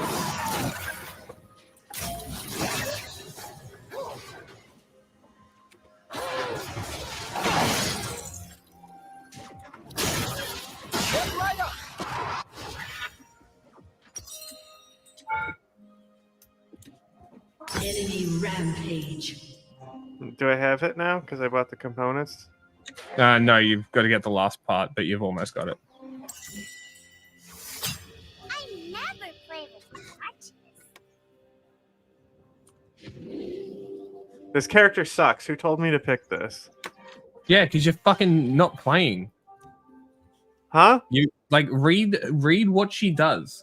Bro, I'm trying to get the last hit on minions. Her entire thing is the passive. Look at the damage on the Q, and then if you click on the minion that isn't the attack click, you can see if I could get 4 spells off, I would be stunned. See, that guy just was stunned right there. Okay. Yeah, it's fine. The stun only matters against actual enemies. Okay, but if I use my fireball to kill them, I don't cost mana shit. Can I use it on this thing?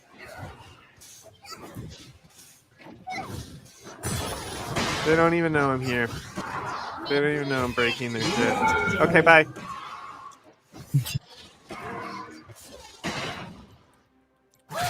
Suck my dick.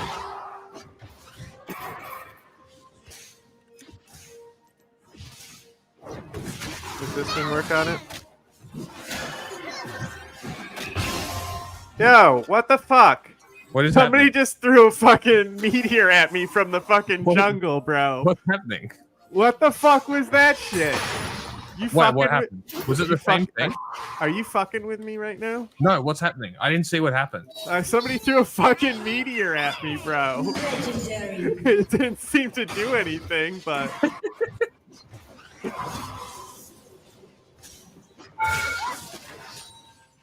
Leave me alone. Right, come here. Come here. You ready? Come here. Who?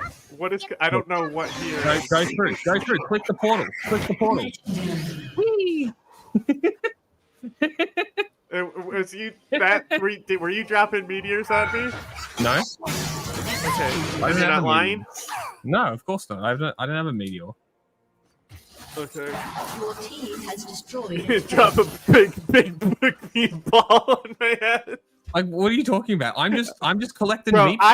all I know is something from the forest dropped on my head, and it was a big green ball, and you thought it was funny. Okay. If you have a look, I think I'm going to report you. I think I'm going to report you because you didn't sign the fucking agreement that I signed. If you have a look at what I'm doing, I'm just going around and collecting my things here.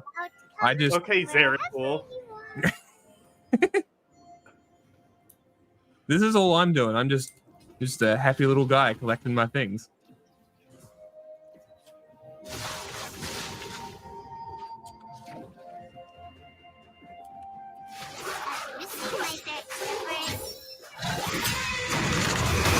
What the fuck? They're sending dragons at us, bro.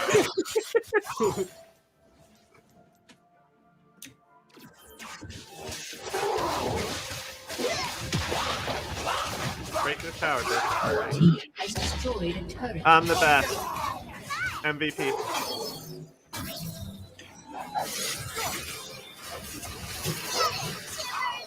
Fuck him up, fucking gangbang his ass. Fucking bitch. Bitch ass bitch. Fucking where are you running to? No! No! No! No! No! No! Rampage. There's that fucking bitch ass. I'm gonna get us banned from Twitch.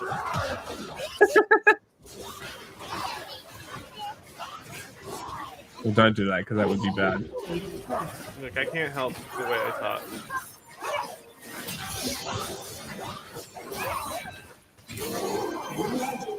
I mean, look at, come on, look at the dragon. You're telling me I'm not wrong? What did you say? They called it a bitch ass faggot dragon.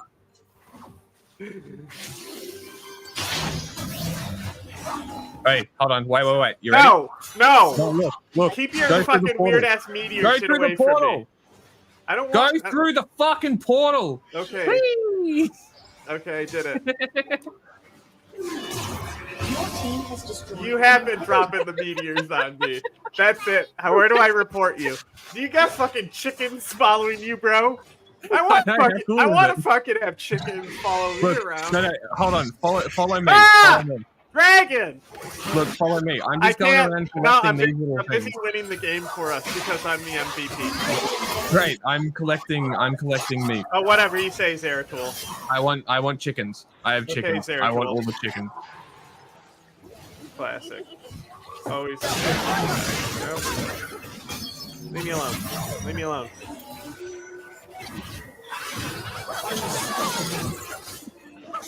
Double kill. Ace.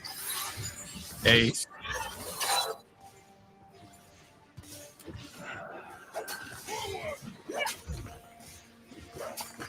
You're gonna die. Stun him.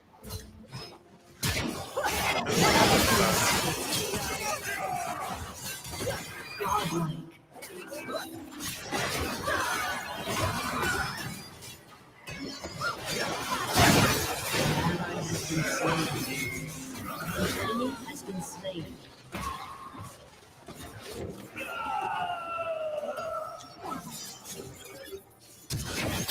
No, I missed. That's funny. I don't appreciate you lying to me about the meteors. Killing spree. Okay, I got like no gold. What do I buy? Lost chapter. Hold on. I want See, mana regen. See the crown? No, go down. See the crown? The crown looking thing? Green, costs 2,800. Okay, but I want mana regen. Yeah, I'm telling you that's what you need to buy. This one? No, the one next to it. This one. Yeah. This Buy is the a crown. blue thing. The blue thing is mana. This thing. No, the book. The big book. Oh, this thing. That one, yes. Okay. You can double click it to buy, by the way.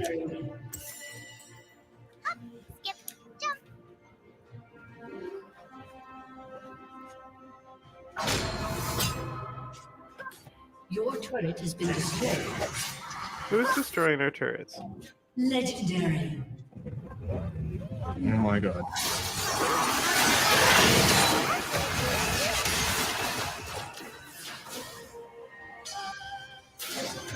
An enemy has been slain.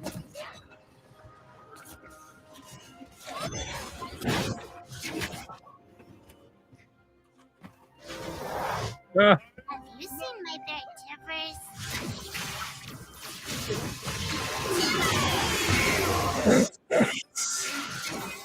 Did you just freeze me?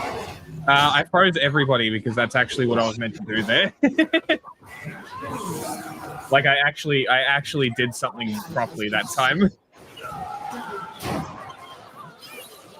You have slain triple kill. Ace. Kill their jewels.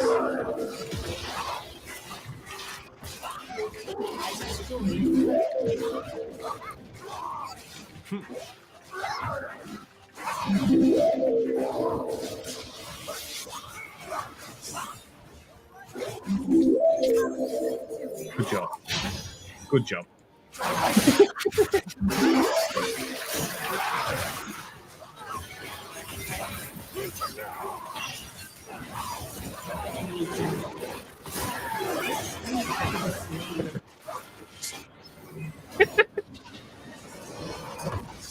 Victory. Too good. Too good. Don't look at my background.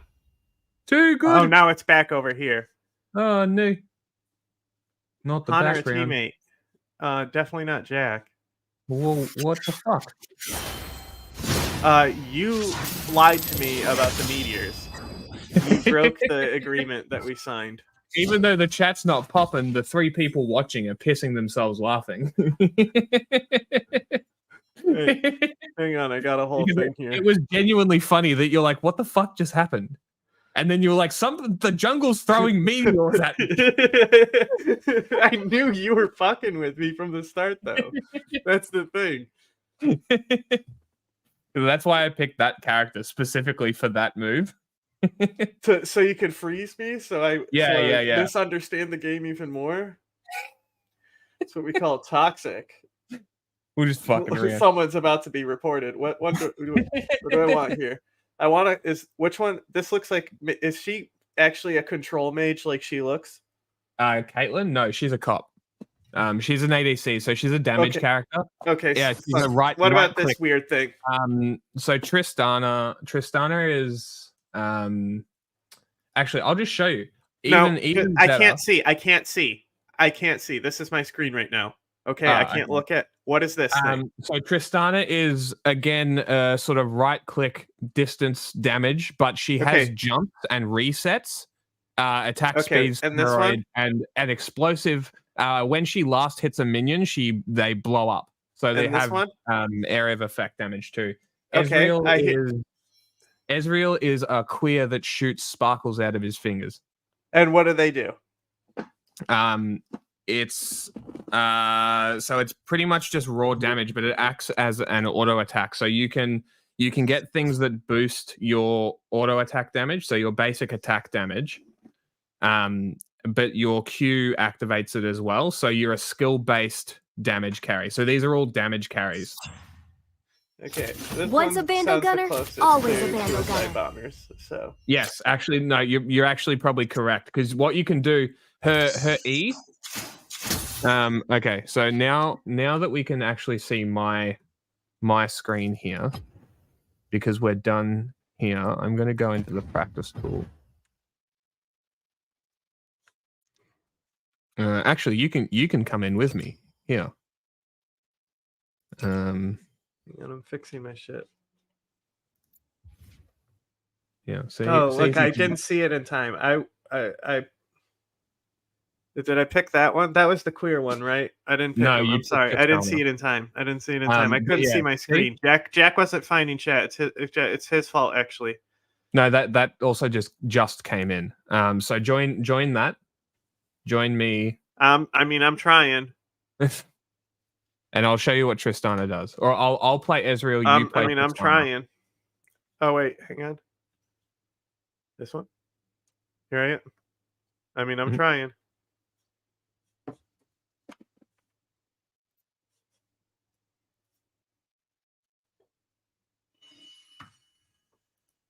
What are you doing? I'm trying. I'm trying to join, bro. The plus. Click the plus. What? Click the plus. Yeah, okay, I'm looking. There is a big blue thing that says invite on the screen. Oh my god! You just put your mouse on it. That's right here, right? No, above it. Holy shit! It's literally right there. Click the plus. Fuck me. That's not a plus. That's a check mark, bro. Fucking learn your fucking shapes, maybe. Whatever. Not my fucking problem. What the fuck? Now the game won't start because you fucking took forever. Hold on. Bro, you're the one telling me to pick a plus when it's a check mark. Whatever. Click it. This one. Okay, I clicked it. Here I am. Why isn't... Fuck me. All right. This game is fucking dumb. Whatever. We'll figure it out later. Hang on, I need to go. I'll invite you. Sure. How do I... Hang on. This So, one? hold on. Hang No, on. hold on. You need to leave. So press the X at the bottom. I can't be fucked. I need to go. No, I need to go. We're way over time. I can't be fucked. Explaining this fucking game, everything takes half an hour. Everything takes fucking half an hour to explain in this fucking game. This is why I never play with people, because it's a fucking nightmare.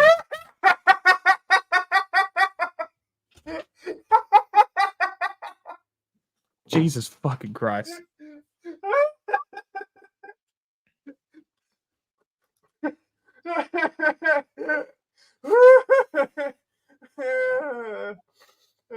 I mean, I can't even tell how to even start a play. Uh-huh. Uh-huh. Now go to training. Read the screen. There's little words there. Great. Practice tool. Uh-huh.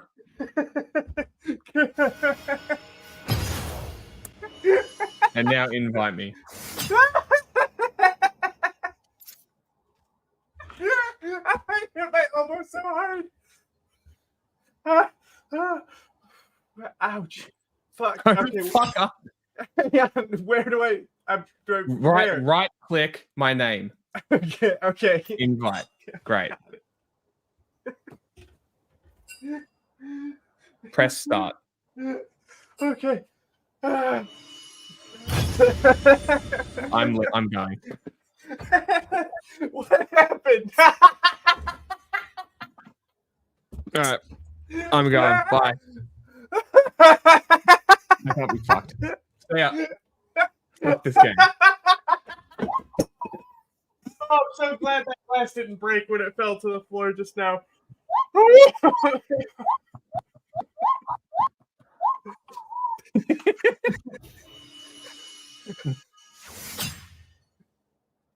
Jesus fucking Christ. All right. No, I look forward to actively engaging civilians. Oh no, Echo. All right, it's done. Bye. We're I have a done. full 7 screen. hours. Huh? Yeah, I know.